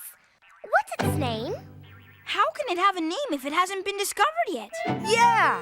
And besides, D.A., by the time you find a clue in all these books, we could discover this mystery island and name it ourselves. What a positively explosive proposition, Carlos. Let's shake a leg, if you get my drift. You're not suggesting another field trip, are you, Miss Frizzle? Whoa! To the bus!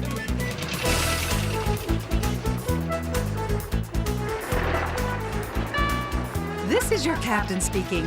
On behalf of my flight crew, I want to welcome you aboard Magic School Bus Airways. Bus, do your stuff! Here we go!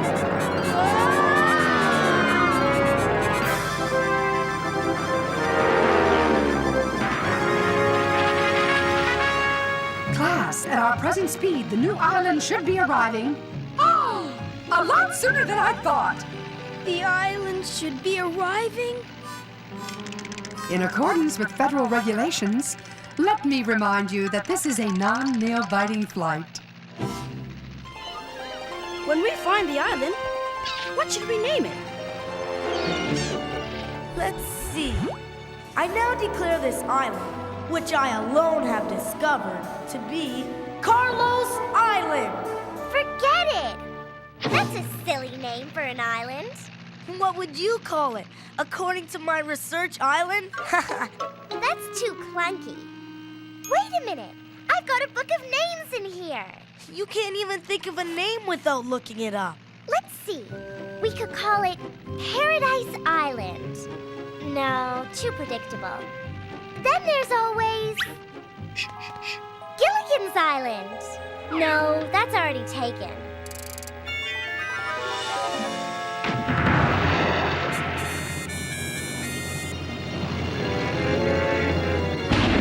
Looks like our game's gonna get rained out, Miss Frizzle. Oh, don't head for the dugout yet, Ralphie. Those aren't rain clouds. They are puffs of smoke and ash, which means we are exactly where we need to be. Gee, look at that stuff. It smells, too. Don't look at me.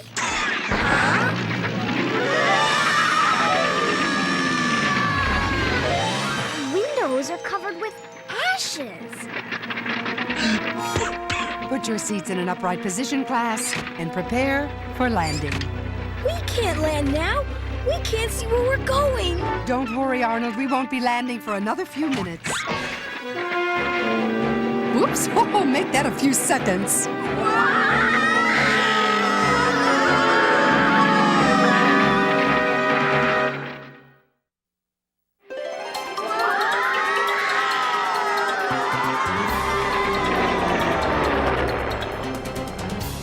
Not to worry, class. Hang 10, boss! Like, wow! Tubular! We could call it Empirical Island. Not bad.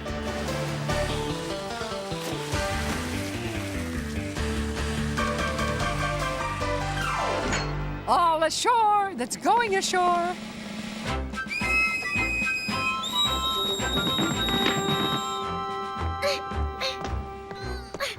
I don't see any shore, Miss Frizzle. That's because we're a tad early, Tim. As I always say, get out there and explore! How does she do that? Not easily, I expect. Well, in the famous words of Miss Frizzle, the early bird gets the island! Watch it! Yay! Huh? Wait! Oh no! My books! I've gotcha! Come on, you Weasley wimps! Pull! We have to go down there, Miss Frizzle. I need my books to find that island. Wouldn't it be easier to go to a bookstore? Please, Miss Frizzle. I'm nothing without my books. Me books, books me. Class, prepare to dive. Coming, Carlos? Not me, Miss Frizzle. I'd rather find that island than DA's books. Suit yourself, Carlos. Anchors away, mateys! If you don't mind, Miss Frizzle, I'd rather keep as much water between me and the bottom of the ocean as possible. A lofty idea, Arnold. Perhaps you could help Carlos person the life raft. If you insist. And while you two are personing, put these on. Yes, Liz? Good idea, Liz. As a certified teaching lizard, you're more than capable of handling the mission. Carry on.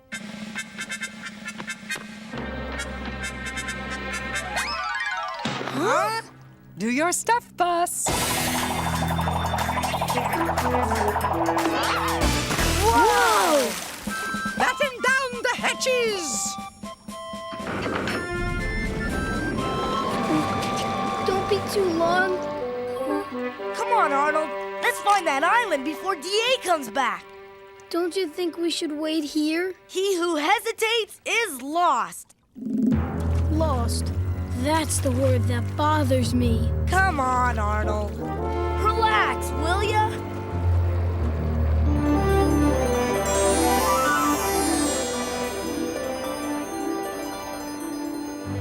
I had no idea there were mountains under the ocean.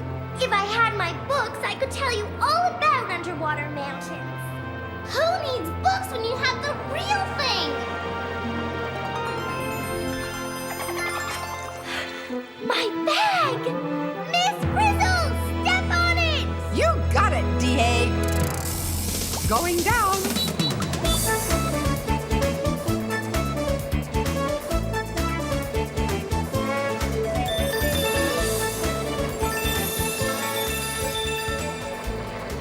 Is this the ocean floor? Wow! Bottoms up, everybody!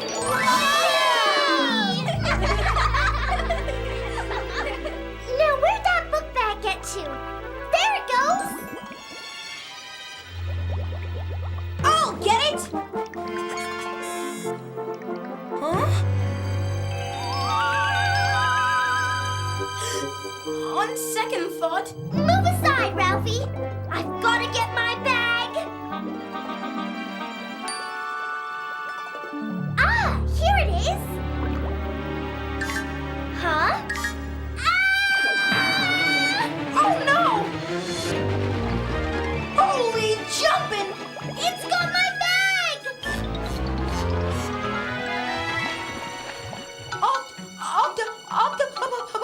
Octopus! Close, but no ink, Ralphie. It's a squid, not an octopus. A squid has 10 tentacles. An octopus only has 8. Then how come they don't call them octacles? Oh, good one, Ralphie. I don't care how many tentacles it's got. It's got my books. Come back here! What's happening? It's an earthquake!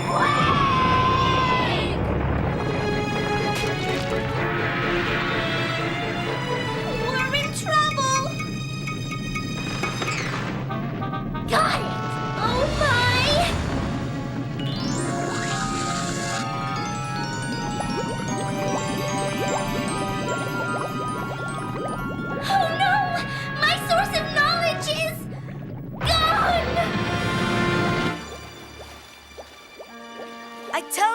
Something's going on down there. Maybe, but it can't be an island, because an island isn't underwater. Is it? Arnold! It wasn't me! Liz? It's coming from those bubbles. And there's DA's book bag. Great. See if there's a map back to school in it. Get real, Arnold. We have a chance to make history. Maybe there's something in here that can tell us what's going on. The bag fell this way. I saw it. I'm sure I did. Cheer up, Dorothy Ann. There's more than one way to discover an island. I'm getting cold. The deeper the water, the colder it gets, Wanda. Even the bus is cold. If the water's so cold, how come these funny-looking smokestacks are so hot? Good show, Phoebe.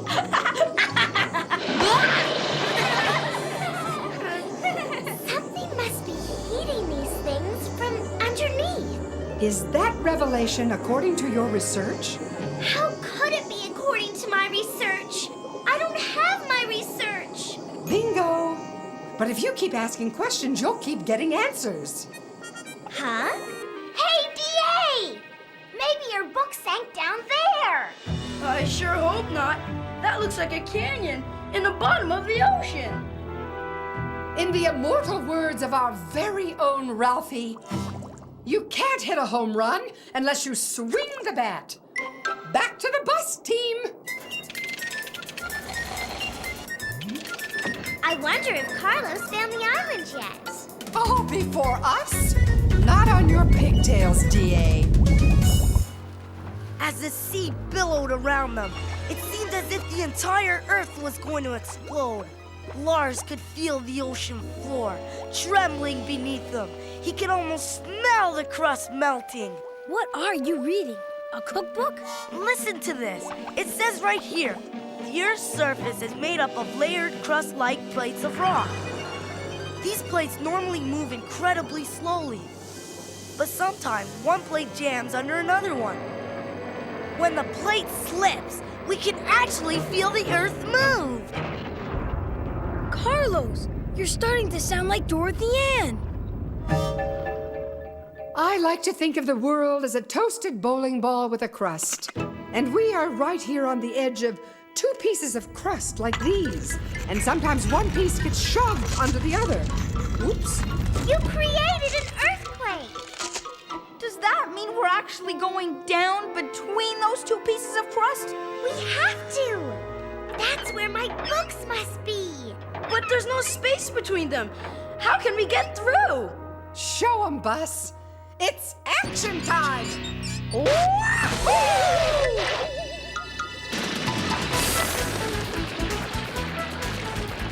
This is terrific! Speak for yourself, DA! Hang on, everybody! I'm being squished. It's getting hot in here. These rocks around us are melting. You bet they are, class. We're melting!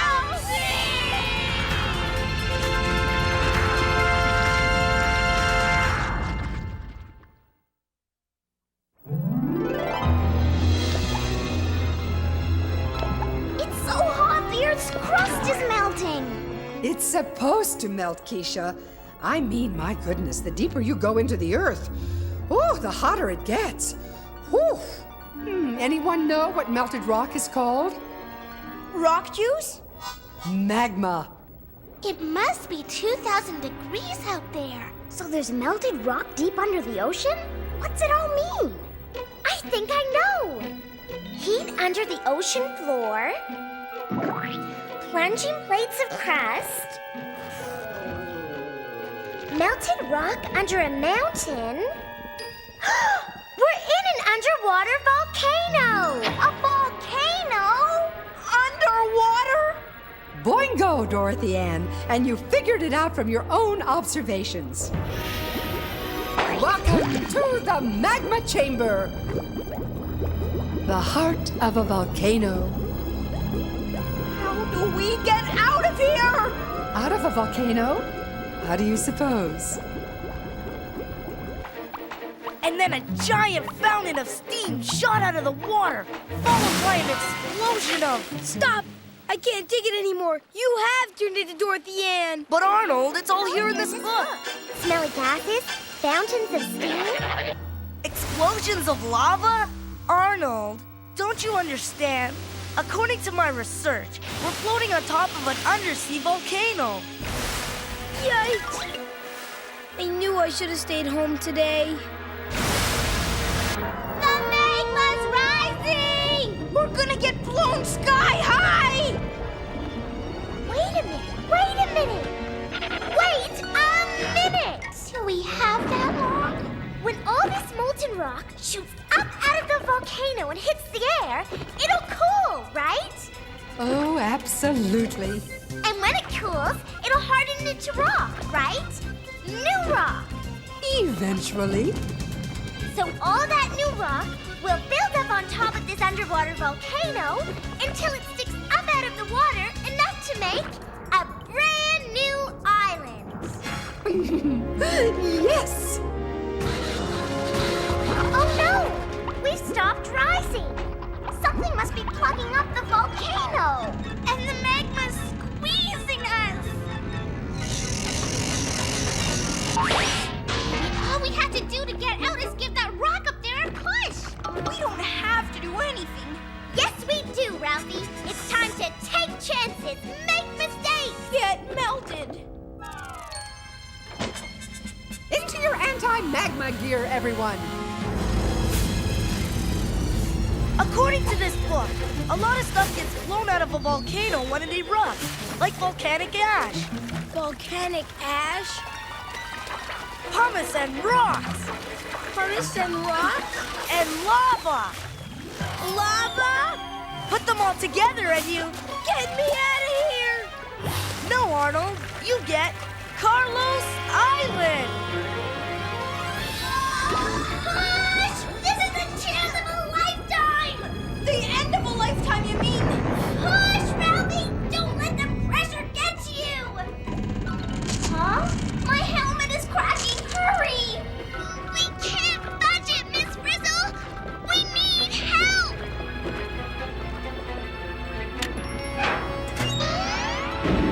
Come on, Bus. Do your stuff. It's quirky! Play it again, Bus! Yeah!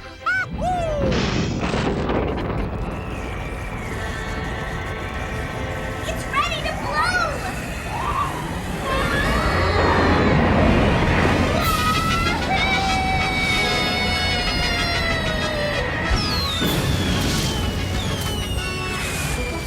Carlos Island is about to be born.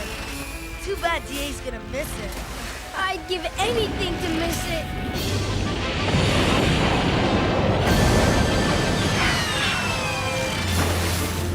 Is it over yet? It's just beginning, Arnold. I can't believe it! The volcano is making new rock. It's actually making a new island. DA's really missing something.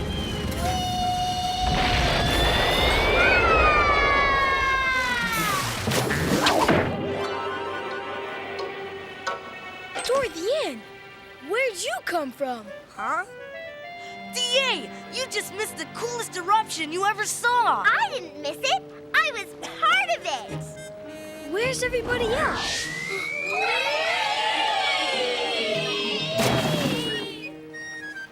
Wow, what a ride! I like being erupted. But where's Miss Frizzle? Hi-ho, everyone!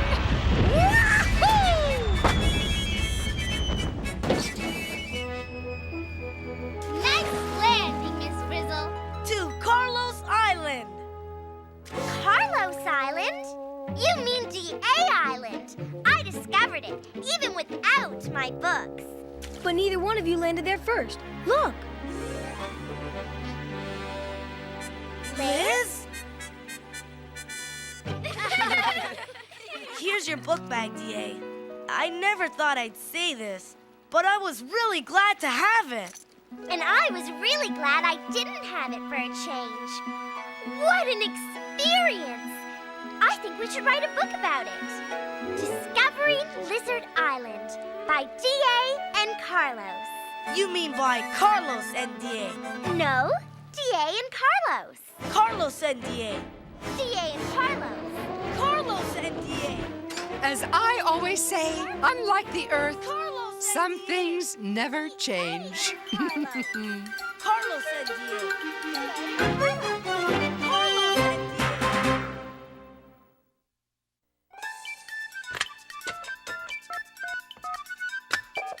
Is this the magic school bus? Is this the magic school bus? Magic school bus? Magic the magic school bus? You mean magic school bus? Magic school bus? Magic school bus? Magic school bus? I want the magic school bus! I want the magic school bus!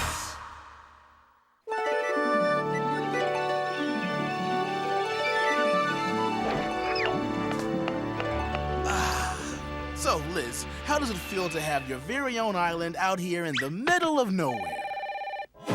Oh, I don't believe this. I'm supposed to be on vacation. Hello, Magic School Bus. Producer speaking. Hello. I just saw your show on volcanoes, and I've got to tell you, it was unbelievable. I know. It takes a lot longer than a few minutes for a volcano to grow from an undersea mountain to an island. And it probably took thousands of years for that mountain to get as big as it was. Exactly. But hey, we've only got a half an hour to tell the story. I gotcha. And I totally bought the connection between the erupting volcano and the making of an island. Great. Then you knew that a volcano in the sea was just like a volcano on land. No, but I do now. There's no fire in a volcano, only heat, so the water can't put it out, right? You got it. But not all volcanoes form where a plate gets pushed down into the crust. They don't? Some volcanoes form where plates pull apart. And others are just over hot spots in the crust. Okay, so maybe you didn't believe the part where the kids got so close to the volcano. Oh, come on. It's television. We all know real kids don't go inside volcanoes or hang around on rafts when they're erupting. No way. I guess not. So what is it you found so unbelievable? That Liz just so happened to have a flag on her when she landed on the new island. That is pretty unbelievable. But don't forget, Liz isn't your ordinary lizard.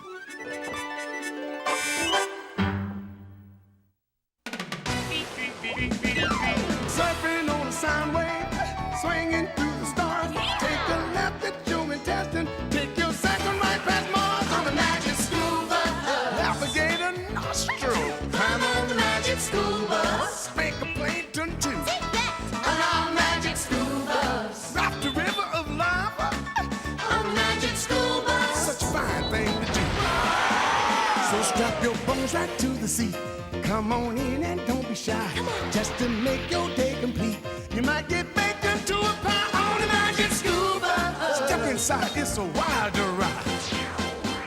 Come on, ride on the magic school bus.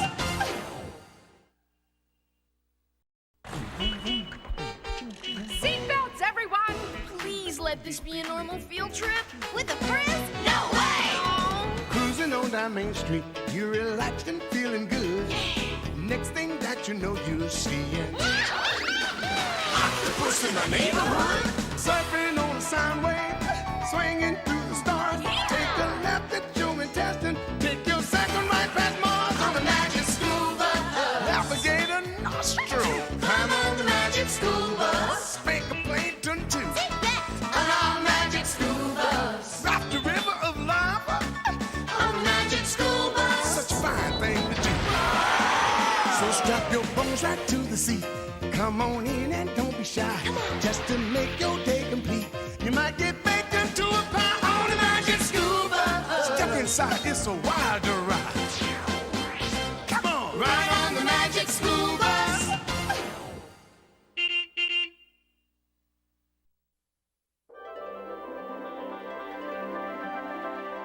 Wings Wings are the difference between flying and not.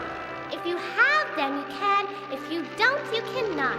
With wings, you can soar and glide in the breeze, and dip and turn with incredible ease. De-loop-de-loops and shoot through hoops, fly upside down and roll around, and never ever leave the sky.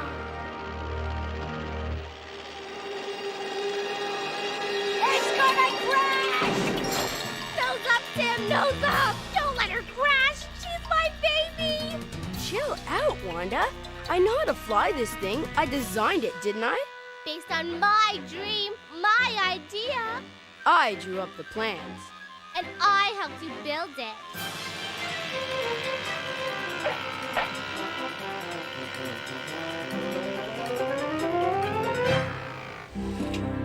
Any questions? Your baby's fine, Wanda. Not even a scratch. Someday you'll read about me. Wildcat Wanda, ace test pilot, queen of the clouds. Too bad the Frizz wasn't here to see the test flight. Woohoo!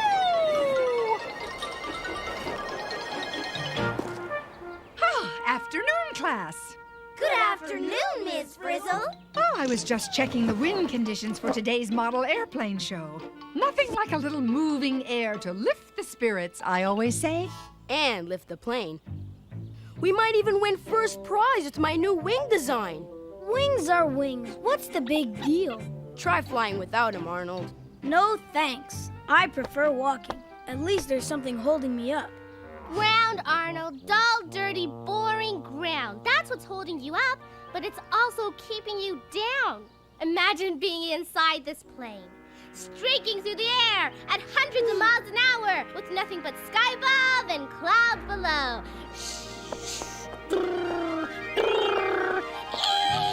Streaking through thin air, you mean? Come on, Arnold. It would be pretty hard to streak through fat air. Carlos! Let's see. Wings and thin air. Now there's a combo that just might fly. Oh, no. You're not thinking about a field trip in Wanda's plane, are you, Miss Frizzle? Of course not, Arnold. I'm through thinking about it. It's time to take chances, make mistakes, and fly like the wind. Oh, thank you, Liz. We can't all go, Miss Frizzle. Somebody has to stay here and operate the remote controls. Affirmative, Tim. That puts you in charge of the ground crew. I need 2 volunteers to stay with Tim. I'll stay, Miss Frizzle. I'll stay. Oh, Phoebe, why don't you and Liz remain here? I was afraid you'd say that. All set for proper shrinkage. Hit it, Phoebe. Me? Well, here goes. Say fly. Fly!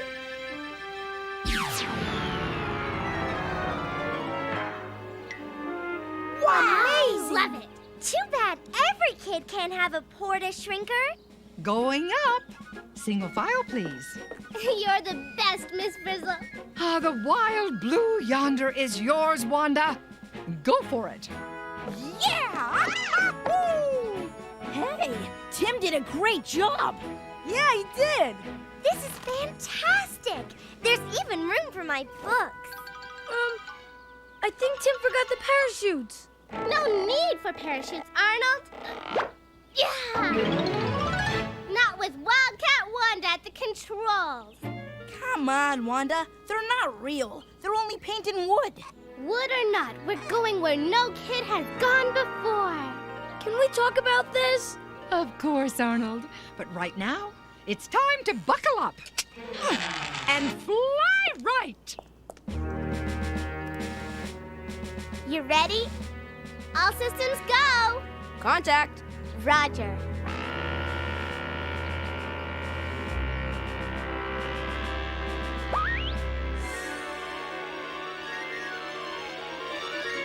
Prepare for an uplifting experience, class.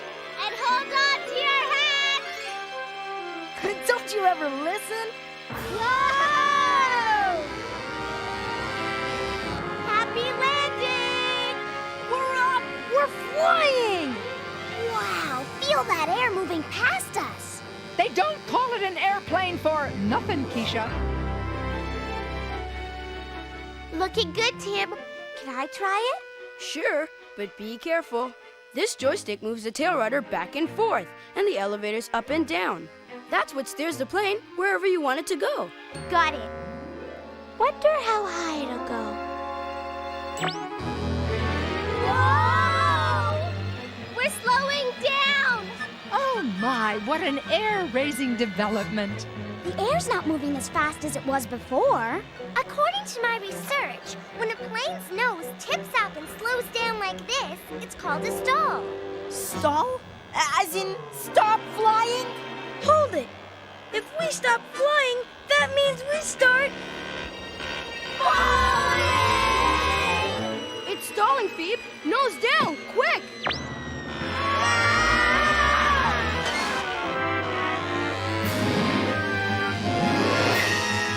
Great save, Phoebe.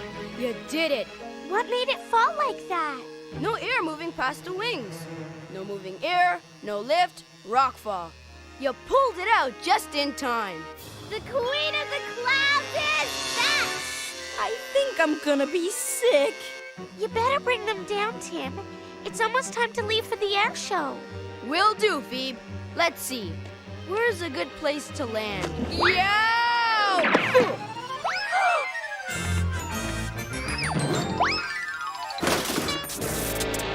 Is it just me, or did Tim just smash the remote control? You mean we're flying without Tim? We weren't doing so great with him. Do something, Wanda! You got us into this! Help! What are we gonna do, Phoebe? I don't know. This never happened at my old school. Tim! Phoebe! Do something! Get us down!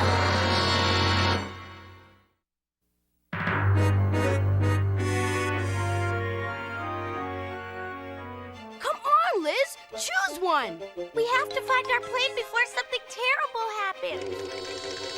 If Miss Frizzle were here, she'd know how to turn this bus into the best search and rescue plane ever built.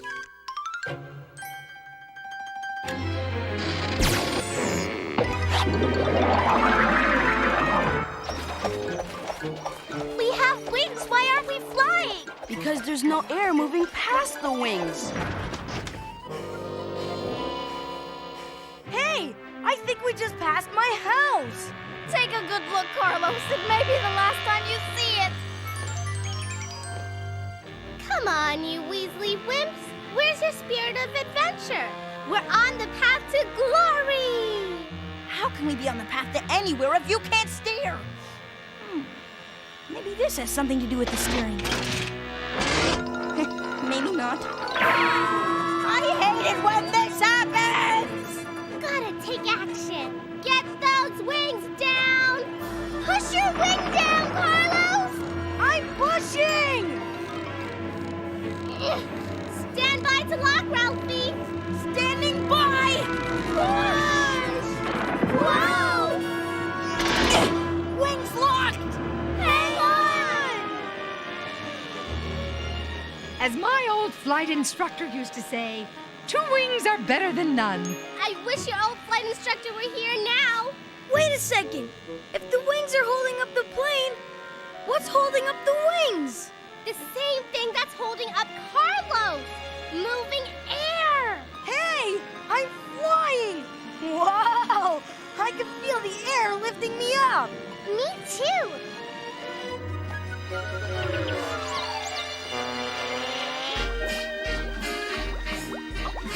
Bubbles at 12 o'clock.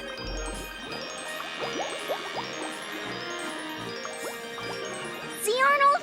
That's why we're staying up. The bubbles are holding us up? Not the bubbles. It's the thin air moving across the wings that's pushing us up. Right, Miss Frizzle? You bet your windbreaker, Keisha. We all need a little lift now and then. Remember, Liz, we need a plane that flies. We're counting on you, Liz.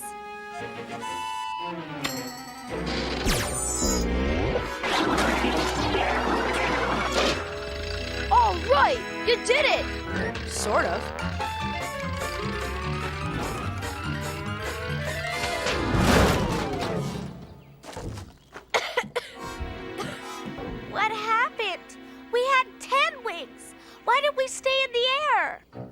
ship is too heavy. Even if it had 100 wings, it wouldn't get enough lift for the air to hold it up. Now there aren't even any wings.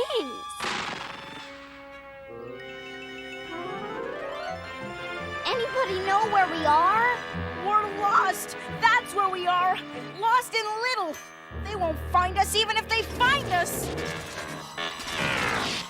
Excuse me, but our propeller just stopped turning. According to my research, the propeller keeps us moving forward. Let me understand this. If the propeller isn't working, we slow down, right? And if we slow down, there's going to be less and less air moving across our wings. Exactly. And when there's no air moving across our wings, we...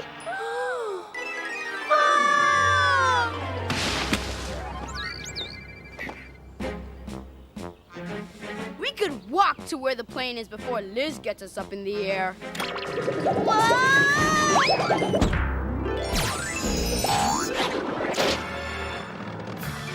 We're up! But we aren't getting any higher. Uh-oh. Doesn't look like this plane has enough power to get us over. City Hall!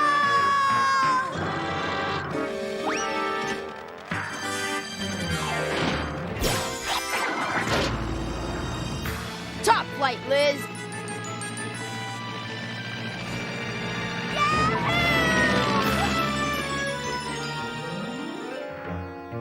Nice going, Wanda. We're doomed. We'll be little model kids forever. Instead of being queen of the clouds, you should be queen of the trees. Oh, yeah? Well, Wildcat Wanda never gives up. Come on, guys. What made us fly before? Air moving across the wings. Roger. And moving air causes lift. Double Roger. Come on, Wanda. The only way this plane's gonna move is if it falls out of the tree. Ralphie's right. There's no moving air if we're not moving. Oh, the joys of flight. Look at the power of those wings. That's it, Miss Frizzle. We can use that bird to tow us up, and away. Only one problem. How do we stay up? Yeah, how does a bird stay up? It doesn't have a propeller to move it forward. By flapping its wings? Exactly. The propeller does for a plane what flapping wings do for a bird. But our propeller isn't turning. Ah, look what I found. Wait! I've got it! Pedal power! Once we get up in the air, we can turn the propeller ourselves. What a splendid idea. They could be anywhere, Tim. We'll never find them. Charles Lindbergh flew across the Atlantic Ocean in a plane like this, all by himself, and he never gave up. You're right, Tim. We will find them. I'll drive.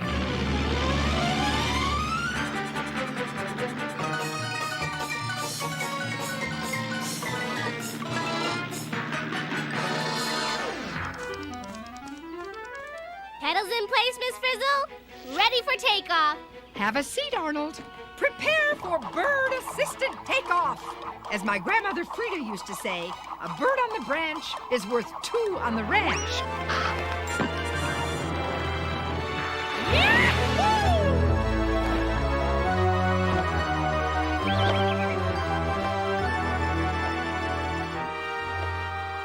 We've got moving air and lift. Pedal, guys, pedal. We're pedaling. It's working. Hey, pedal pushers, you're actually turning the propeller. We're climbing under our own power. Untie the rope, Arnold.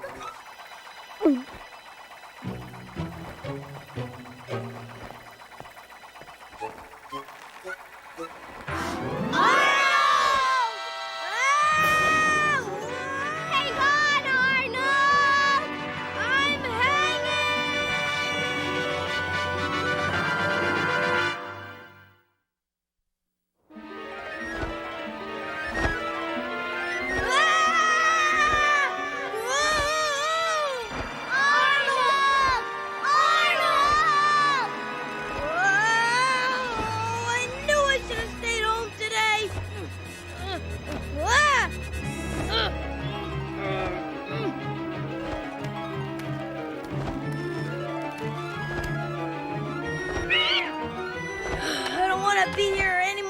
you do, okay? Ah! Arnold? What's the bird's tail doing?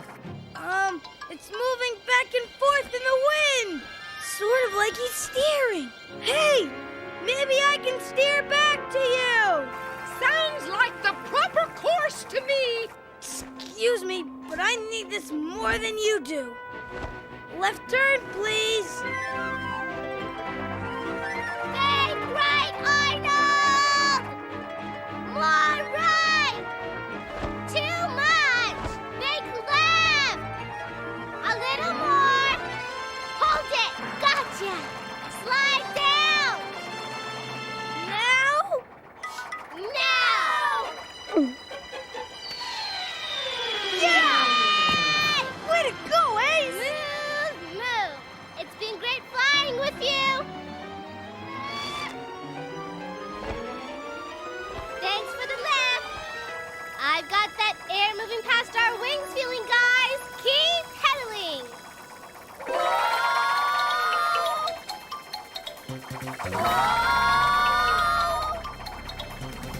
We're out of control! If only this wheel worked, I could steer! Keep pedaling! Too bad we're not a bird. Arnold, you're a genius! You can help me steer! I can? Just like you steered that bird. Exactly! Our plane has a tail, too! I can't go out there. It's too windy. Not to worry, Arnold. This will keep you warm and cozy. And this will keep you from falling. You can do it, Arnold! You've got the experience! The know-how. The right stuff. Gee, it's nice to be needed. Whoa! What was that? I think we're flying over the model airplane show. Actually, Wanda, I think we are in the show. We're losing altitude, Arnold! Elevators up! No problem!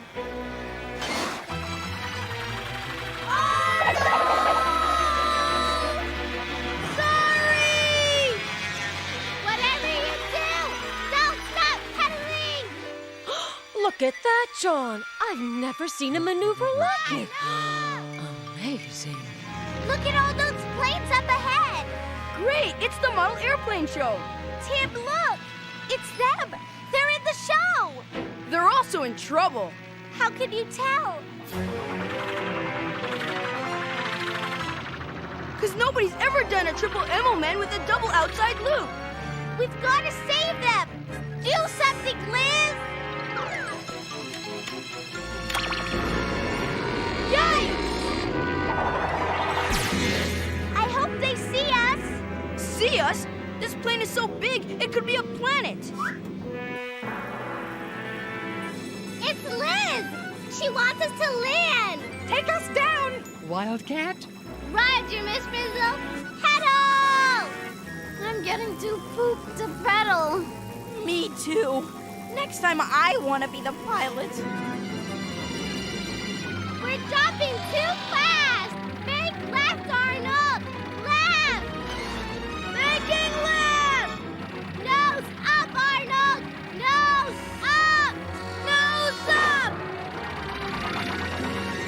Too high, Arnold! We're going to stall! Bring down the elevators! Elevators down! Yes! Level out, Arnold! Pedal harder, guys! We need to keep our airspeed up and the air moving over our wings! We're pedaling! We're pedaling! You're doing it, Wildcat. You are flying. We're coming in, Liz! Ease off the elevators, Arnold! Easing off! Hold your speed tip! They're coming down! Speed steady.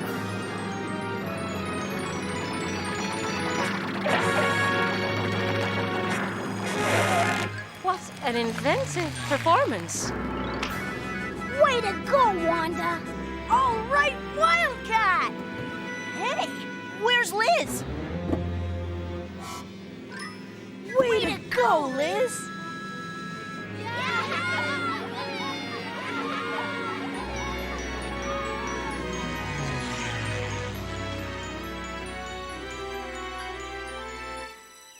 To both birds and planes, wings are a gift. Air rushing across them gives them a lift. But even with wings, you need power for speed. Well, a propeller must pull for the flight to succeed. And I must say that steering, I almost forgot, is what makes you go where you want to. Or not. Thank you. And thank you, Wanda. It gives me great pleasure to present the grand prize for model airplane excellence to you and Tim. Not only for constructing a plane with superior design and exceptional maneuverability, but for incredible aerobatic ingenuity. What a show! Thank you, but this trophy belongs to everyone in our class. We couldn't have won it without them. Right, Miss Frizzle? Well, as I always say, sometimes you have to do the wrong stuff to find out what the right stuff really is.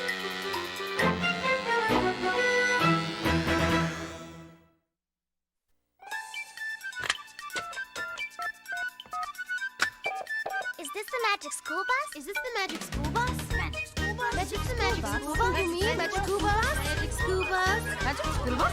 Magic school bus? I want the magic school bus! I want the magic school bus!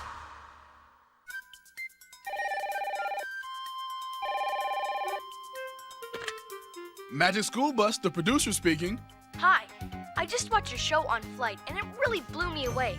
But I do have a few questions. Roger. My name isn't Roger. Well, I'm not saying it is. Roger is just another way of saying right or okay in pilot lingo. Gotcha. Now about those planes the bus turned into. They were ridiculous. Nobody could have ever flown them. Well, believe it or not, those were real planes. Now, sure, the first two didn't get off the ground, but the Wright Flyer was the first airplane to actually fly. Okay, well, I mean Roger. Here's something for you. Steering a bird or a plane is a lot more complicated than you showed. You got that right. Take airplanes for openers. They have movable flaps on the wings as well as on the tail. Raise one flap up and the other one down, and the wing rises for a banking turn to the right. Reverse the flaps and the plane will bank to the left. Oh, I get it. But here's something I don't get. How does a bird fly? Good question.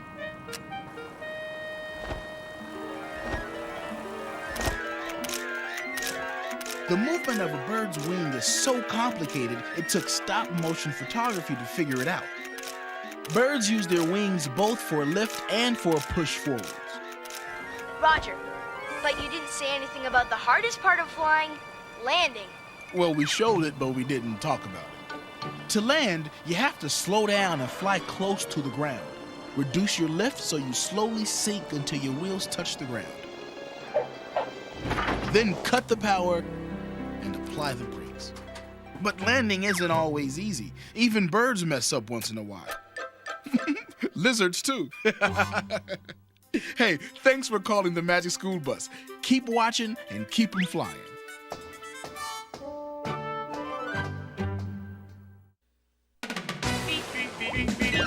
Surfing on a sound wave, swinging through the stars. Take a left at your intestine, take your second right past Mars on the Magic School Bus. Alligator nostril, climb on the Magic School Bus. Spank a plane, turn two, on our Magic School Bus. Rock the river of lava on the Magic School Bus. Such a fine thing to do. So strap your bones right to the seat. Come on in and don't be shy. Just to make your day complete, you might get baked into a pie on the Magic School Bus. Step inside, it's a wilder ride. Come on, ride on the Magic School Bus.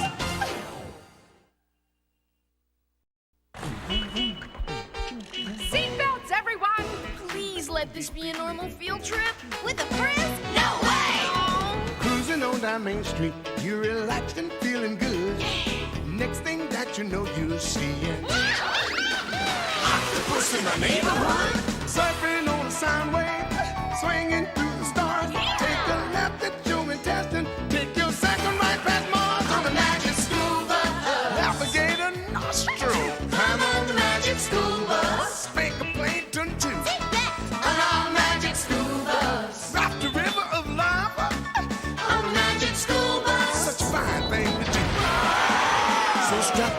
right to the sea. Come on in and don't be shy. Just to make your day complete, you might get baked into a pie on the magic scuba. Step inside, it's a wilder ride. Come on, ride on the magic scuba.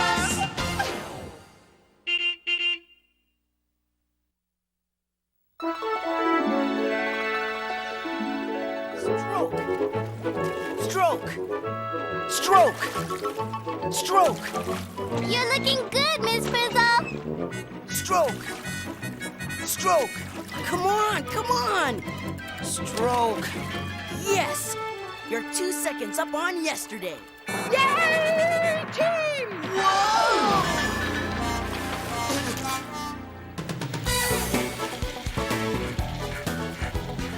4 more minutes, Miss Frizzle.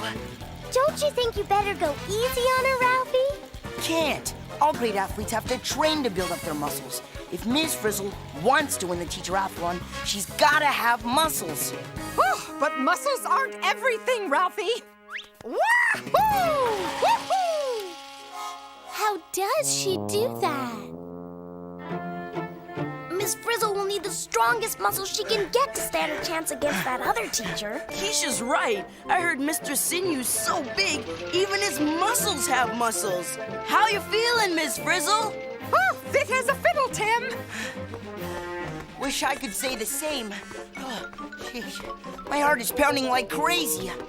Oh, as my vain old Aunt Artery used to say, without that pump, you're gonna slump. You're telling me keeping up with you is harder than I thought. I'm out of breath, too. I can't get enough air. And the same goes for the buzz. Good idea, Liz. Stroke, stroke, stroke. Can't you guys pump any faster? We're gonna be late for the Teacher-athon. Almost there, Ralphie. Just a little more air. I could use some air, too. Of course you could, Arnold. That's what happens when you hustle those muscles. That's why your lungs are part of the team. Team? What team? If you ask me, there's only one team around here. Janet! Me and Mr. Sinew. Say hello to your competition, the original phys ed teacher extraordinaire. Hello, Miss Frizzle. Nice to see you, Mr. Sinew. May the fittest teacher win. My, oh my, you must ruin a lot of shirts that way. You bet. Come on, Mr. Sinew. Let's jog easy back to school and... Oh, well, it's hard to keep those big muscles down. How is Miss Frizzle ever going to beat that mountain of muscle? You know, class, there's more to winning than muscles. Muscles are just part of the team. What team, Miss Frizzle? It's 1-on-1. You against the Hulk. We'll just see about that. Hello, Walkerville! Welcome to the final round of this year's Teacher-athon between Ms. Valerie Frizzle and Mr. Garth Sinew. Thank you, Janet. We got the message. Now, the teacher who wins 2 out of the 3 events takes home the prestigious Totally Bodacious Athlete Trophy. Okay, it's time for the first event of the Teacher-athon. The row, row, row your boat to the end of the lake. First one there wins event. It's time, Miss Frizzle. Good luck. Good luck to you too, Mr. Sinew. Teachers, to your boats! Sinew rules! Up with the Frizz! Can you give me a hand here, Mr. Sinew? Certainly. Whoa! Did you see that? Something tells me we could be in trouble. Teachers ready? Get set, row! Go, Miss Frizzle! Row! Stroke! Stroke! Stroke! Stroke! We're winning! What was that? Hiccups, Ralphie. Oh no, what are we gonna do? Miss Frizzle, look! It's an Artiarodius! Really? Where? Boo! Did you say something? Oh, just hold your breath. Whatever you say, Ralphie. Sorry, Miss Frizzle. Someone's got to win, and it's going to be me. Bye-bye. And the winner of the first event is Mr. Guard Sinew. Oh, no! What happened, Miss Frizzle? You were winning! Oh, well, for some reason, my muscles gave out. Oh, excuse me. But we were doing just fine until you got the hiccups and held your breath. Well, that's the problem. Everyone, except Coach Ralphie, knows you can't row if you're holding your breath. Why not? What's breathing got to do with how your muscles work? Oh, now there's an erudite question. Attention, attention competitors. 5 minutes till the next event. 5 minutes. Oh, to the bus. To the bus? Single file, please. Do we really have time for this? It's okay, Ralphie. We all need a little breather. Hit it, Liz!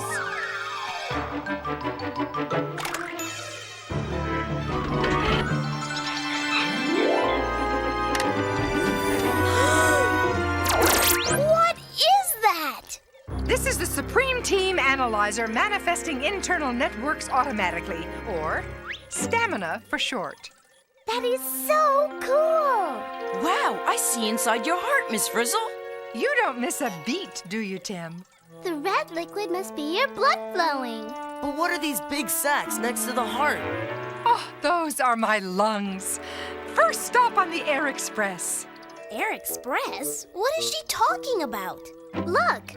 Miss Frizzle's blood goes from the heart to the lungs, and then back to the heart, and then to everywhere. The heart pumps the blood twice. Forget the blood. It's her muscles I want to know about. That's what she needs to win the Teacher-athon. Muscles are certainly part of the team, so let's go out on a limb. Oh, look at those leg muscles. They look good and strong to me. So, what does holding your breath have to do with how your muscles work? Ralphie, I think you need a closer look. Oh no, tell me she didn't say that. Attention, attention all competitors. Event number 2 is about to begin. Mr. Sinew and Miss Frizzle, please report to the starting line in 3 minutes.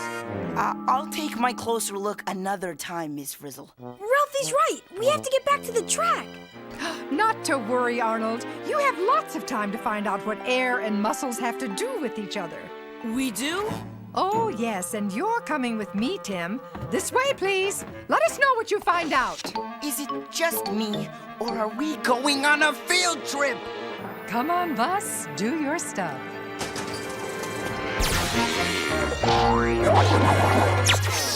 Where'd the bus go? It's right in the palm of my hand. Okay, class. Time to take chances, make mistakes, get messy, and breathe deep. Miss Frizzle, where are we going? In there, with the air. Hit it, Liz! This is typical. The next event is about to start any minute, and what are we doing? We're driving into Miss Frizzle's nose!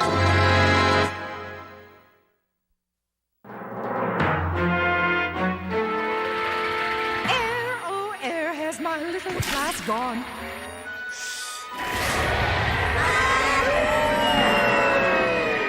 Air, oh air, can they be? We're heading towards your lungs. Attention, attention. 145 seconds to event number 2. Get your popcorn now. Oh, better warm up. 1 and 2. Hey, you guys! Can you hear me? We hear you. What is going on? We're getting ready to start. Where are you? We're right here. We're just entering Miss Frizzle's left lung. Then step on it. Excuse me? I mean, hurry! We're in Miss Frizzle's lungs? Yeah, you're being frizzled big time. So all this noise we're hearing must be the sound of her breathing air. But these tubes are getting smaller and smaller. Oh no, we're not gonna fit. it! But why now? How am I gonna coach her to victory from inside her lungs? Way to go, Liz! Incredible! I always wondered what Miss Frizzle was like deep down inside. Time's up. We win. She'll be back. Well, I'm gonna complain. I'm good at that. Well, I guess everybody's good at something. Mayday! Where are you guys? Janet's gonna disqualify us. Have you guys figured out what breathing has to do with muscles yet? Working on it. We're following the air as she breathes it through her lungs. Who knew your lungs were made up of so many tiny sacs? Looks like the air stops here. Now what do we do? Well, as my Uncle Ether always says, when you hit the ground, take a look around. Well, the air's still moving as she breathes, but where's it going? Wait a sec. This looks familiar. Kind of like when we were in your bloodstream, Ralphie. Remember? You mean when you followed my blood cells all around my body? What's that got to do with air? Plenty, Ralphie. Watch. When the air hits the purple blood cells, they suck it up and they turn bright red. Look, it happens when she breathes in. I guess the air doesn't stop here after all. But where does it go from here? We've got to check this out. Follow that air.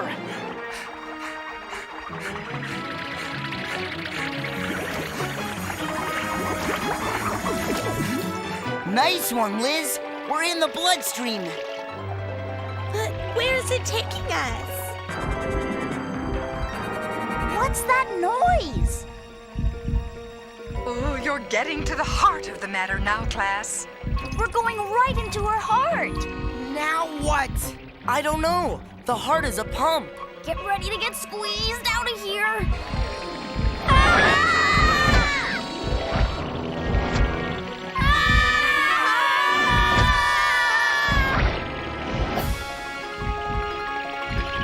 One and two and one and two. Attention, Miss Frizzle. If you're not at the starting line in 1 minute, you're disqualified.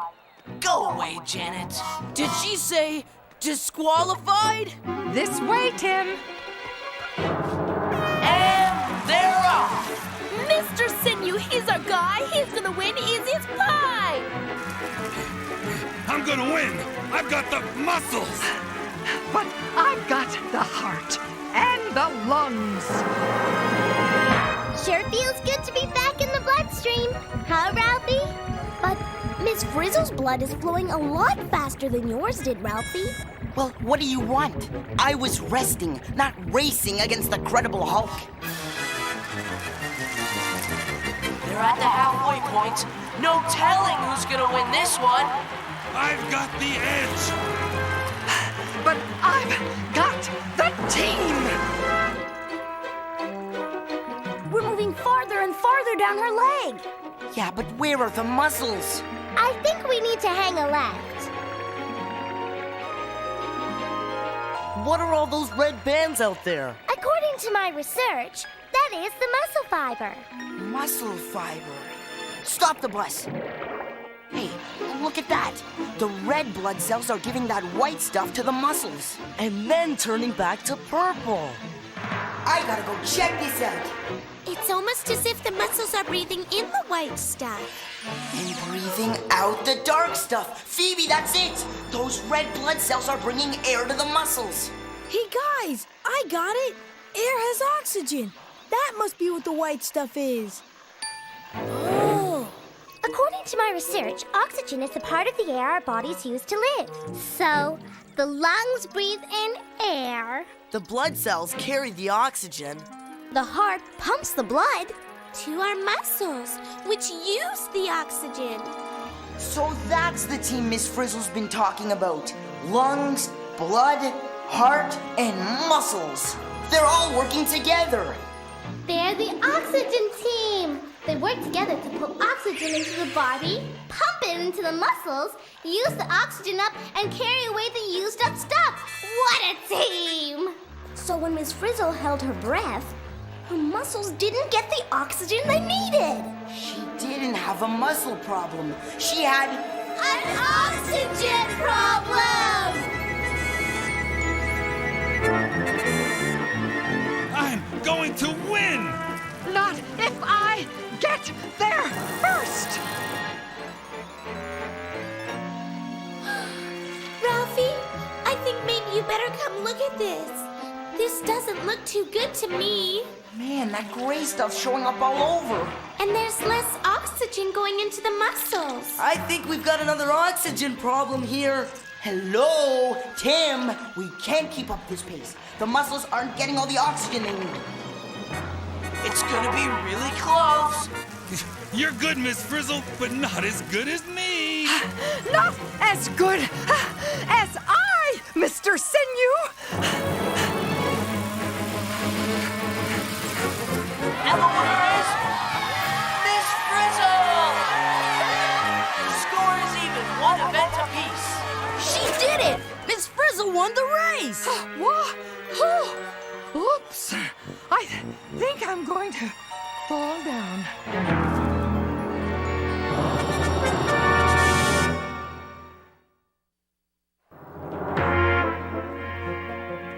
Are you all right, Miss Frizzle?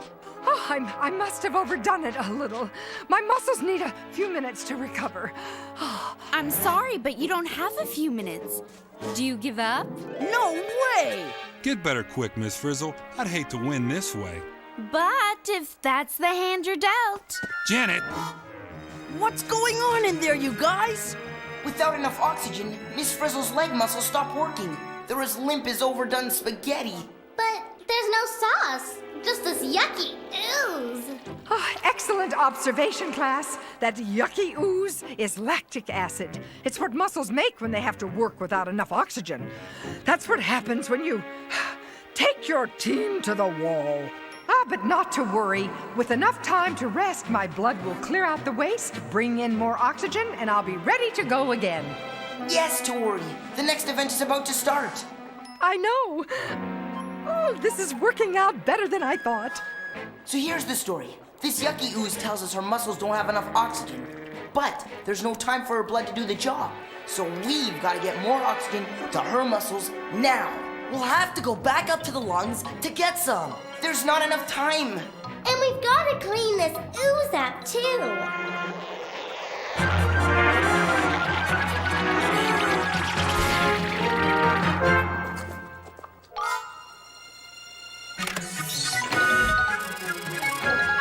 Great idea, Liz. Let's get mopping. The ooze is disappearing. But now what? Her muscles still need oxygen. I know. We need to get more oxygen to these muscles, and fast. We need new air. I've got it. The bus tires have new air. We pumped it in there, remember? We can use that.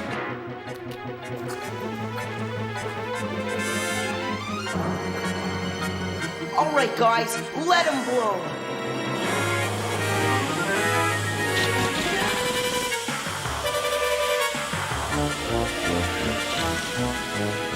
It's working! The muscles are starting to move again.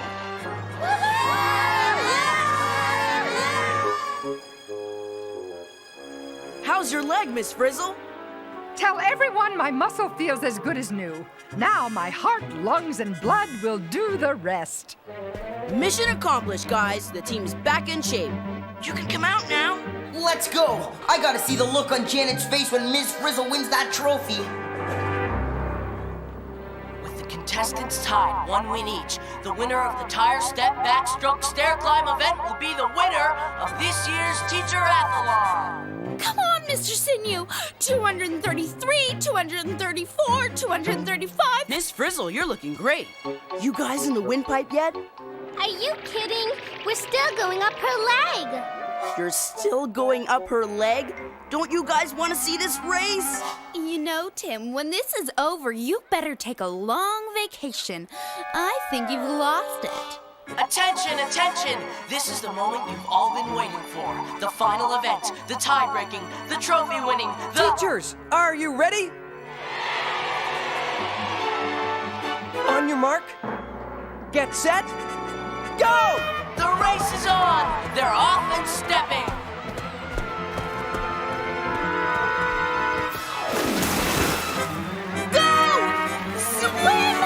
Close, Miss Frizzle, but no cigar.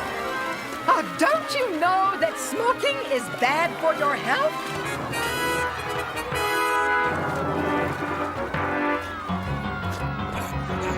It's anybody's race! They're stride for stride! Go, me, go!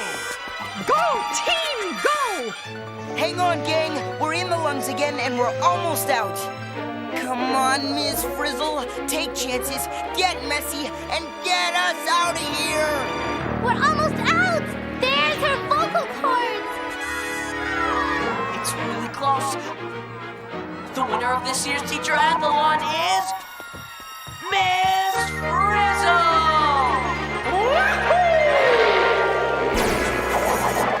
Frizzle! Frizzle! Frizzle! Frizzle! I just don't get it. How could your puny little teacher win against my muscle man? Well, Janet, he was up against an entire team. Miss Frizzle's lungs took in oxygen. Then her blood carried it. Her heart pumped the blood. To her muscles, which used the oxygen to do the work. And then, of course, there was us.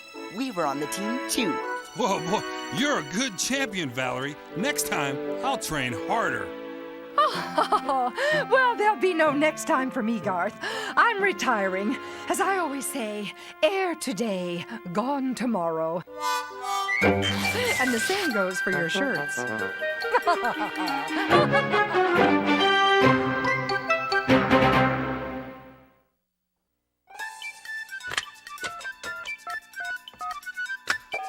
Is this the magic school bus? Is this the magic school bus? Magic school bus? Magic the magic school bus? You mean magic school bus? Magic school bus? Magic school bus? Magic school bus? I want the magic school bus! I want the magic school bus! You're right, Liz. If I want to win next year, I'll have to do more aerobics to keep my lungs, heart, muscles in tip-top shape. Hello, Magic School Bus? Oh, no. This is Mr. Sinew. Okay, you'll do. So how does exercise get you in shape anyway? Well, it helps your lung tissue stretch further so you can take in more air. And it strengthens all your muscles, including your heart. That's the most important muscle in your body, you know. I guess I'd better get exercising. Good idea. Bye. Now what? So, I know that white stuff was oxygen, but what was that dark stuff? The dark stuff was carbon dioxide that the muscles give off. The blood carries it back to the lungs where we breathe it out. Carbon dioxide is the second half of the breathing story, but we didn't have time to show it all. Can you really see all that stuff the way you showed? No, oxygen and carbon dioxide are invisible gases, and lactic acid is a colorless liquid. Red blood cells turn bright red when oxygen joins the cells, and they turn purple when oxygen leaves the cells. Oh, Hey, are you okay? never felt better. Thanks. Bye. Whew. Not rowing. I'm with Janet. How could someone like Miss Frizzle beat a mountain of muscle like Mr. Sinew? Having big muscles doesn't necessarily mean you're in good shape. What's important is teamwork. Your heart and lungs have to work together to deliver as much oxygen to the muscles as possible. That's right. And blood carries food as well as oxygen, doesn't it? That it does. Oh, bye. That's it, Liz. I've got to rest. Aren't you tired? You've got some kind of heart, lung, blood, and muscle team, Liz. And the same kind of shirts as me.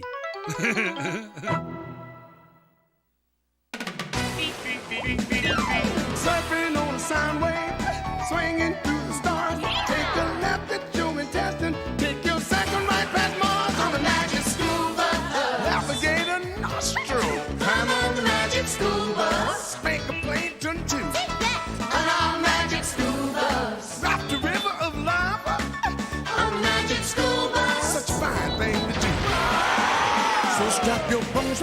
seat. Come on in and don't be shy. Just to make your day complete, you might get baked into a pie on a magic scuba. Step inside, it's a wilder ride. Come on, ride on the magic scuba.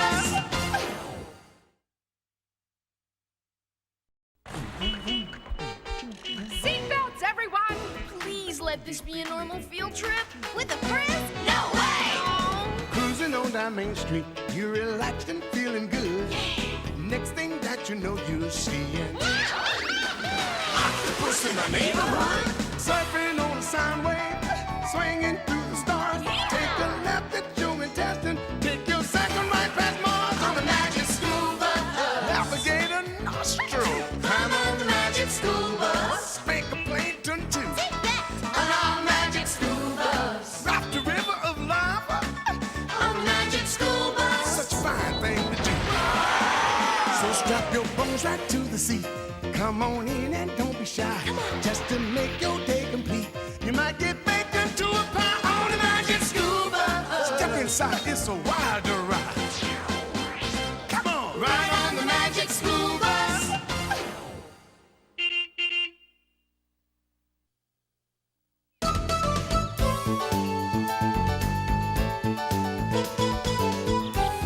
Broccoli? You gotta be kidding! Who ever heard of a broccoli mascot? According to my research, broccoli is a very healthy vegetable. Besides, all the animal mascots have been done already. Get serious. Our soccer team can't be called the Walker Elementary School Broccolis. Why can't we just use the old mascot? Because it's so old, no one knows what it is anymore. Ugh, it's even got moths. Tim, no! How could you? It's just a bug. Look at it. It's more than a bug. For your information, it says in this book that this moth is one of over 100,000 different kinds of moths and butterflies. And scientists are still finding new ones. And by the way, there are about 8 times as many kinds of moths as there are butterflies. Excuse me, Phoebe.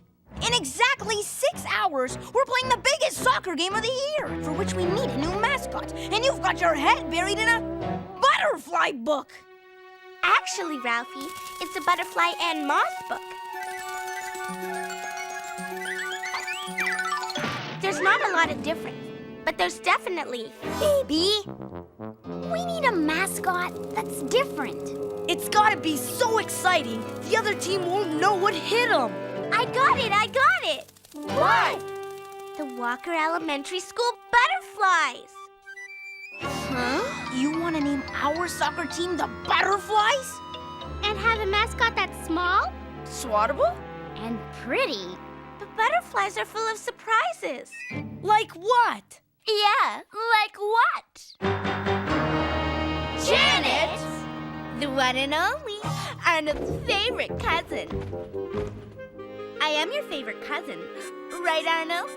You're my only cousin, Janet. You're so cute! We know the real reason you want to make a complete wimp like a butterfly the mascot. You do? We do? Isn't today's soccer game against your old school? Janet's right. The Bulldogs are Phoebe's old team. Whose side are you on, Phoebe? I'm on our side. I just thought... Listen, you're looking for a new mascot, right? Right! You want a mascot that's totally different, right? Right! Then get this. How about the Walker Elementary School... Walker Elementary School... Bog Beasts! Yay! It's new. It's different. It's so surprising they won't know what hit them. What's a bog beast? Woohoo!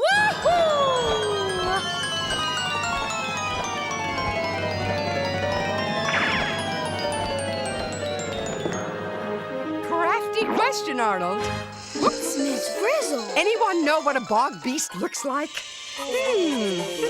Let's see. How about you, Janet?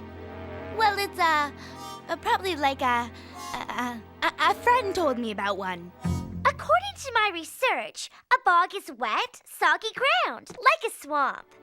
Oh, seems to me then a swamp's the place to go to find a bog beast. But what about our soccer game? What's a game without a mascot? To the swamp! Not another field trip. Cheer up, Arnold. A famous poet once said, all the world's a field trip, and all the kids in our class merely guinea pigs. Or did Miss Frizzle say that?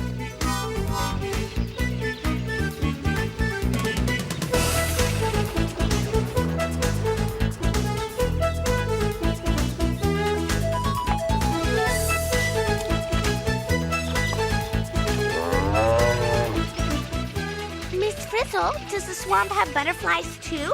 The swamp has all sorts of surprises, Phoebe. I knew she'd say that.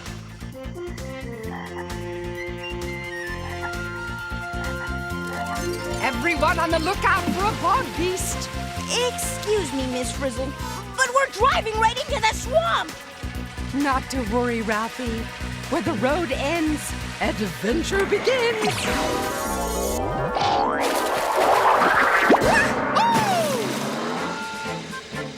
What is this place, Miss Frizzle? It's called Butterfly Bog.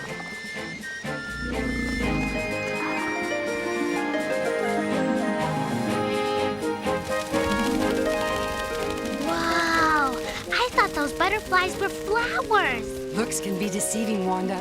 Oftentimes what is isn't, and what isn't is. Aren't they magnificent?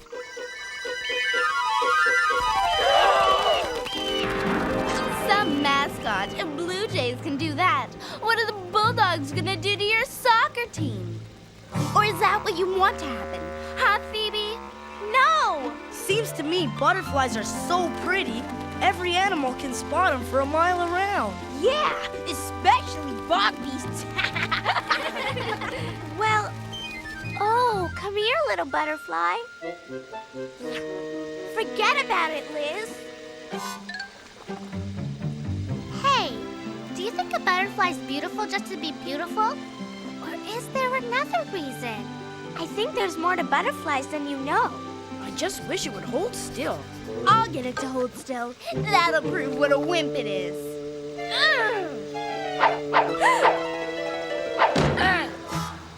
I think this is going to be one of those memorable field trips.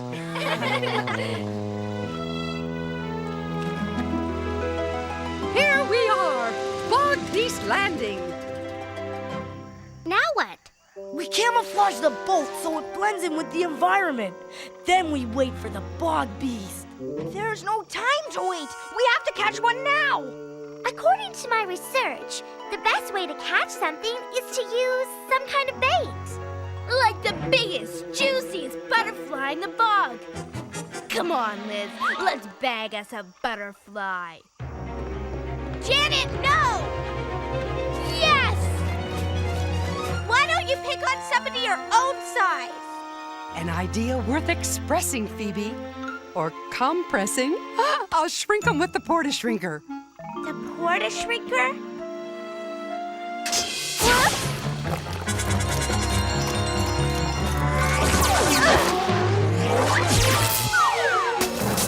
Oh, no!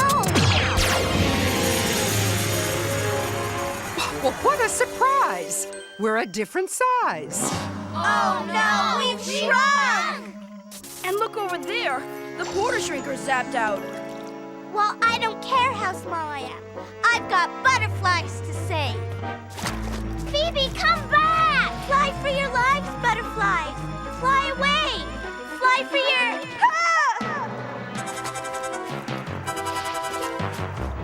Phoebe, what is it? What happened?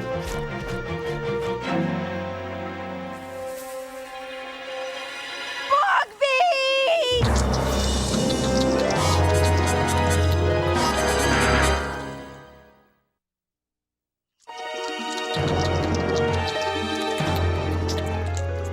Okay, we've seen the bog beast. Let's get out of here. Oh, not so fast, Ralphie. Since you've never seen a bog beast, how can you be sure this is a bog beast? Huh? It looks more like a snake to me. Then it's not a bog beast. It's just a Snake!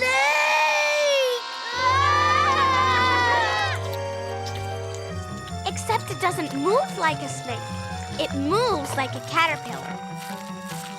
Hey, it is a caterpillar. A caterpillar pretending to be a snake? Got a little nervous, eh, Ralphie? Hey, it fooled me too. Gee, I remember when I was bigger than a caterpillar.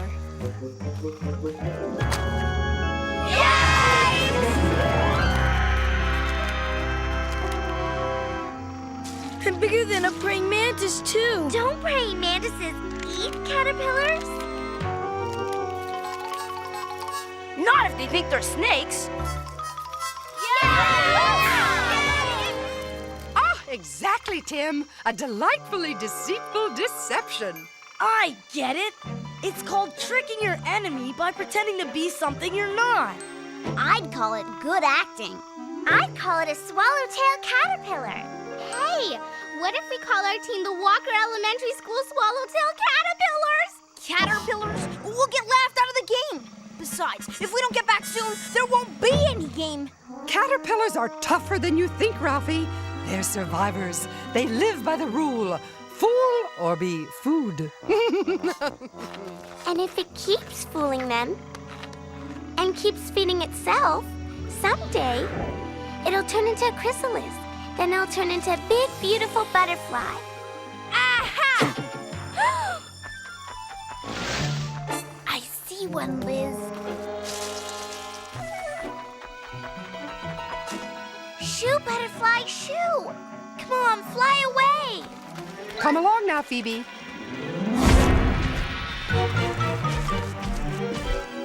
Oh, it's not fair, Miss Frizzle.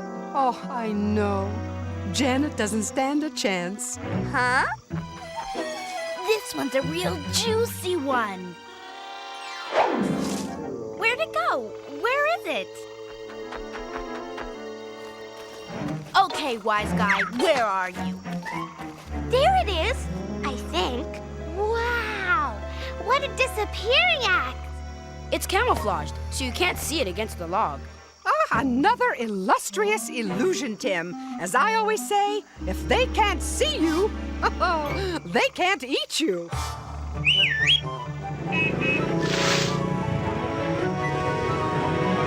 File in, class.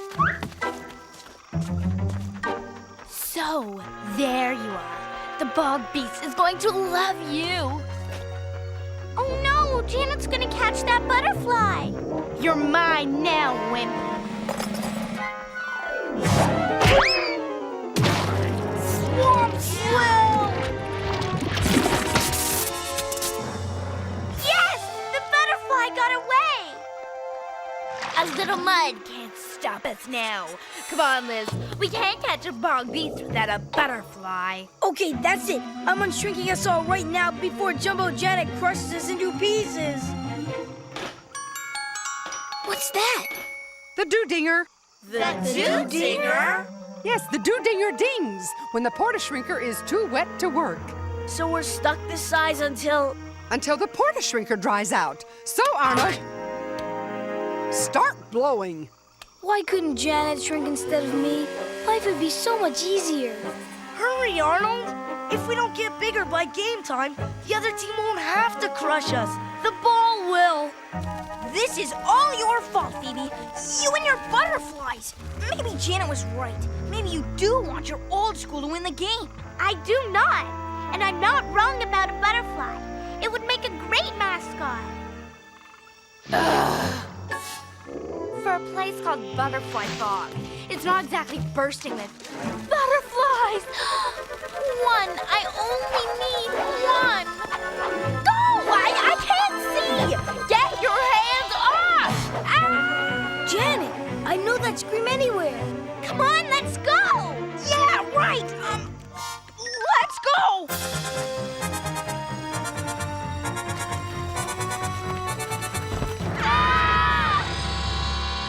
Bog beast!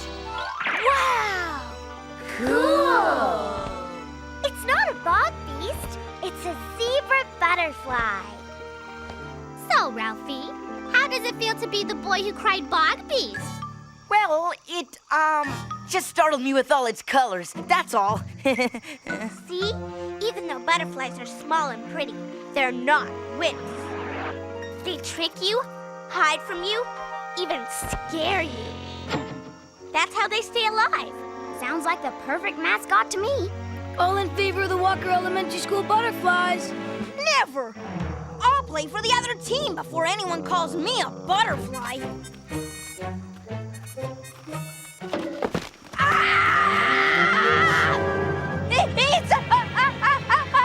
Yeah, we know, Ralphie. Bog beast. Ow! Bog beast! That's not a bog beast, and those eyes aren't real. They just look like eyes to fool the enemy. Oh, an insightful observation, Phoebe.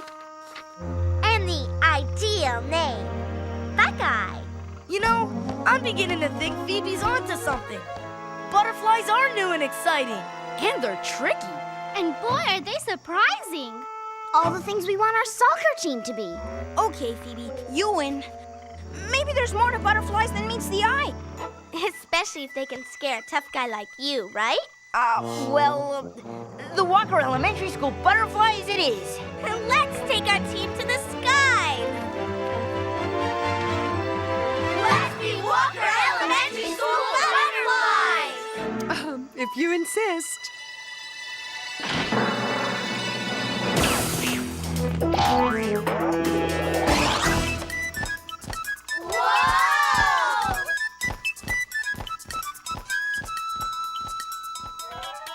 The biggest, juiciest butterfly yet! Wahoo!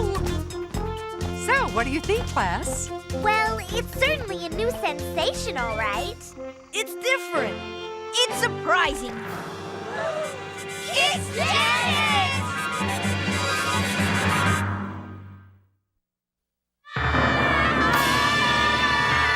Do something, Miss Frizzle! Still wet. Oh no! This butterfly is not only a wimp, it's dingy. Janet's gonna feed us to the bog beast! You won't get away this time! She's gaining on us! What should we do? What should we do? What should we do? Well, as I always say, when you're a butterfly, do as the butterflies do. Wait a second. Is there a button on this thing that'll make us blend in like real butterflies do? You might check the camouflage box. Oh no, which button is it? Hurry, Phoebe! According to my research... No time for research, Dorothy Ann. Only time for getting messy, taking chances, and making mistakes! With all due respect, Miss Frizzle, here's hoping this isn't a mistake.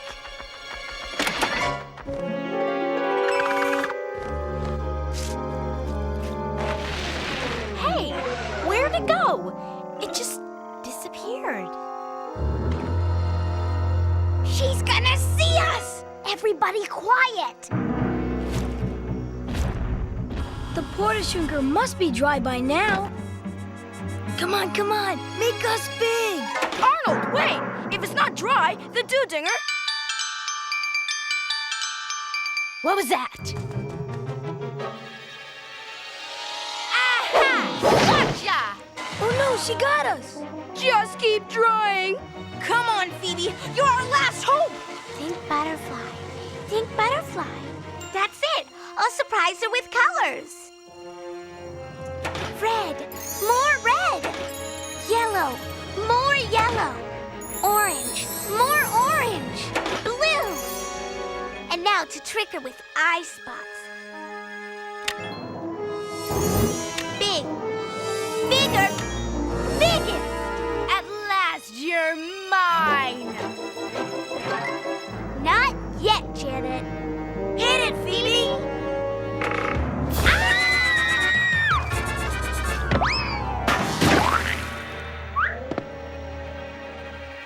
All right, Phoebe. Way to go! Nice one. We're safe. Now that deception got a real reception. Butterflies hide, Trick? Surprise? I guess they really can take care of themselves. What a field trip.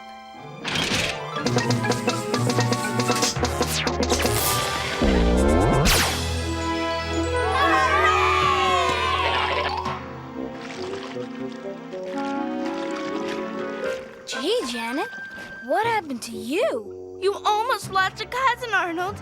It was jump in the swamp or go head-to-head with the bog beast. Oh, really? Yeah, and you're not gonna believe what it looked like. Was it anything like this butterfly? Huh? That's it? I, Cousin Janet, saw the bog beast and... Did you say butterfly? Uh-huh. You mean there's no such thing as a bog beast? A bog beast can be anything that lives in this swamp, Janet. In this case, it turned out to be a butterfly. Well, I sort of knew that, yeah, if I, yeah. Janet, you've got it. The best possible mascot. The bog beast butterfly. Yeah, why not? I guess we were both right. Huh, Phoebe?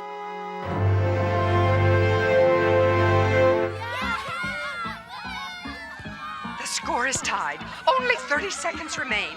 The butterflies have the ball. Phoebe is dribbling it toward the Bulldogs' goal. Bulldogs, Bulldogs, fleazy, fleazy, we're gonna beat ya easy, easy. Phoebe, Phoebe, break the tie, be a winning butterfly! Oh my! Oh no! The Bulldogs steal the ball! Come on, Phoebe, get up! Remember, butterflies are new and exciting, and we never give up!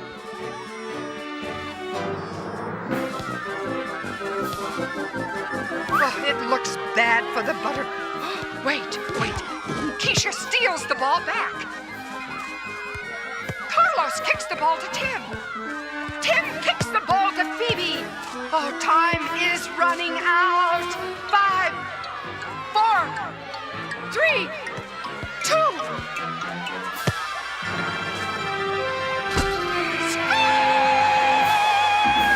The butterflies win. The bug beast butterflies win. Way to go, Phoebe! Way to go, Janet. As I always say, there's no surprise like butterflies.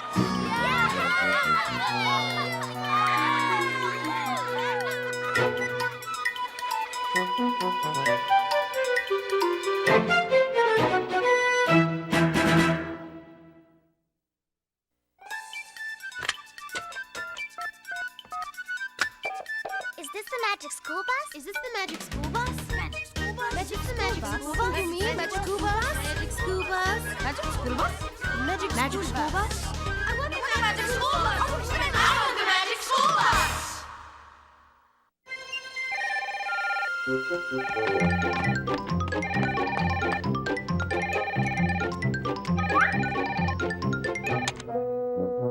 Hello? Hello?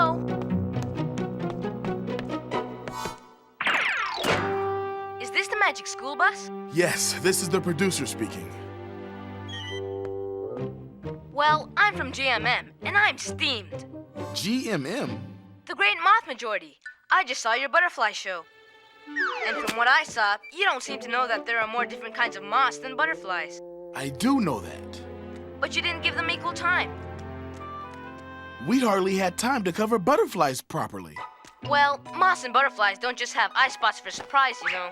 If you say so. When a bird tries to catch a moth or a butterfly, it goes for the eyes. And if it goes for the eye spots, all it gets is a beak full of wing. Believe me, I put a moth in the show. If I could only catch one. Catch one? That reminds me. Janet running around trying to catch a butterfly with a net was insensitive and inappropriate field study. Yes, but that's Janet's character, insensitive and inappropriate. That doesn't excuse improper behavior. Moths and butterflies should be left alone. You're right. By the way, butterflies aren't only found in the swamp. You can find them almost anywhere. Right again. You can find them in the forest, the desert, the mountains, in a shoe. In a shoe? I don't know about a shoe. But I do know when the great moth majority is done with you, you'll probably be looking for another job. Funny you should mention that. I'm trying out for another job right now. And what would that be? Network producer. Gotcha.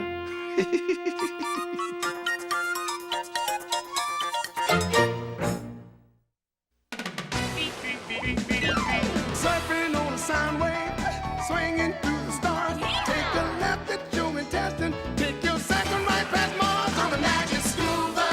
Navigator nostril, climb on the magic school bus. Spank a plankton too, on our magic school bus. Raft the river of lava, on the magic school bus. Such a fine thing to do. So strap your bones right to the seat. Come on in and don't be shy.